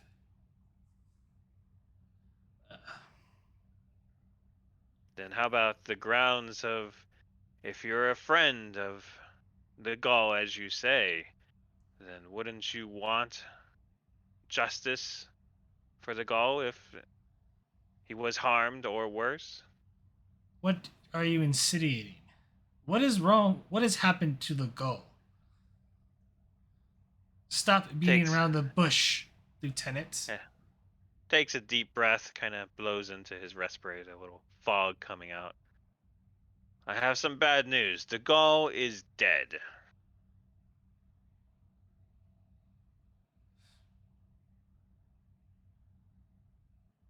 How did he Uh, die? Poison. Cardassian poison. Rather rare.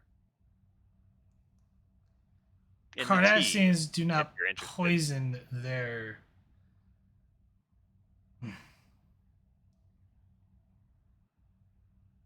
Such scrupulous methods are beyond the mind of a Cardassian, even for the Obsidian Order.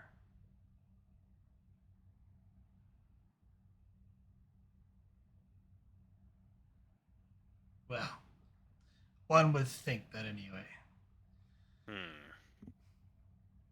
Yes, they would prefer the much more civil way of taking somebody in to torture them and interrogate them until they saw their way of thinking. I do not know the ways of the Obsidian Order, but I am just a mere scientist. I have dedicated my life in the service of the Cardassian Union into research and development of protecting Cardassians. Yes, with your shield matrix.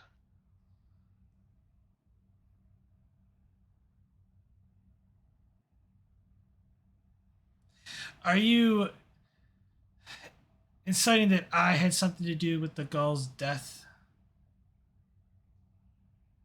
I make no accusation.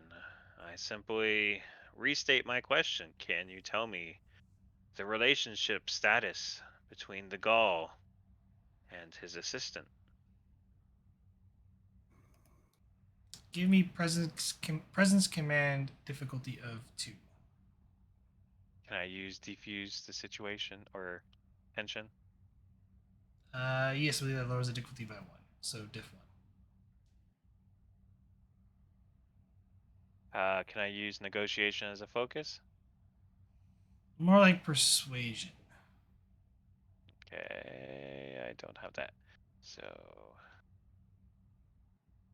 what was it? Was Diff 1. what were the two attributes? Oh, Presence command. presence command difficulty 1. I'll give you 1 threat to add a third die.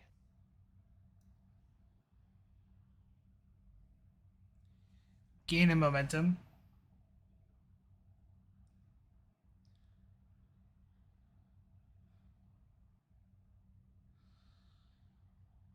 Gul Zeddy and his research assistant were having an affair, but they broke it off months ago.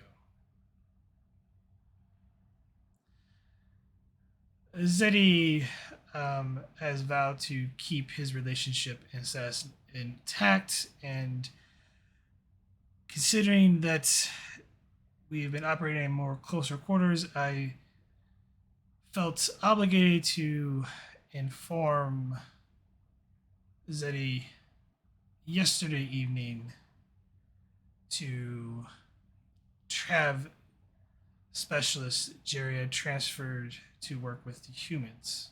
Her skills are also better associated with that, and integration between us and the Federation researchers would probably go a long way into finishing this project much quicker.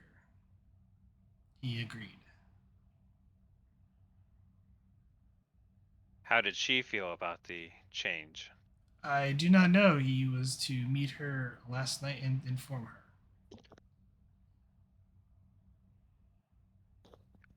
I see.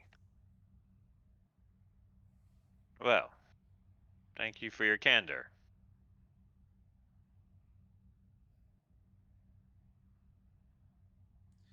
Is there anything else you feel I should know? That Jera is a loyal Cardassian, and she is loyal to him. I do not believe she would harm him.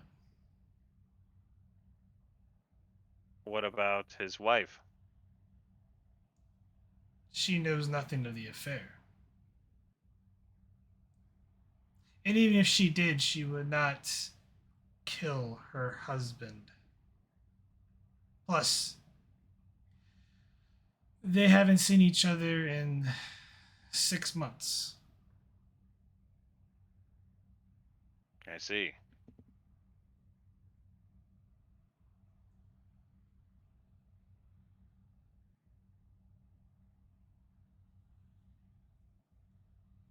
Very well. I guess I will confront her with this and see what she has to say about it.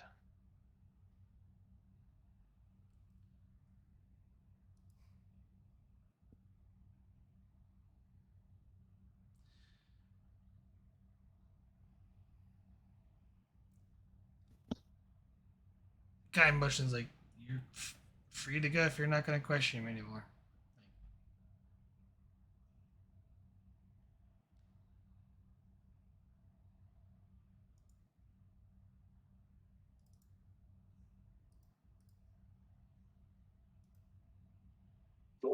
Hey, Frax, when he called the other researcher, Jerry, whatever her name is, when he called her a loyal Cardassian, was that come across like he meant it, or that was just the company? He was just spouting the company line. You know what I mean? A little bit of both. Like he meant it, like he's sure of it, but it's also the company motto. Thank you.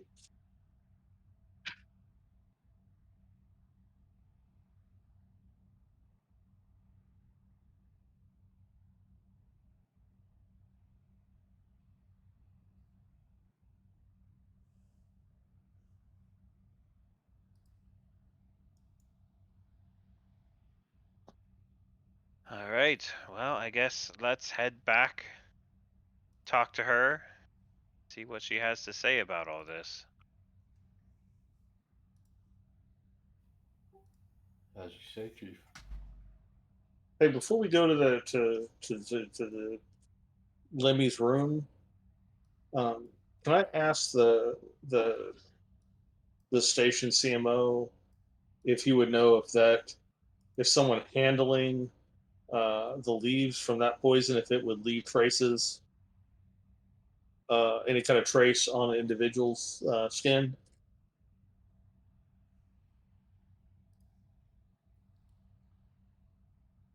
For momentum.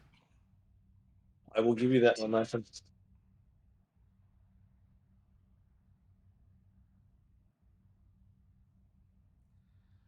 It would, depending on how they handled the flower. There would be traces of the bioluminescence, sort of like sap on their skin. It's not deadly, but it would leave a mark. Would They'll like have a bluish tint on their fingertips. do we need like a black light to see it, or just Just turn the lights off. okay? All right, then we'll go and question her. I'll push the little button. Oh, Lieutenant. Oh, and commanders, please come in. Can I get you something to drink from the replicator? No, I think we're okay. No, ma'am. Um, Tell me, have you ever grown whatever the name of the plant is, Lily of the Night. or lily night? Is that what you said? Lily of the Night. Lily. Have you ever grown or handled something called lily of the night? Yes. She kind of walks into the room and grabs a vase that's got like a dome glass jar, and you see this blue flower, currently not glowing. And she says like, yes, I have one here. I see. I'll look at the flower. Does it look like it's been harvested or manipulated recently in any way? Inside Science difficulty 2. Insight, science. Take a threat for an extra dice. Observation as a focus. Add increased complication. Yeah, sure. Uh, gain 2 momentum. It appears that a couple of the lilies seem like they've been, cut or pruned recently. What happened to these flowers here? They look like they've very recently been cut. She kind of looks at it, kind of suspiciously. Oh, I know one of the lilies was damaged and I had to prune it, but it seems like there's another one. That's interesting. She kind of stops. She don't think someone. I would not kill the gull. No.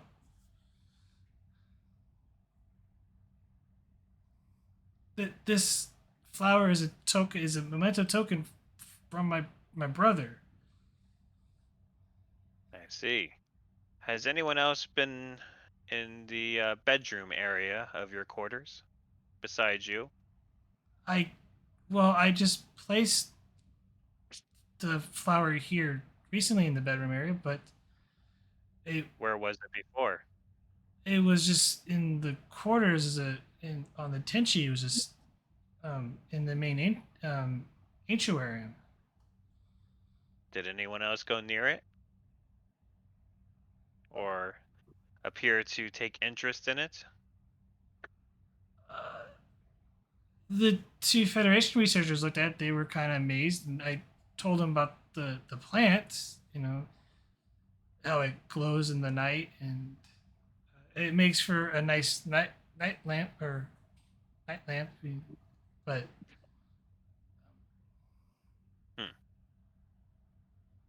I will have security round up the entire team and bring them all into the quarters here.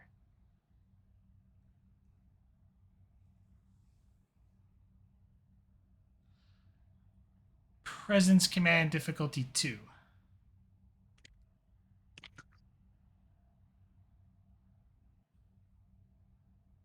I don't think I have anything for this. I will. I'll give you 3 threat to roll 4.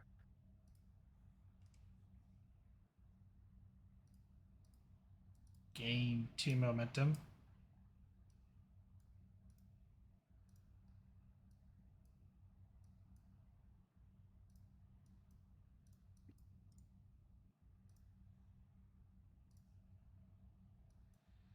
And after a while, the remaining 4 researchers are escorted into the room.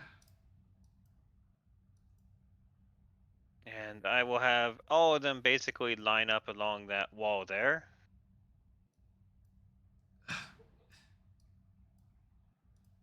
If I can, everyone please hold your hands out, palms open. And they all do so.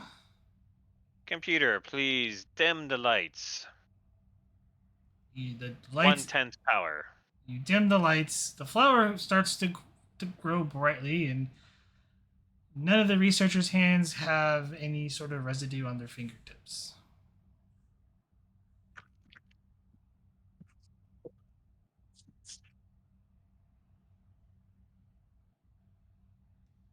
Wow, that was anticlimactic. Is there a reason why you brought us here, Commander? Speaks up. Even she didn't have any? I thought for sure she would have some. No, she didn't. Huh. I mean, she would have a legitimate reason to have some. She works at the plant. She kind of was like, Lieutenant, what is the reason for dimming the lights? And Well, the handling the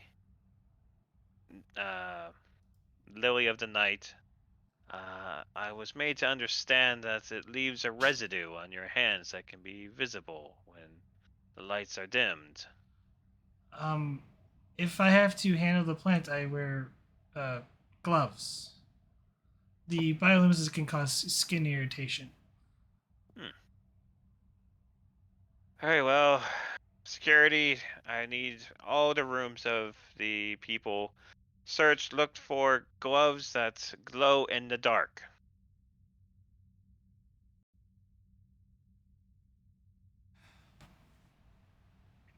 You speed along. There are no gloves found in any of the researchers' rooms, as they report back to you on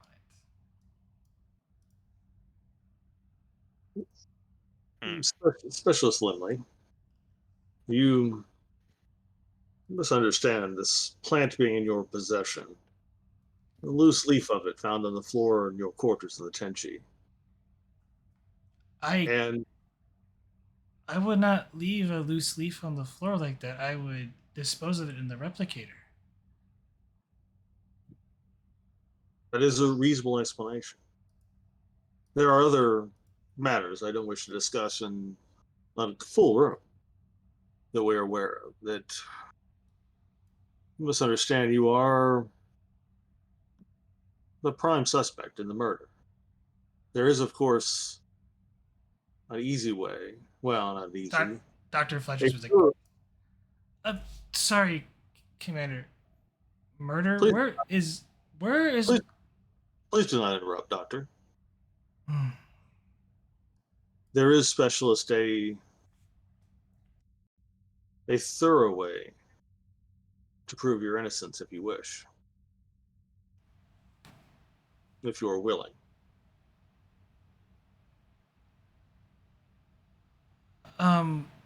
Of course, I mean, I'm innocent. I'm willing to cooperate. I would never harm the goal.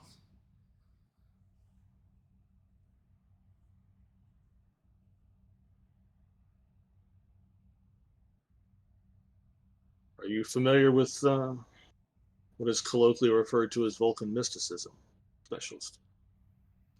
I am aware that you embark in some sort of mind melt. Am I correct? That is correct.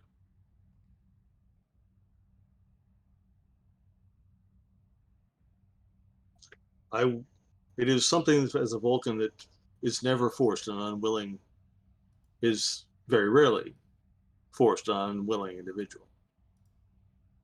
if you truly desire to clear your name. However, I am willing to give you the opportunity. Uh, I understand, and Salon kind of looks at the security chief. If you do not wish to do this, it would not be held against you, particularly under Federation law. uh, yes, I will endure the Vulcan mind meld. Is it painful? It is not. It may bring up memories that are painful, but the process itself is not painful.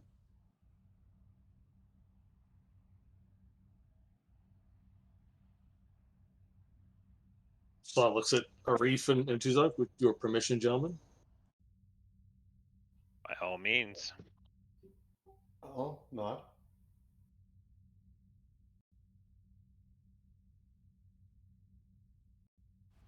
Was that a no from Commander Arif? I said I'll nod. Then Salon will walk over to the specialist, not standing on Tuzak, and place his hands on the Katra points on her face and initiate a mind meld.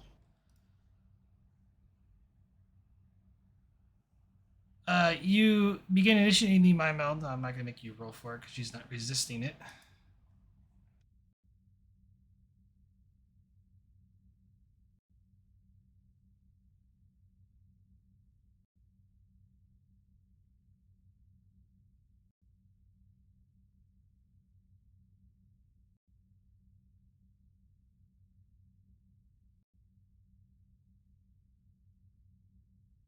Salon will terminate the meld. Look at her. Thank you, specialist. Turn to Commander Arif. The specialist is not guilty of this crime. Does she know who is? I wouldn't know who wants to harm the goal.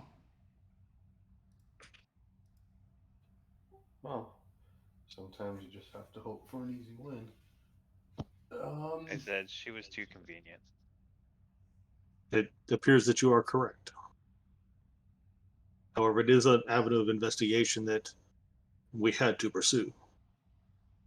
For that, we do apologize, specialist. I hope you understand that it was an avenue of investigation that had to be pursued.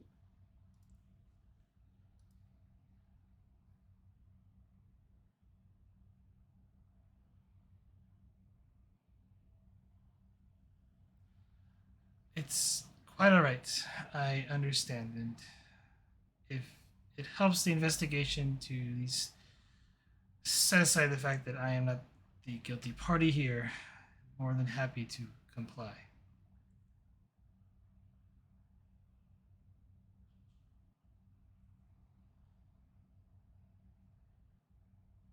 Then we have a problem. Someone has attempted to disrupt your scientific process through the murder of the Gull. And there seems to be no simple solution.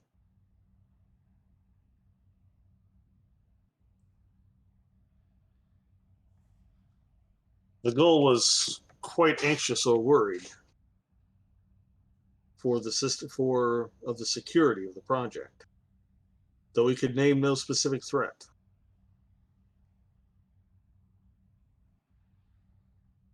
Are there any direct threats to the project that any of you are aware of?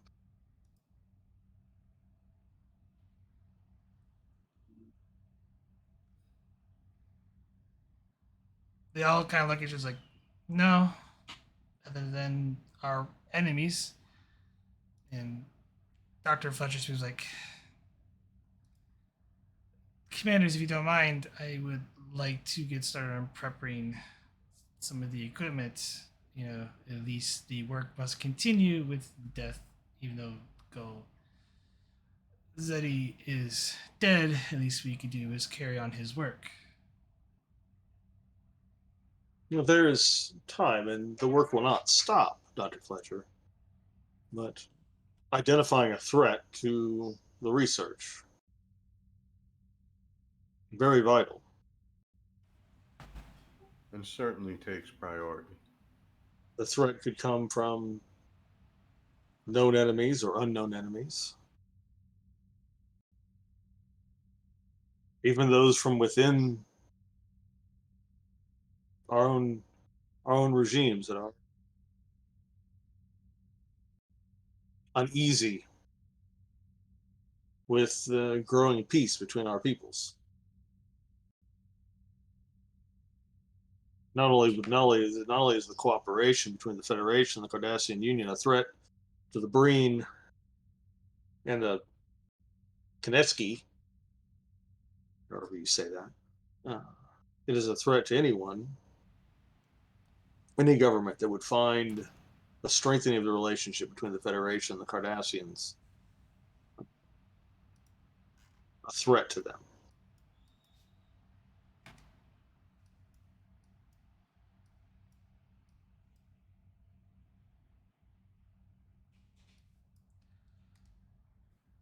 I need all players in the room to make fitness medicine difficulty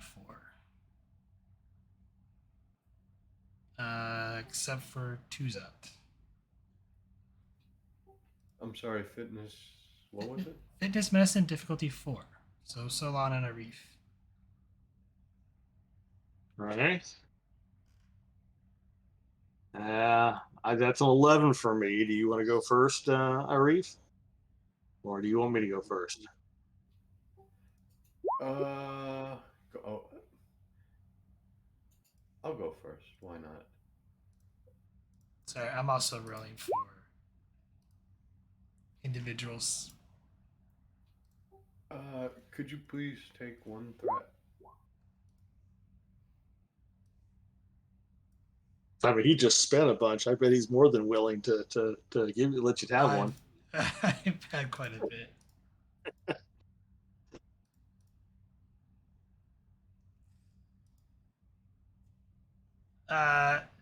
Nope. I will tell you what happens in a second. I just need the phone.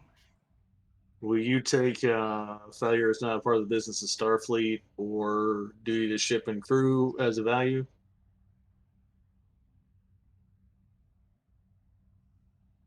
No. This is kind of sudden. Okay. Let's see. Then I've got one automatic success from my cybernetics. Difficulty 4, huh? Well, Yep. I will spend 3 momentum to get 2 extra die. Deleted Tuzat. How dare you? Well, dang. And I have no actual focuses for this. So, really? It's only 2 successes. All right. With the rolls out of the way. We all fail together. All of you in the room, except for Tuzat, you begin to feel lightheaded and dizzy, and you collapse on the floor, and you feel like your body is just paralyzed. You can't move or, speak or anything like that. Tuzat will tap his communicator. Hold up. Medical. Oh. Okay. Hold up. I'm not done. All of them seem to stop lie on the floor except for Dr. Hannah Fletcher. Yep. As she stops and sighs like, well, I have to admit, I think it was quite theatrical of trying to pinpoint the culprit who poisoned the gull.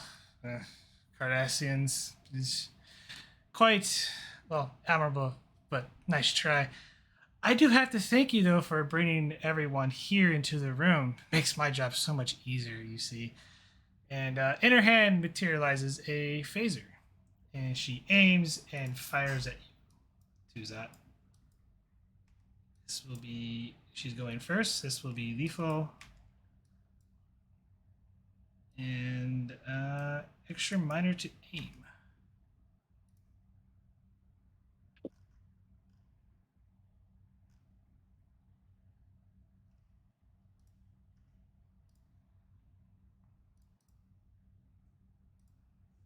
I'll spend a dice for.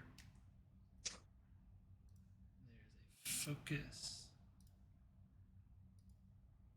Ooh, she didn't think she aimed. That is a hit.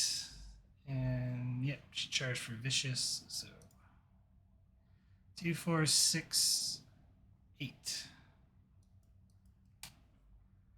That's 8 stress coming at you, and it's a lethal injury. Do that.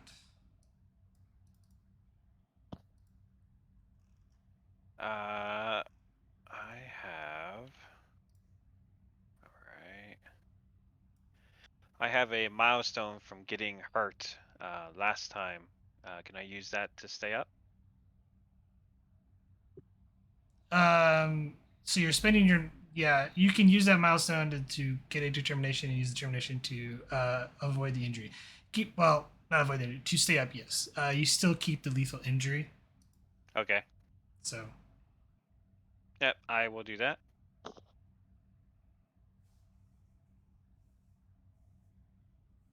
It goes to you. In a rage, I will charge at her and try to kind of take her down to the ground. Pose daring security.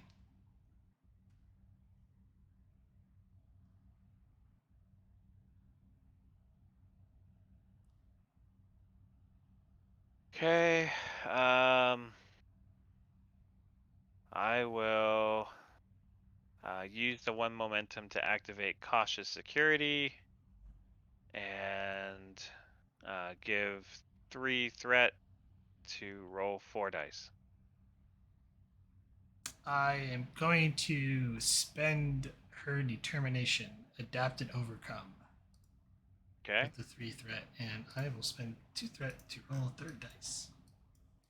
I assume I can use hand-to-hand combat for the focus. Yes.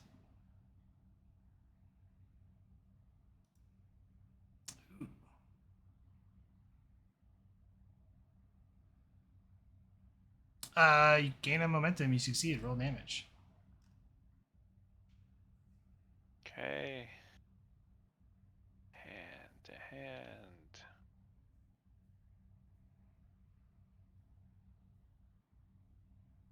That was my. Yep, untapped. I get a threat. You have a bonus momentum. Currently, you are doing 1 point of damage, but with the complication, I will say you have a piercing 2. So you are doing 3 stress. I will use my extra momentum to do an extra piercing. Okay. I will spend 2 threat to keep her up. Okay. As the two of you are embroiled and you're punching, and you realize she's actually quite skilled in hand-to-hand combat. She's trying to deflect, but unsuccessfully, deflects, and it's like literally hitting a wall of force with her. As you punch her in the gut, realizing that she's wearing that there's some sort of force, and I need to roll a challenge dice. That's still active.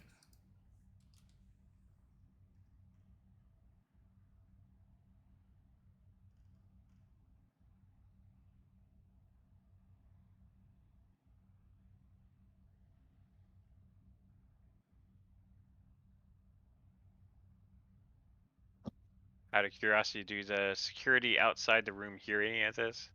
They're going to come in the end of the round, the next after the next engagement. They hear this. Okay.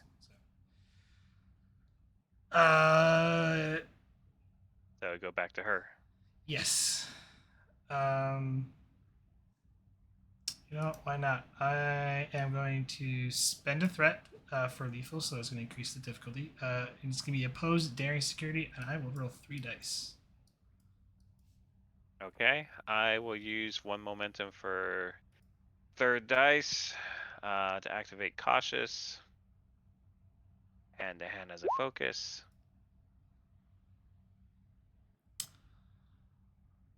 Tie. It is a tie. I have cautious, so I can actually Okay. try to re-roll the Yes, you 1. can. Get the momentum. Also roll a challenge dice. No bonus momentum. Roll damage.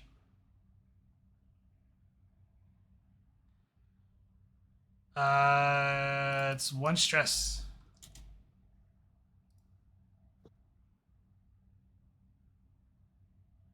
Tough. I will. Well. Yeah. Well, no. Just gonna leave it at the 1 stress because I want to save that momentum. It goes back to you. So. I will attempt to kick her. Roll unarmed strike damage. So pose daring security. Okay. 1 momentum for cautious security again.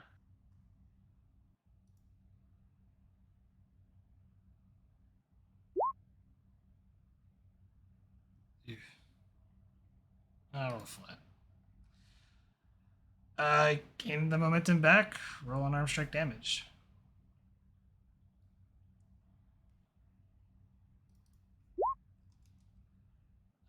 It's currently no damage.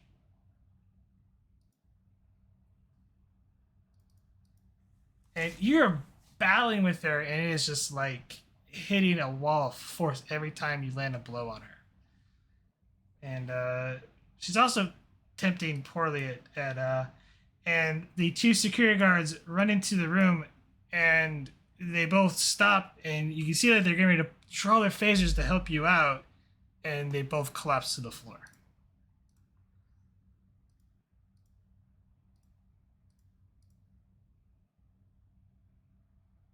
Okay. So now it's her turn again? Yeah. She's like, this is so bothersome. As you're deflecting, she pulls her phaser point blank range to take, aim, and I will spend the last threat for an extra dice.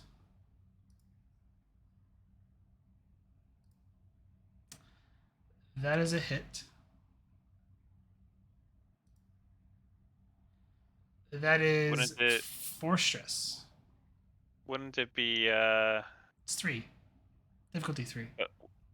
yeah, but it's close range and lethal. Wouldn't that be 2 extra? It's not. No. Oh, okay. I go for lethal. Oh, okay. Yeah. All right, so 4 stress. Yes. Okay. Does that fill your? Are you filled up on stress? Let's see. I've had 4, and what was the first one? 8. 8. Total of 12. 6, 7, 8. No, I still have 3 points left. Wait. 1, 2, 3, 4. 1, 2, 3, 4, 5, 6. No, I can't Took count 8. this late. 1, 2, 4. Your max should be 11. 6, 7. Yeah, I'm maxed in. Yep, you're right. Sorry, I'm tired. Because you spent determination. So you already took a lethal injury. Even though the didn't get 5, you filled your stress track, so that is an injury, which also makes that a lethal injury. And as she fires you point blank, you feel a warming sensation glow in your body, and you disintegrate.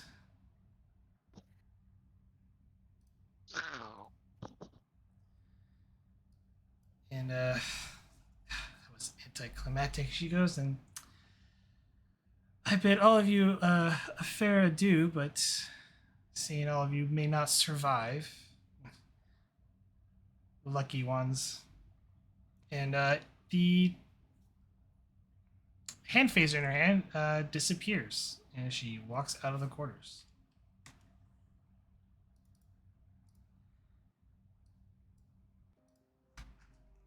To be continued. Well, that was